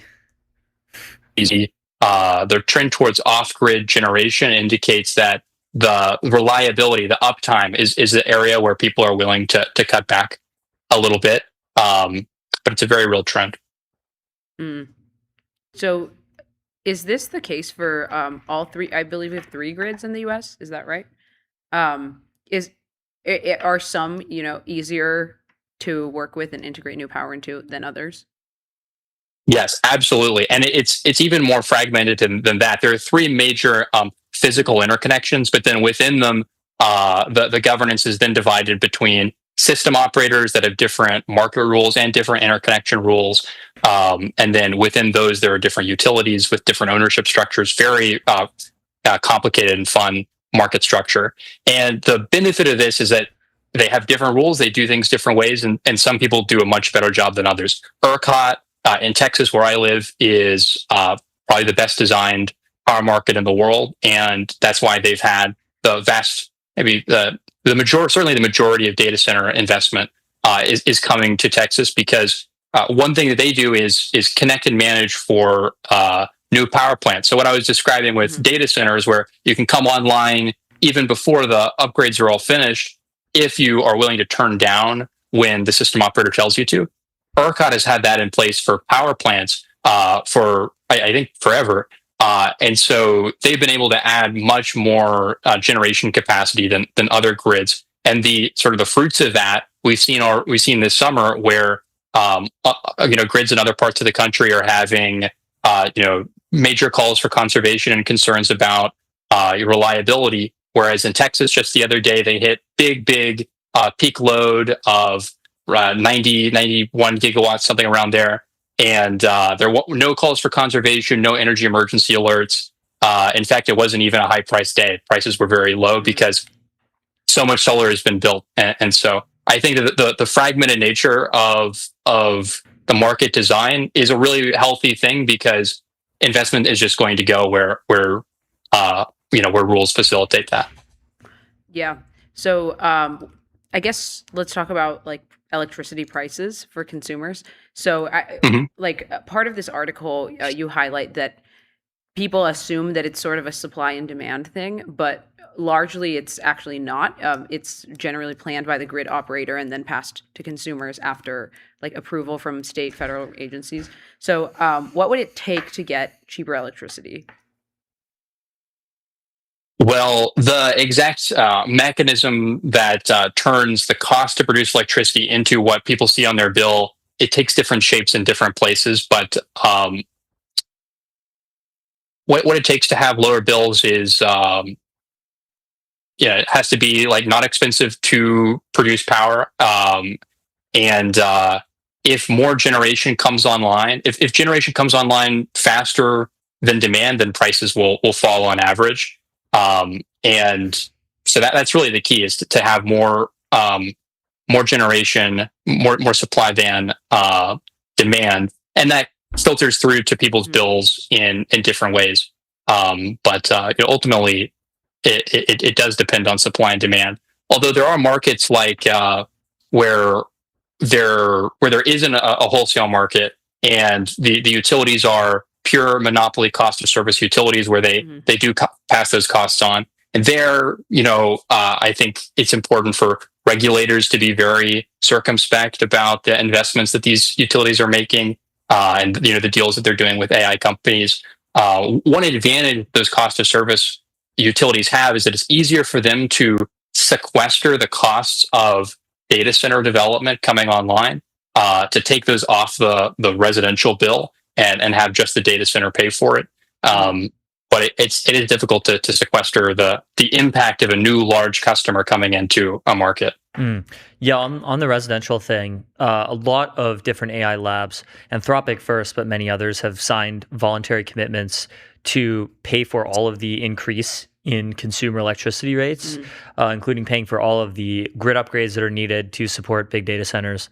Do you think that these are good things for labs to be doing, or should government mandate them even?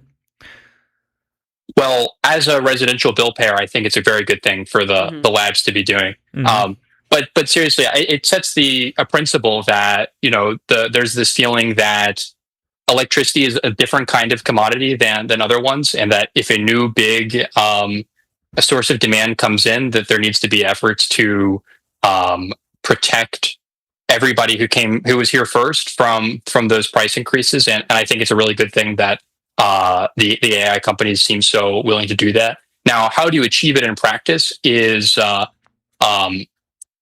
depends on the situation. So it's much easier to do with a cost of service utility, because they can just take the capital investment that they made for you. It's very easy to account for it. They can take that money and have only you pay for it and not put it on other people's bills. But in markets like ERCOT, where the retail bill depends on wholesale electricity prices, it's hard to remove the impact of a new large source of demand, the impact that it has on forming prices. It's hard to say what prices would have been if the data center wasn't on the grid. But the transmission side of things can still be accounted for cleanly, I think, in a market like ERCOT. So what kinds of power generation are the best suited for data center projects, especially like, to get these built quickly? Like, what are the fastest forms of power that can come online? If you're talking about behind the meter generation, I think everyone's going with natural gas. Texas is a state that has a lot of natural gas. I think more than it has a capacity for in its pipeline. So there's plenty of availability of that fuel. Turbines are the harder component to get a hold of. But yeah, I think that's what everybody's going for. Yeah. What do you think is the basis of any environmental concerns for data centers? I'm sure that we've all heard the water one, but setting some of those aside, I'm sure that there is actually some sort of general construction, not necessarily data center, but just of any large scale process that involves some sort of environmental risks, and maybe the power side as well. Yeah, I'm not all that familiar with the construction side of data centers, but whenever you're constructing a large project that just takes up a very wide footprint, that has a longer term impact. And for example, how the community develops, eventually it's going to be developed as it expands. It's going to be developed around this big footprint, and that can create traffic issues and just some weird patterns there. But in terms of the environmental or the externalities of the power side of it, when you have the cleanest, most efficient power generation is on grid. When you have large scale generators, they can be more efficient, and that's better for the air that people breathe. It's better for the climate. And so the off grid generators tend to be on the less clean side. And so maybe there are probably community concerns around that. Mm-hmm. Yeah, you also had an article about time to power strategies that did not work in 2025. And one of your points was maybe slow and steady does win the race. Is this true? How do we get the fastest time to power? Yeah, there were some really creative strategies that had been batted around and tried in 2025 for getting power really fast. One of these was this deal that Amazon did with Talon Energy to site a data center at an existing nuclear power plant, Susquehanna, and they ended up coming into a roadblock there where the grid regulator FERC rejected that plan because it's for complicated cost allocation reasons. Basically, the people of the state had been paying for the transmission that that supplied that power plant, or maybe even for the power plant themselves. I'm not sure, but they've been incurring some costs for that project with the assumption that they would have the benefit of it for its whole lifetime. And so then taking it offline is kind of like, unfair was the objection there. And then another one that was very interesting was restarting 3 Mile Island nuclear power plant. The idea being like, well, it's already here. It's already got its transmission and all that. And certainly it's much faster to restart a nuclear power plant than to build one from scratch. But they still ended up running into this issue where the transmission capacity that originally served 3 Mile Island had been eaten up by other projects. And so now they're having to start from scratch, at least on the transmission side of that. So they're kind of back at the start of the queue with that project. So those are two very, very interesting strategies that ran into problems. I think that, flexible data centers is going to be the fastest way to get grid power, and then for all the balance of demand that's going to come from off grid generation. How easy is it to just reopen 3 Mile Island? I don't know very much about the construction or the engineering that goes into that. Evidently it's possible for Amazon, or excuse me, for Microsoft and Constellation to do this. But beyond that, I don't really know. Yeah. And you're also based in Austin. I was based in Austin for a long time. Very but good. Why do you think that Texas has just led so much in all these new energy innovations? A lot of reasons. It's it's a state that has a history in energy. A lot of the data center development is coming here because there's so much land. I think that there's a feeling that it's open for business politically. Landowners are very accustomed to transacting. And a big part of it is that the ERCOT market is so well designed. They just got a lot of the fundamentals right. And these other grids that made these political compromises when they first deregulated and designed their grids. Those compromise structures are becoming kind of a thorn in their side that they're having to engineer around, and it just becomes more complicated as time goes on.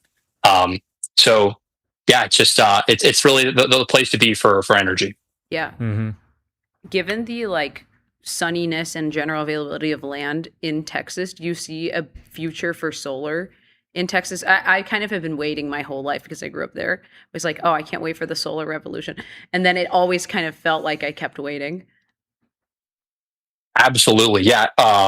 ERCOT has been on a tear with solar and battery storage. Yesterday, ERCOT set its all-time record for solar generation. It was 35 gigawatts.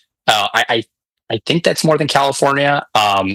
Yeah, that's more than California. I think that ERCOT also has more battery generation than California. So it's the number one grid in the country for renewable generation. And the reasons for that are, like you say, sunny, a lot of land available. The basic market structure being good is a big part of it. Mm-hmm. But Texas also made a big bet on renewables. They were a leader in wind also, and I don't know the history very well, but my understanding is that the state at the political level made a big bet on building transmission out to wind resources, and more recently to solar resources. So it's gotten great support in that way also. Yeah. Well, really interesting stuff. Chris, thank you so much for coming on MTS. Thanks so much. Thank you for having me, guys. And we'll be right back with MTS.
Welcome back, everybody.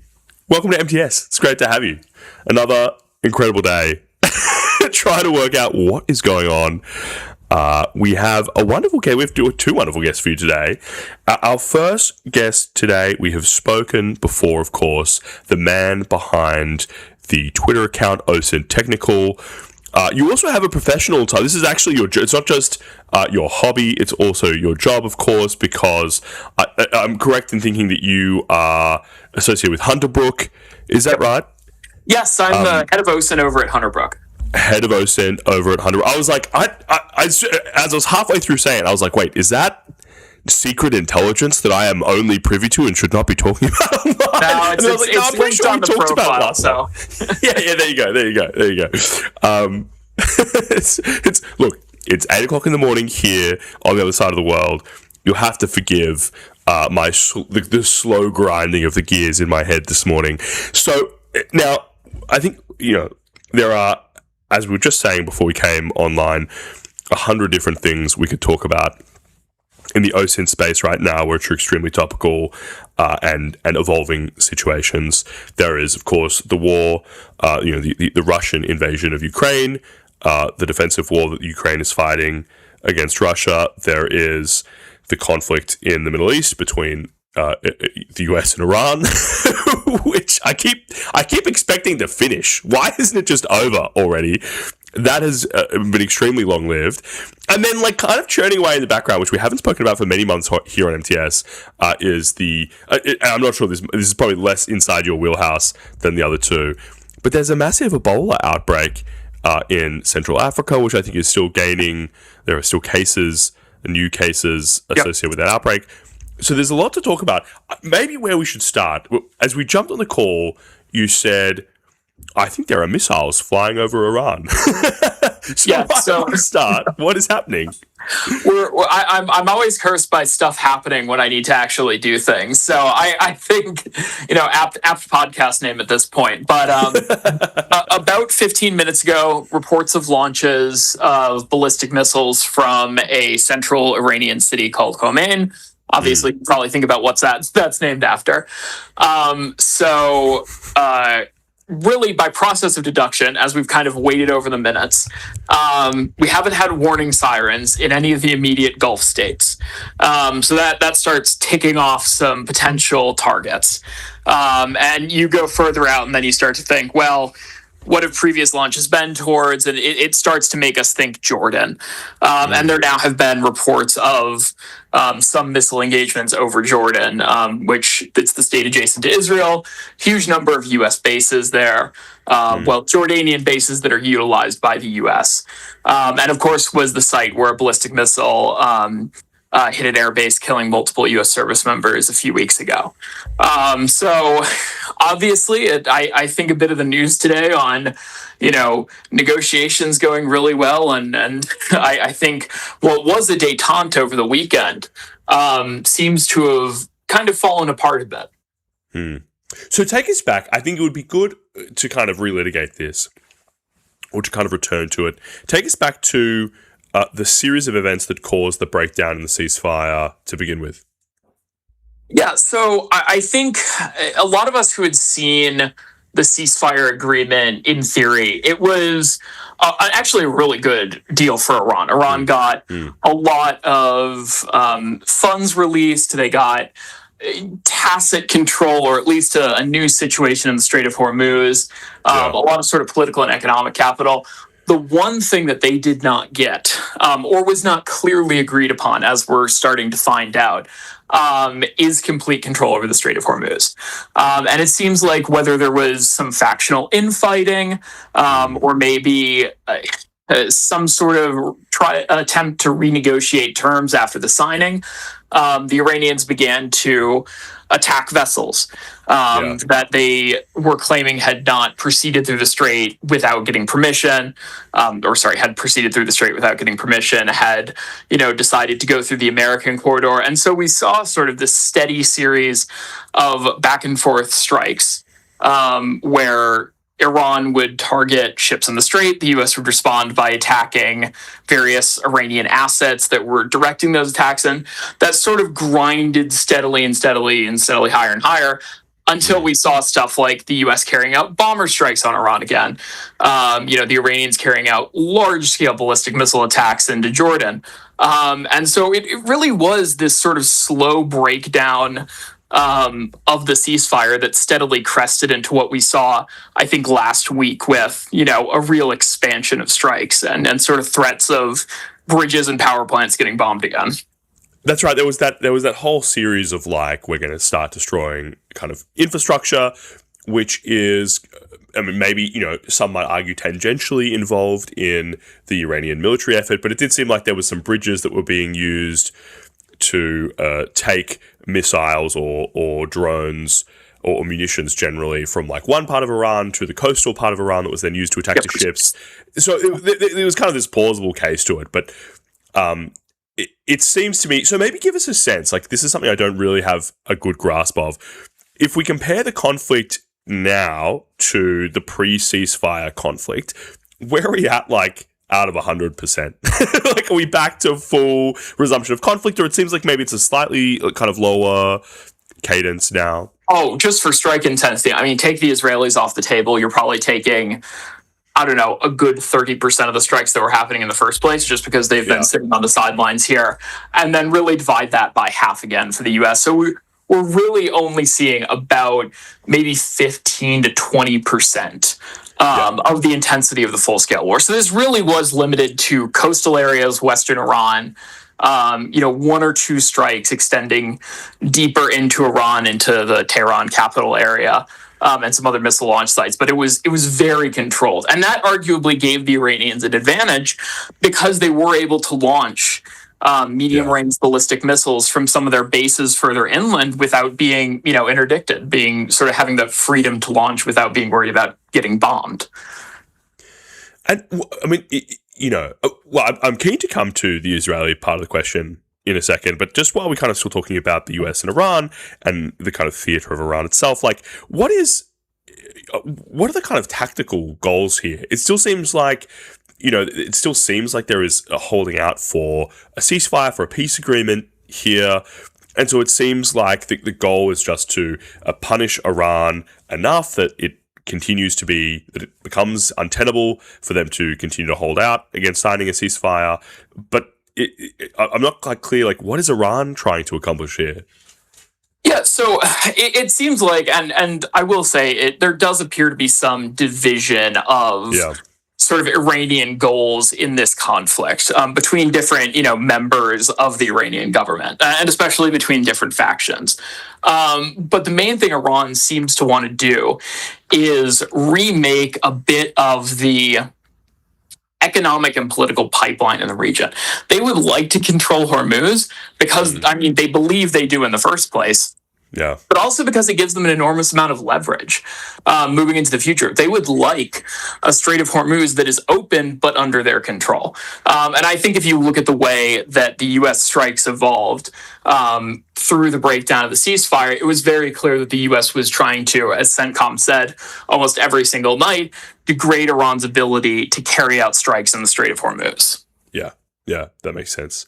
That's it's very it feels like the conversation just before in the lead up to the ceasefire proper, I remember was quite focused. We spoke to Daniel Saidi, who is our jokingly refer to him as our MTS Iran correspondent, but he does have contacts in the area. He does speak Persian, and it seemed to me that there was a great deal of economic pressure building in Iran in the lead up to the initial, the most recent ceasefire agreement, and it seemed like in part the decisions that the government in Iran was making was driven by this concern about the economic health of their citizens and what that might mean for their kind of political control.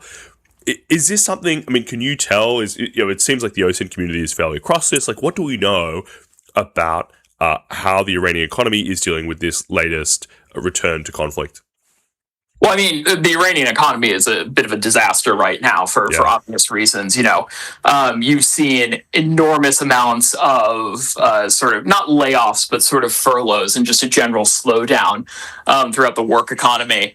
Additionally, especially for employees on government payrolls, you've seen pay cuts, pay sort of suspension.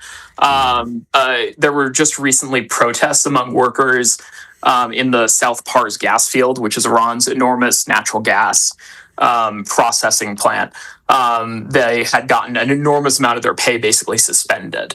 And so we're starting to see some of that where people are eating into what little savings they have. The Iranian government has made efforts to do food distribution, but it really is a bit of a mess domestically in Iran right now.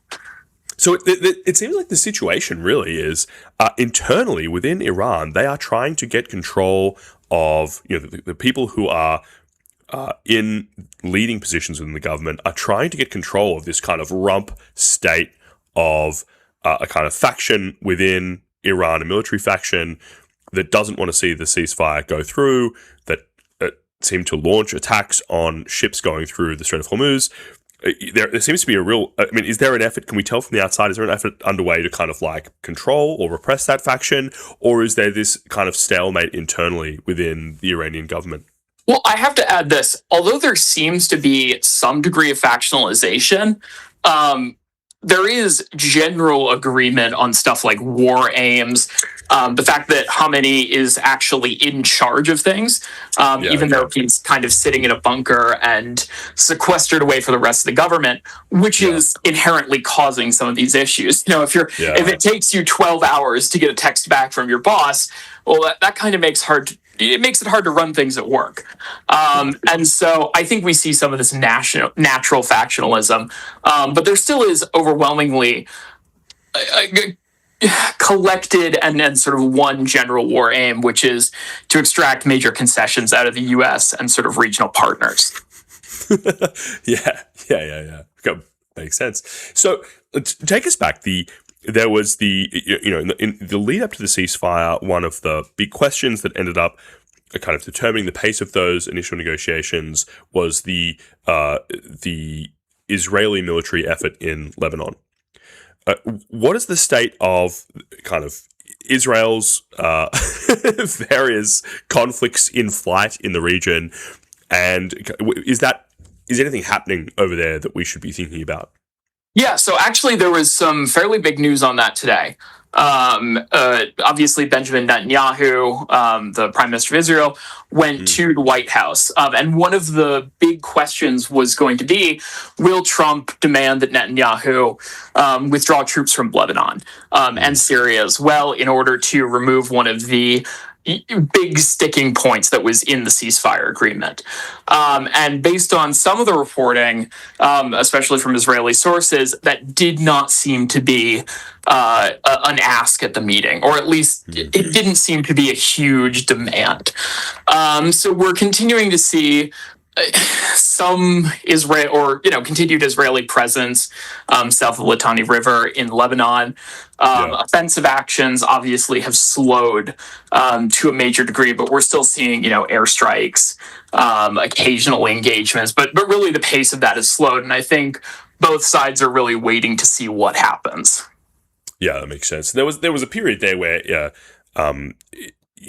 Israel was striking quite far north in search of the leadership of Hezbollah, and that was causing a great deal of tension, and that seems to have slowed. There's been less stories in the headlines about those strikes, apartment buildings falling over in Beirut or what have you. So that element of that conflict has at least slowed down, even though, of course, Israeli troops are still in southern Lebanon, and that seems like one of those very difficult.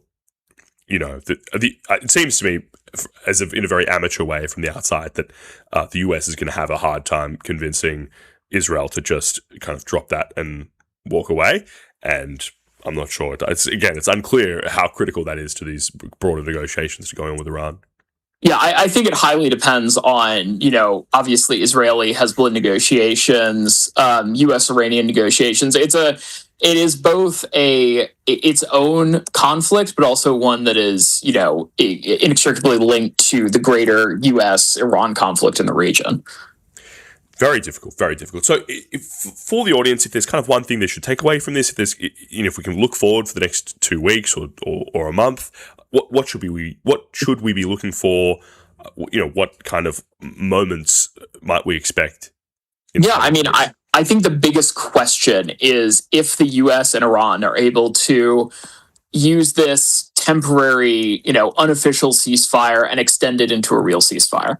I think, tonight we've seen a bit of a breakdown of that. We'll see what the response is if the U.S. decides to resume strikes. The U.S. has moved a lot of forces into the region over, what we've seen previously. So I think there are some huge questions there about if there is an expanded air campaign, what that looks like. From the public reporting that's been put out there, it seems like that's not really an attractive option right now for the U.S. But at this point, there are major questions of the two paths the war could really go down, which is peace or, of course, renewed fighting. And I think we're at that key juncture right now. It does seem that like every additional breakdown in the negotiations makes it more likely that there's another. Like the taboo on restarting the conflict just kind of goes down. The markets react less every time, and it just feels like this might be one of those things that becomes a bit of an open sore in the region, and that would be really bad for Iran as well. Like it's very hard for there's no prospect of recovery in Iran as long as this conflict is alive, and it's obviously not good for the US either, and it just seems like that might be an attractive state that the conflict gets stuck in through just kind of like coordination failure. Yeah, and we haven't even touched on the Red Sea yet, so there's that element as well. Well, what's to say there? How should we think about that in its part in the conflict?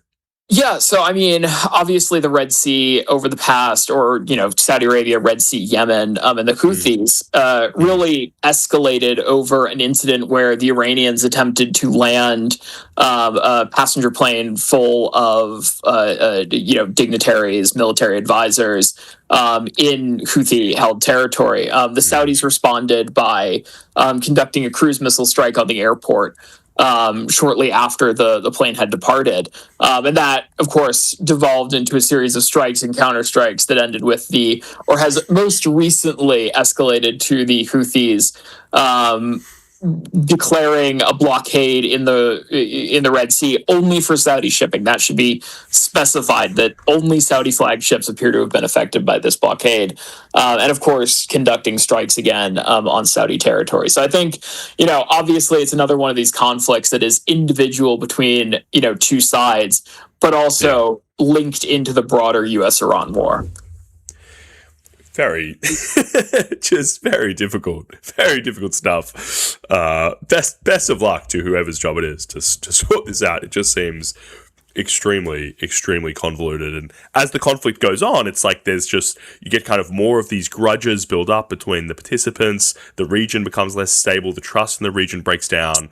And that just seems to me like at a certain point, it's just going to be harder to kind of like bring everything back into a stable state. Even if the initial combatants are more willing to do so than they appear to be right now. Very, very tricky situation. I'm interested, we should move quickly. We've got kind of 10 minutes left or so. And maybe the next thing I'd like to talk to about is I'd love to understand a little bit more about what is happening in Ukraine and Russia. There is the big kind of tactical and strategic picture there, of course, which I feel is still like I don't understand. But there's also the specific question of how kind of the drone warfare in the region is evolving. It seems to be something that's moving very quickly. It's hard to keep an eye on from outside of the conflict. So, from that broad selection, go wherever you'd like with that. But very interested to hear how you're thinking about that conflict. Yeah. So right now we've really seen the Ukraine war. I'm not going to say stalemate because there is still a degree of movement to both sides, but the one way to really get your head around where the war has gone, where the front line has gone, is the gray zone. This is, normally when you think about a war, you think about a front line, two sides sitting across from each other, shooting at each other, bombing each other. That hasn't really been the Ukraine war, at least, in the Eastern Front line for the past 18 months now. What drones have done is they have expanded this gray zone, this area where both sides have tentative control over certain areas, but it's very loose, and you have troops sometimes sitting behind other troops, and it's very messy. But the one thing drones have done is they've expanded that gray zone out to almost about a 15 to 30 kilometer bubble along the front line, where sometimes you'll have Russian forces up to 10 kilometers behind certain Ukrainian positions. You'll have Ukrainian positions that are operating sort of as islands within, the Russian sort of amalgamation. And that comes back to drones have been able to readily supply forces that are stuck behind the front lines. You have UGVs, which drive on the ground. And you're able to take pretty significant losses with just, in order to get bulk supplies to troops. And then you have drone drops, which are able to, especially with heavy lift drones, sometimes drop 60, 70 pounds of supplies in a single run. Recently, we saw it was a bit of a marketing stunt for the Ukrainian SSO, but they carried out an operation where they dropped a massive KFC dinner on one of their forward positions. Where they literally went to a KFC, got everything in a warming box, drove it to the front line, put it on a drone, and delivered it to their frontline troops who were, not exactly that readily reachable. So I think that's the best way to contextualize where the Ukrainian front line is just it's a bit of a not solid amalgamation of forces. And the one thing there is that the Russian strategy, which is effectively, and I don't want to say neat waves, but really it's throwing a lot of men at the problem and taking just horrendous losses in order to move that gray zone forward. And there's, I mean, I guess what you're saying there is there's a strategic mismatch between those two approaches, because the Russian strategy here relies on being able to make consistent progress here, hold that ground, eventually start to cut off the Ukrainians from their own supply lines. And what you're saying is that just technologically, the Ukrainians are proving to be quite a little bit more resistant to that strategy than you might have expected naively before the conflict started. But it seems like both sides are obviously making use of drones. How has that technology kind of evolved over the course of the conflict? There was a period at the beginning in which it was literally looked like DJI drones with grenades attached. Then there was a fiber optic period. Now, I haven't seen many fiber optic cables in a little while. What's going on in that space? The fiber optics are still very, very prevalent. DJI drones across the front lines. They're starting to look a bit less like DJI drones because both sides heavily modify them. External antennas, battery packs, but under that they still are consumer drones effectively. But we are seeing more into the middle strike Star Shield satellite equipped drones on the Ukrainian side, which are very, very dangerous because they allow you to go much further than a fiber optic drone. Yeah. But they're still very, very resistant to jamming, just due to how Starlink works, Starlink Star Shield works. So that's really been the biggest evolution over the past 12 months, and that's led to the recent Ukrainian middle strike campaign, which has been going, 30 plus kilometers behind the front line, hitting Russian vehicles, hitting Russian transport links, rear area Russian bases headquarters, which has caused a significant, actually, supply situation issue in the Russian army, at least this summer. And the wild berries are getting it as well. The wild berry distribution centers are getting it as well, right? Yep. So Ukraine, early in July, announced a 40-day campaign to really put a lot of pain on the Russian economy. That's been seen in two areas so far. which is, or really three areas. One, the continuation of the oil strike campaign. So destroying a bunch of Russian oil refining capabilities, causing gasoline shortages. The second has been the strike on the wild berries facilities, which is going after Russian e-commerce. And then the third big one has been the Black Sea and the Sea of Azov and shutting that down to Russian sea commerce. That's been incredibly effective. We've seen effectively Russian and especially Kazakh oil exports out of Russia slowing down to a crawl. Russian shipping out of the Don Basin, which is one of their sort of key rivers, has also effectively been shuttered. So Ukraine is carrying on this very significant economic strike campaign this summer. And do we have a sense, like, how do we assess, how does one assess, how do you assess in the OSINT community, how do they assess the effectiveness of these campaigns, and what do we know about the kind of downstream impacts on the Russian economy, just the regular people of Russia? How is this kind of like playing out? Yeah, so I mean, it is very hard to get an eye-in-the-sky view of how the Russian economy is affected by this. The Russians still do post some economic data, which has generally showed, increased inflation, some damage to the economy, but nothing catastrophic yet. One of the things that has been catastrophic that we have seen is the availability of gas outside Moscow and St. Petersburg, to really the sort of more far-flung Russian regions. Gas prices have skyrocketed in some places 500, 600%. And also gas availability has just declined precipitously. In some places, Russians are waiting in gas lines for multiple days just to get fuel for their vehicles. So that's some place where it really has bitten the Russian economy, is just that fuel availability. Is this something that's going to drive decision-making in Russia? Like, it just seems to me, if I try and understand this, like, if I look back at my thinking over the course of this conflict, there have been a number of times where it has seemed like there has been pressure on the Russian economy, kind of global sanctions on the Russian economy, and like it felt like we've all just been kind of waiting for them to bite in a way they haven't really. It sounds like this is a marked step up in kind of real impact for Russians, real impact for their supply chains. How do we assess, like, where is this going? Like, how can we look forward to see the point at which this really starts to make a strategic difference in the conflict and to the calculus by the Russian leadership, by Putin himself? Yeah, so I mean, obviously it's really hard to understand where the Russian headspace is or where Russian leadership headspace is, just because, obviously invading Ukraine in the first place was a very illogical decision. Yeah. Extending that on, where do they decide to end the war? Where is that pressure point? That's really hard to see. And I think the Ukrainians maybe have slightly better metrics of where the real pain starts. And obviously that's why they're pursuing the campaign. But it is really hard to know what is the breaking point. What is the point where Russia says stop? And it doesn't seem like they're willing to get back to the table yet. Trump and Zelensky just met this morning and made it very clear that the offer to return to the table for Russia is open. And they've made it increasingly clear that they're trying to bring Russia back to the table. If that involves, conducting strikes on the Russian economy to do so, they're going to do that. Now, there was a piece of news, one last kind of piece of news, be interesting to talk about, get your view on. There was some reporting, of course, I think this is just true, that there was some changes in the leadership within the Ukrainian government. The defense minister was replaced.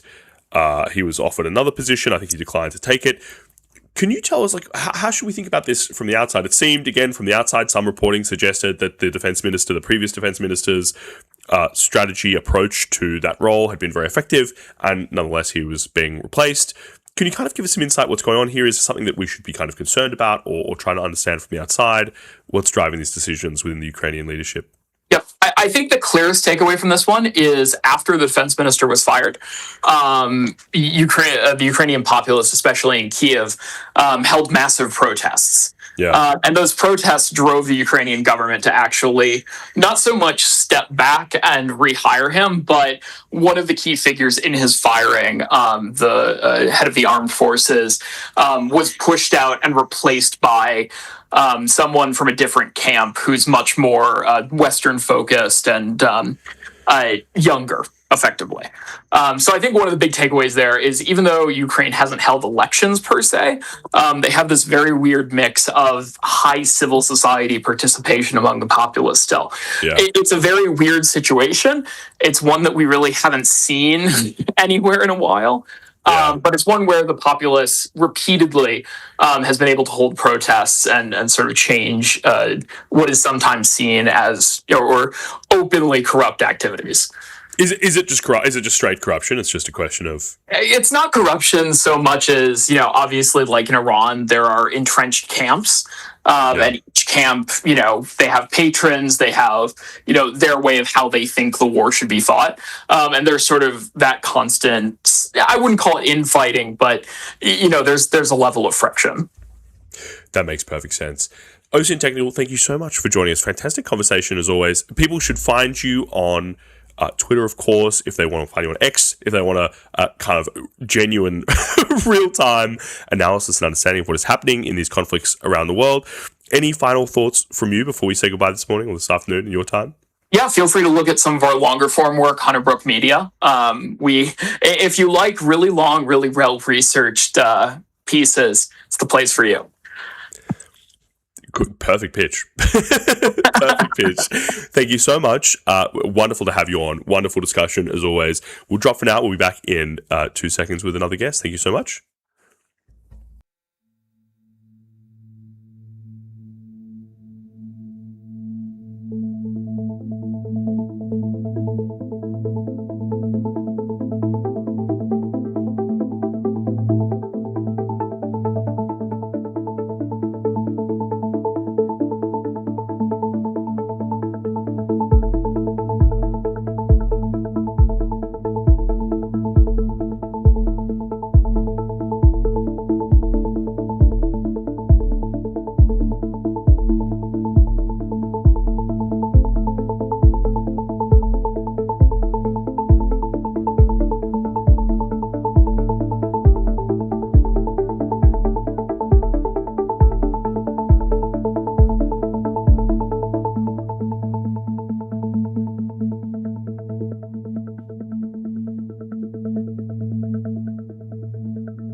welcome back, everybody. Very good to have you here. Great conversation with OSINT Technical. Very, very interesting. I always feel like I have not done my homework when I speak to OSINT Technical because it's like, oh yeah, no, now of course you're familiar with, the front lines shifted quite a lot between Russia and Ukraine, and it's like, oh yeah, I need to read 2 to 3 times as much about every active global conflict as I do right now. Fantastic conversation. We have another perfect guest coming up right now. We've got Leo Schwartz joining us. Now, Leo, you're a reporter at The Information. We've spoke a few weeks ago. Out of the time is just slipping through my fingers about your reporting on some of the administration's regulatory actions or what they were contemplating on AI. You had a fantastic piece that came out, I think, yesterday about the voluntary framework that we're expecting. The executive order sets some timelines for that. I think August 1st is the date by which we're expecting to see the voluntary framework. From your reporting, it seems like a draft has been circulated. What else is there to add to that story, Leo? Welcome to the show. Thanks for having me back on. It seems like it was yesterday or maybe 3 months ago I was on. Who can keep track? Last year sometime. It's really just time is slipping away.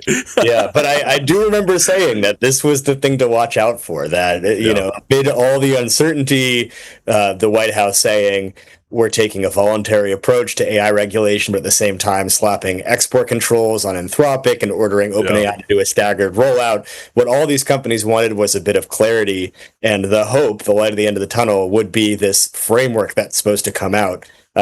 Just as a brief recap, this was set out in this early June executive order that was signed by President Trump that basically said, we're going to have this voluntary program by which AI labs who are developing frontier models can come in, share their models ahead of release with the government. The government will vet them on a voluntary basis, and then you'll be able to share them with trusted partners, and we'll use it to shore up cybersecurity for critical infrastructure throughout the country, et cetera, et cetera. That happened in early June. It set out a 60-day window through which all the White House agencies, the intelligence community, would go back and develop this framework.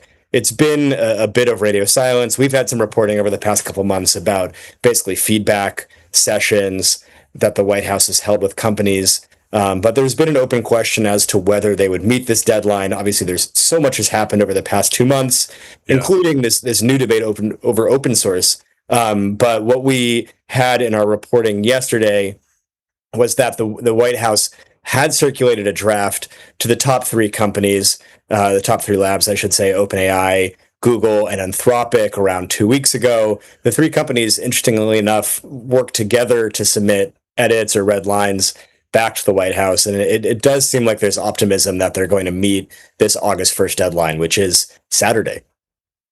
Yeah, wow. Again, time fleeing from us, Leo, even as we speak. It's interesting. I mean, it makes a lot of sense, actually, to have gone back, the 3 companies having gone back with red line comments together. Any one of them on their own, probably if the situation they're trying to avoid is one in which the regulatory landscape is volatile but uncertain. The Trump administration might ban your model. They might ask you to hold on to it for a couple of weeks before you release it, to stage the release to American companies first, whatever it is. If they're going to do that, you'd probably like some clarity about what exactly that looks like for your upcoming release schedule. And if 3 companies go back with 3 different sets of red lines, that is going to push the boat out in terms of getting something final and clear. And it makes a lot of sense for them to come together and work on that. There's also this question, which has become increasingly relevant. It's actually not quite clear. I have followed this very closely, Leo. It is not really clear to me why exactly open source has become relevant in the way that it has. It seems to me I can point to 2 or 3 things. The first one was the release of Kimi K3, where a Chinese open source model was seen to perform closer to the frontier than perhaps some people were expecting. The second thing you can point to is the recent Hugging Face incident, in which an OpenAI frontier model, post-frontier model, an internal-only model with its cyber safeguards removed, was being evaluated. A set of models were being evaluated on cyber benchmark. They broke out of their sandbox. Anyone who's watching this is very familiar with this story now. They broke into Hugging Face to try and access the answer key to the evaluation that was being run. And you're kind of looking at that story, going, why on earth has that raised the salience of open source at all? And the reason is because from the very first press release, Hugging Face, even before they knew this was OpenAI, Hugging Face were extremely clear in their comms that the way that they had responded to this cyber attack was they weren't able to use the frontier models because they were safeguarded out. They had to turn to GLM 5.2 to assess the aftermath of that attack. Those are the two things that strike me as really driving this open source conversation. What else am I missing here, Leo? Well, I will say, and we've been tracking this for a while trying to report out what this framework will look like. I mean, open source has obviously been a topic of conversation and debate for a long time. I think the main reason is that as you said, the main top models that are competing with Anthropic and OpenAI coming out of China are open, have open weights. But I think there's a desire to have US open source equivalents be able to challenge them. And one of the big questions with this framework, I mean, the biggest open question is how will it define what a frontier model is? So if you look at the executive order that came out in June, it keeps saying that covered frontier models will submit to this program on a voluntary basis, give their models to the government before releasing them. But part of this framework is defining what is a covered frontier model.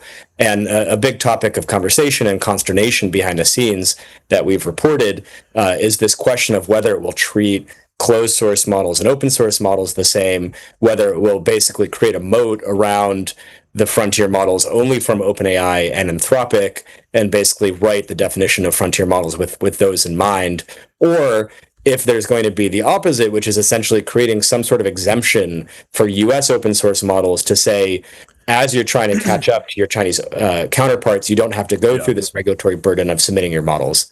And we're still going to see if that happens when the framework comes out. It strikes me that some of the complexity here, Leo, is it's not quite clear. One can imagine what the costs of being covered by this framework might be. Regulatory costs, you have to submit your model, there might be some time wasted while you're waiting for the model to be assessed by the relevant agencies. There's also potentially some benefits to being covered by this framework. It's not clear exactly what they are, so both the costs and the benefits of being covered by this framework are not really quite clear. So it's not really clear at all whether being covered by it is a strategic advantage for the leading labs, or whether it is a potential disadvantage for American open source, slowed down by this framework compared to their competitors in the Chinese open source ecosystem. How when you talk to people about this, when you're reporting these stories, what is the impression you get both from the regulatory side and from the business side? Yeah, well, this has been one of the funniest parts of reporting the story, I think, which is the two main complaints that I'm hearing is either we will be included or we won't be included. It's like the Schrodinger's cat of a framework. I mean, you can see both sides. And I think part of this has to do with the lack of clarity around what the framework will actually entail. But if what this is essentially creating is a government stamp of approval that says, if you fit our definition of covered frontier model and you submit to this program, then you'll basically go through some set of testing done by probably a combination of the NSA and Casey, which is this small testing agency under Commerce. And at the end, we'll say, you have been vetted by the government. Now you can do your trusted partner programs, Project Glasswing or whatever. Maybe it'll be something that's run by the government, and you'll probably get access to all sorts of resources and funding that are going to be created by this framework, and you'll get to work on critical infrastructure. You'll probably get more advantages when it comes to government contracts. So you can see a world in which if you're a smaller AI company, of course you want to be included in it. But at the same time, if you're a company like Reflection that's trying to build a competitor to Chinese open source and still hasn't come up with their model, of course you don't want to go through this extra rigmarole of having to submit your frontier model to the government 30 days before releasing it to partners and the public, because of course that just creates an extra burden. So I think both things are true. And again, hopefully when this framework comes out, it'll be a little more clear what the advantages of being in the program are. It seems very odd in some senses to me, because it's like, oh yeah, being in the program will get you access to all of these resources and government contracts. It's like, well, the one thing that there is no shortage of, if you are a company capable of producing a frontier model right now, is resources. If you want capital, you can get it without the strings attached that are usually attached to capital from the government. If you want contracts, well, there are huge contracts available. There are huge.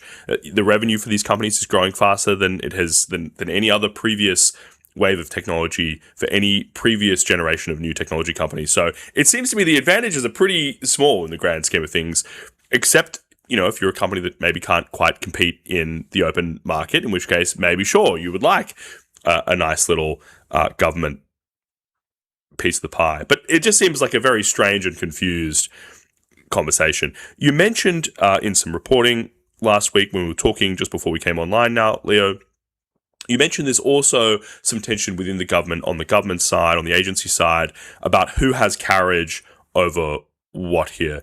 Talk to us about that. What are you hearing, and what might that tell us about the next few rounds of regulation and thinking within the government? Yeah, I mean, you raised the good question before about whether all these conversations around open source are actually relevant, if it's overblown. But I think regardless of where you come down on that, and I'm sure you can find a better, more technical source to talk about that question, certainly this is something the Trump administration is thinking about, and certainly it was precipitated mainly by the announcement of Kimi K3 and these other Chinese models that in some ways seem to maybe compete with OpenAI and Anthropic, or at least will pretty soon. So there is, as always, a turf war, at least a political jump ball within the Trump administration between this more anti-regulatory wing and this wing that cares more about national security over innovation. I would say maybe that's a bit simplistic, but still having this question of, should we really crack down on Chinese open source and therefore crack down on a lot of the US companies that are built on top of it, or should we instead be incentivizing the growth of US industry, whether it's built on top of Chinese open source or trying to further US open source options? So the reporting we had last week, which was in the thick of this reporting journey, I would say, and trying to figure out what the actual policies coming out of the White House will be, was looking at one possible option, which would be out of the Commerce Department, which would be putting labs like Moonshot onto what's called the Entity List, which is run by the Bureau of Industry and Security under the Commerce Department. Sorry, I feel like I just keep listing more offices. No. And acronyms. Scare the people in Silicon Valley. They need to understand the swamp. Have to know. You got to know the swamp, dude. Each of these nested agencies under a different agency under a different agency. But basically, what this does is it says a foreign. If you're on the entity list, it's a foreign company that can't get access to U.S. tech. Essentially, if Moonshot was put on this, it would put even more restrictions on its ability to access chips or even be able to access cloud services that would give them compute power. And this was precipitated by Michael Kratsios, who's the director of another agency, the Office of Science and Technology Policy, putting out a tweet that essentially said, we have evidence that Moonshot is distilling from Anthropic, from Fable, using NVIDIA chips that they've accessed in Thailand.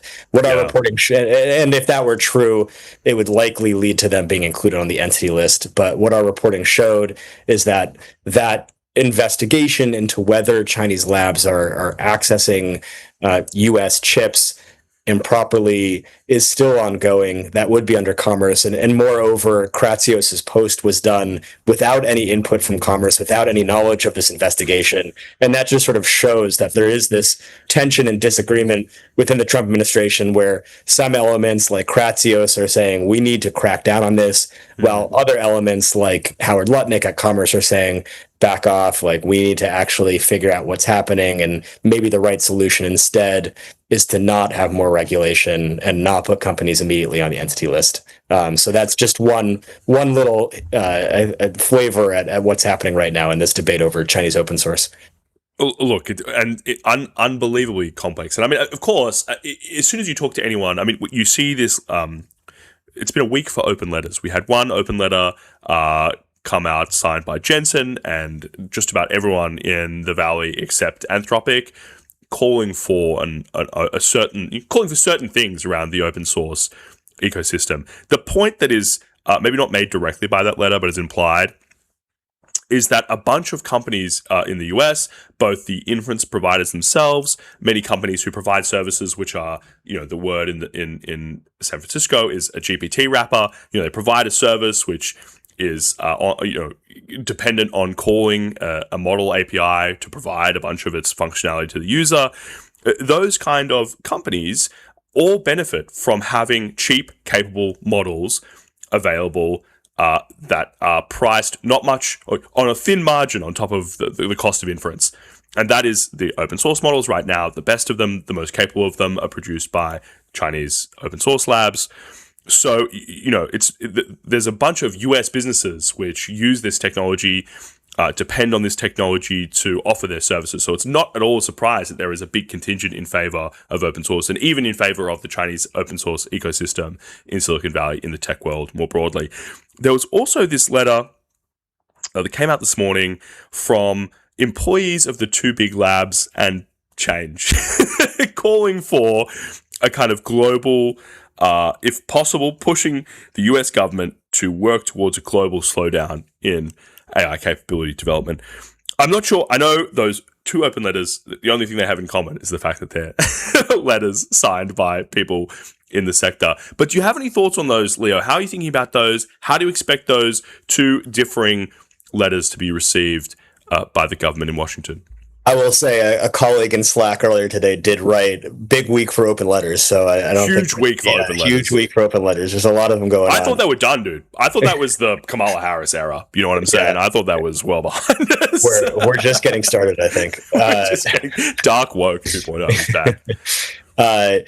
No, it's a good question, and we put together a report last week that was trying to understand who's on what side of this open source debate, I guess, in terms of the first open letter. And it's sort of funny because you really have pretty much everyone in favor of open source and indirectly Chinese open source. And then on the other end, you have maybe Anthropic and OpenAI and people like Kratsios and Scott Bessent, the Treasury Secretary, who have their own reasons for opposing it. Even OpenAI now is saying, we love open source. And of course, Dario. Well, they've released an open model. There's a GPT OSS, right? Yeah. Maybe not as high profile as the other ones, but they support open source. Even Dario came out yesterday with a blog talking about their own feelings on open source. So I think, if anything, that just goes to show what are we really accomplishing from these open letters. I'm not quite sure. And then you see the one this morning, or I guess it actually just came out with all the employees saying we want to pause. I mean, what is the impact of that going to be? I don't know. I think my last understanding is that both OpenAI and Anthropic sort of came out and endorsed it, but then you have the question of is China and all the companies in China going to agree to that pause? If models are open source or have open weights, is a pause even possible? So I don't know. I don't know how these interplay, but I think it just shows that largely most companies and people are in agreement on most things. Open source is good. We probably shouldn't be hurtling toward an AI apocalypse. But the bigger questions is, okay, if we're all in agreement on these things, what does that actually mean from a policy implementation standpoint? Yeah, and look, I mean, I don't know how much attention people have been paying to the field of international relations for the past 20 years, but global agreement on anything, especially global agreement on anything which is not just in theory, but involves real collective action on a given subject, sorely lacking.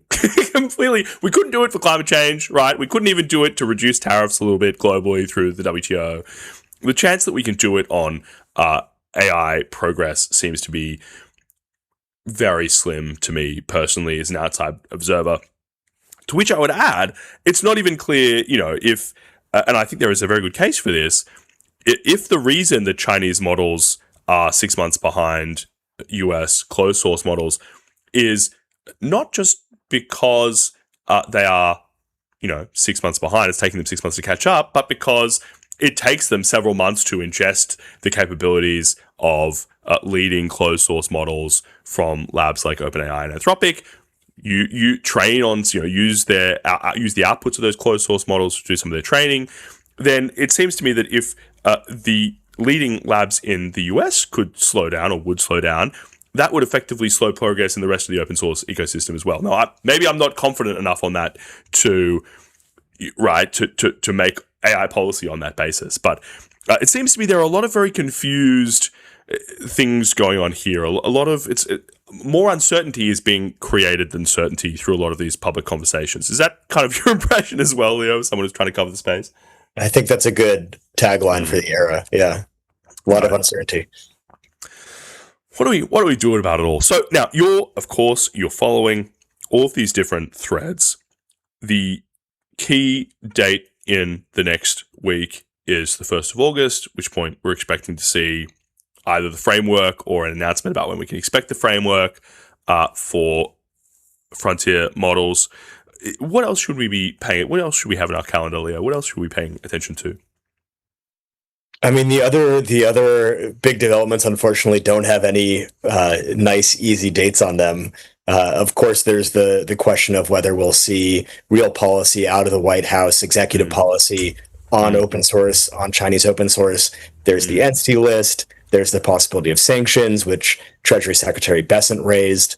Then Congress is mulling over a number of bills out there. There's a bipartisan framework that could create wider regulation around AI. There's this new kill switch bill that could stop dangerous AI like the Hugging Face incident from happening. There's lots of proposals out there. There's no hard dates on any of them or understanding of what might come out of them. The other interesting development I would say that we're tracking is this idea of having an independent regulatory agency that would be quasi-public, quasi-private. It would be based off of FINRA, which is a financial regulator under the SEC that's still more run by industry. This is something that Google has been pushing. It's something that it seems like the government is seriously considering. I think there's real questions about, well, don't we have existing agencies that do this, like Casey, the small agency under Commerce? But maybe this would be a easier way to have model review. Although, would it be redundant for what's going to come out of the framework? I don't know. I think, as you said, we're at this point of just having a lot of ideas coexisting without a lot of clarity on how they interplay or what they will actually mean. So all we can do is basically track all of these disparate threads that are happening and try to make sense of them. It seems like one element in this mix that has been relatively underexplored is, the mythos moment that happened earlier in this year, where Anthropic came out and said, we have developed this model, we're concerned about the level of capabilities it's showing, we're going to keep it internal, we're going to run Project Glasswing, eventually we'll release a safeguarded version of this model. That was Fable 5 eventually. That world suggested, and the regulatory conversation that was happening around that was one in which the regulatory attention was focused on the model that was eventually released to the public. The OpenAI Hugging Face incident raises for me a much bigger question, which is that incident was caused by an internal model with the safeguards removed intentionally for a cybersecurity benchmarking process. Any framework focused exclusively on models that are going to be released to a public audience is going to miss the kind of situation that led to the Hugging Face incident. Did that incident bring more attention onto internal models from a regulatory perspective?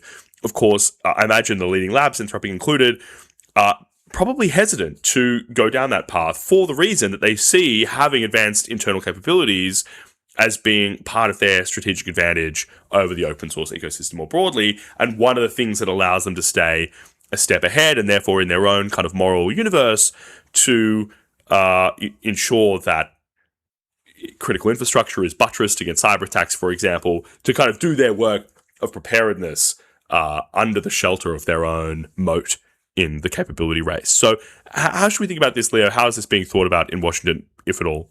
Yeah, I think that's a really interesting question. You're right that is very underexplored. I think there's two interesting answers to this. The first is, and we have a great article on this from a couple of months, or I should say a month ago, after the White House put its export controls on Anthropic. And I think this is almost forgotten at this point because Anthropic and the White House were able to work out this deal. But what that export control did was not only ban foreign customers from accessing Anthropic's models, forcing essentially Anthropic to take them down, but also foreign employees at Anthropic. And the rationale for that is that any foreign access to these models could create essentially national security risks. And this is something that we report in this story from about a month ago, which is about the idea of foreign national bans within AI labs and concerns about what happens if foreign employees having access to these models. This is something that the Trump administration and previous administrations have been thinking about for a while, which is, what does internal access to these models look like, and is it dangerous, especially with the number of foreign employees working at labs? And I think this is something that's obviously anathema to a lot of these companies, is this idea that, well, we have especially Chinese researchers working at these companies, and we can't have them restricted from the types of models that they're working on. But this could certainly be something the government considers again, and they have already done that with the export control on Anthropic. So there's precedent there now. So I do think that is a concern that the labs have that's very underexplored and could potentially happen in the future if we continue to see incidents like this, where internal models have those types of risks of these types of incidents happening or worse. And then I think the other question is like you said, a lot of companies like being able to have these trusted partners that they work with before releasing the models to the public. And even with something like Mythos still isn't released to the public. It's being used only by trusted partners on these critical infrastructure issues.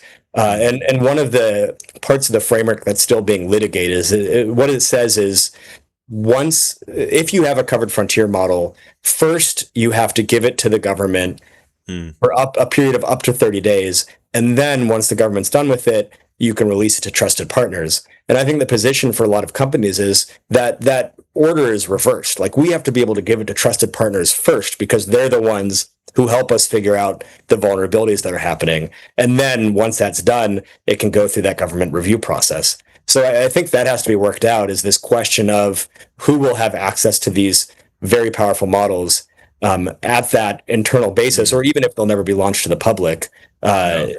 Will it only be the government? Will it even be the labs in the first place? And if the labs do have it, I think they'll make the argument that they have to be able to give it to other trusted partners as well to be able to prevent these types of incidents from happening.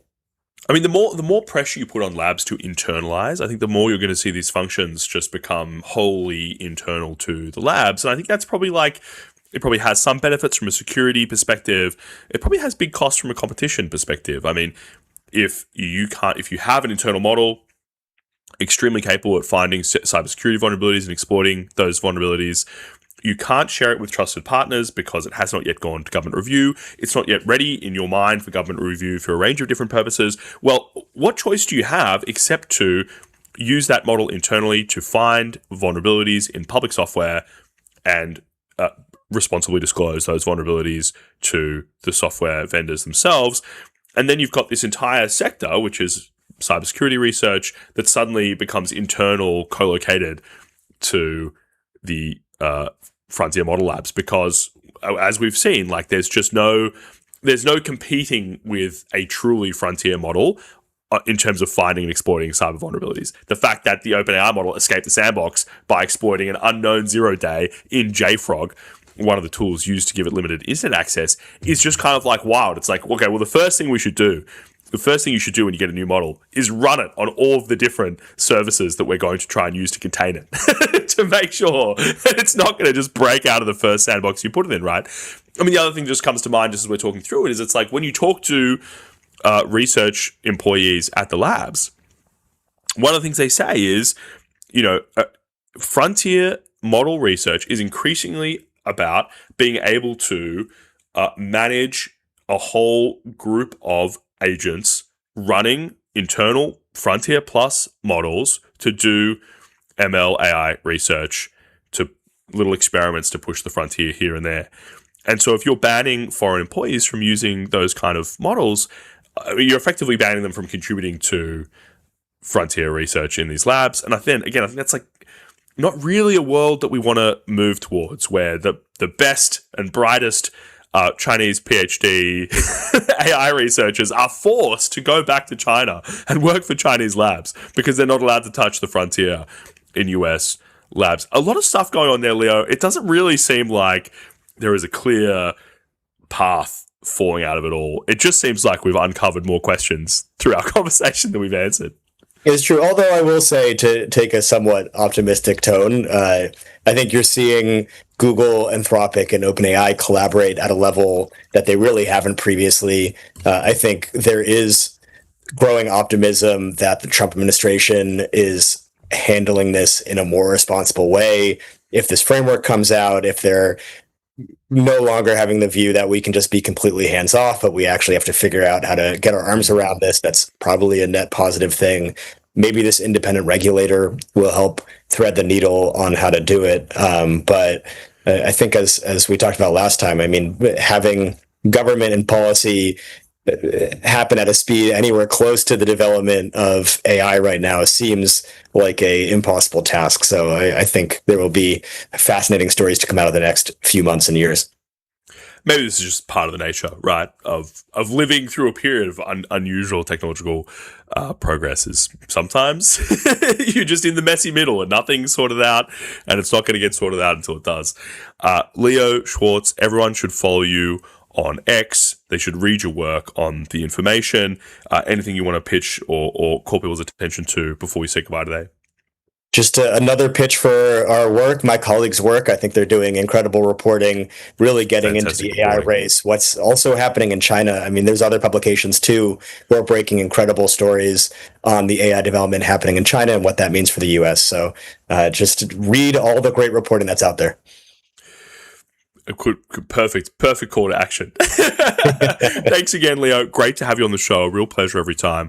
I'm sure we'll pull you back in to talk again. So we'll say goodbye for now. I'll be back in 2 seconds myself. But thanks again, Leo. Real appreciate it. Thank you so much. Sweet. That was great. Always good. Always good to chat.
Fantastic. Welcome back, everyone. Leo Schwartz, great guest. Fascinating.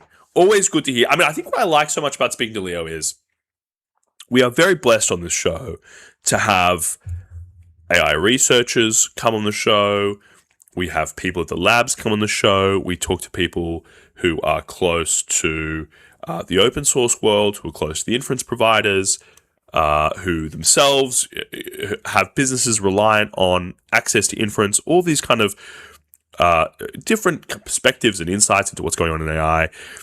One thing that's so good to talk to someone like Leo is that combination of understanding what is happening in San Francisco and being a little closer to what is going on in DC in the policy conversation there than we are here on MTS or here in San Francisco more generally. And so, it feels really like it is a full-time thing, just keeping pace with the progress of technology. No one in DC is devoted full-time to keeping pace with technology. Maybe Michael Kratsios and the people in his office, and that's it. And so, it just, to get a glimpse into that decision-making process, how they're thinking about it in DC, is always super interesting. And, there's no other way to do it. Like, you just have to, you have to have reporters who are on the ground, who have people's WhatsApp, they have their numbers on WhatsApp or Signal, who have those conversations. There's no other way to get that insight than the job that people like Leo do with the information. So always super good to talk to him. Really, it really does strike me that just there is so many balls in the air right now. There is so much uncertainty with where things are going to land. It feels like a very volatile time. And I think maybe one way of like a slightly different perspective there would be, regardless of where things come down, we're not going to see major irreparable changes. So if there is some regulation brought in to block open source AI, I think that would be a shame. But if it was, it can always be repealed later. If it's focused on Chinese open source, perhaps we'll see the development of a more robust open source ecosystem in the US. So none of these things are kind of final. None of these things are going to set the direction of the technology in a way which has already got so much momentum behind it. But nonetheless, a lot going on. The framework for frontier models, I think, is going to be a very interesting story when that breaks. It's going to be very interesting to see the effect that has on the industry downstream. I should wrap up for the day. A real pleasure having you on. Fantastic guests, as always. A lot of news to cover, a lot of stuff going on, and we couldn't do it at all without the support of our sponsors. We're very, very grateful to our sponsors. They make it all possible, and they give us nice mugs and themselves are running businesses deep in the middle of what is happening in AI. So we're extremely, extremely grateful. Arena, measuring AI performance in the real world. If you want to understand any of the models we've talked about, Kimi K3, how it shapes up, how it compares to GLM 5.2 that was used by Hugging Face to understand the logs of the attack that was conducted by an unreleased OpenAI model working with 5.6 Sol. If you want to understand how all those models fit together, where their capabilities are in comparison to each other, go to Arena. Arena.ai, fantastic company, wonderful product, and we are very grateful to have them as sponsors. Very grateful indeed. 11 Labs, AI that communicates at human level across every channel and modality. You can do a lot of stuff. It's not just voice anymore. They've got video, they've got image, a lot of stuff. Go to 11labs.io/MTS. And a huge success story out of Europe as well. The founders, Polish. They get some good coverage on ETN, who also just raised a bit of money. Big shout out to our friends at ETN. So 11labs.io/MTS. Very grateful to them too. We've got Kong, the AI connectivity platform, and maker of wonderful mugs. Connect APIs, LLMs, agents, and systems with serious security and governance. Go to konghq.com. It's not a dog toy. Blitzy, autonomous software development for enterprise code bases, ship 5 times faster. Go to blitzy.com. And of course, fan favorite, AdQuick. Make your brand a billboard. Out of home advertising is easy to scale as digital. Big billboards that say whatever you want. Go to adquick.com. Very grateful to our sponsors. They really do make it all possible. There was this great bit that Jaden Clark, Atlas, on X has. He has a podcast, of course, MOTS, members of technical staff. Great show. Worth checking out. He's often talking to beautiful and single women and men from across San Francisco as well. So if you're in the dating pool, the MOTS podcast might be for you. But he has this great bit where he just does a live ad read in a regular social situation. I'm going to have to start dropping AdQuick live ad reads in the real world, just like their billboards are in the real world. Folks, a real pleasure to have you here on MTS. A great show today. More to come tomorrow. So much to understand, so many people to talk to. A real pleasure to have you here with us, and we'll see you again tomorrow. Bye-bye for now.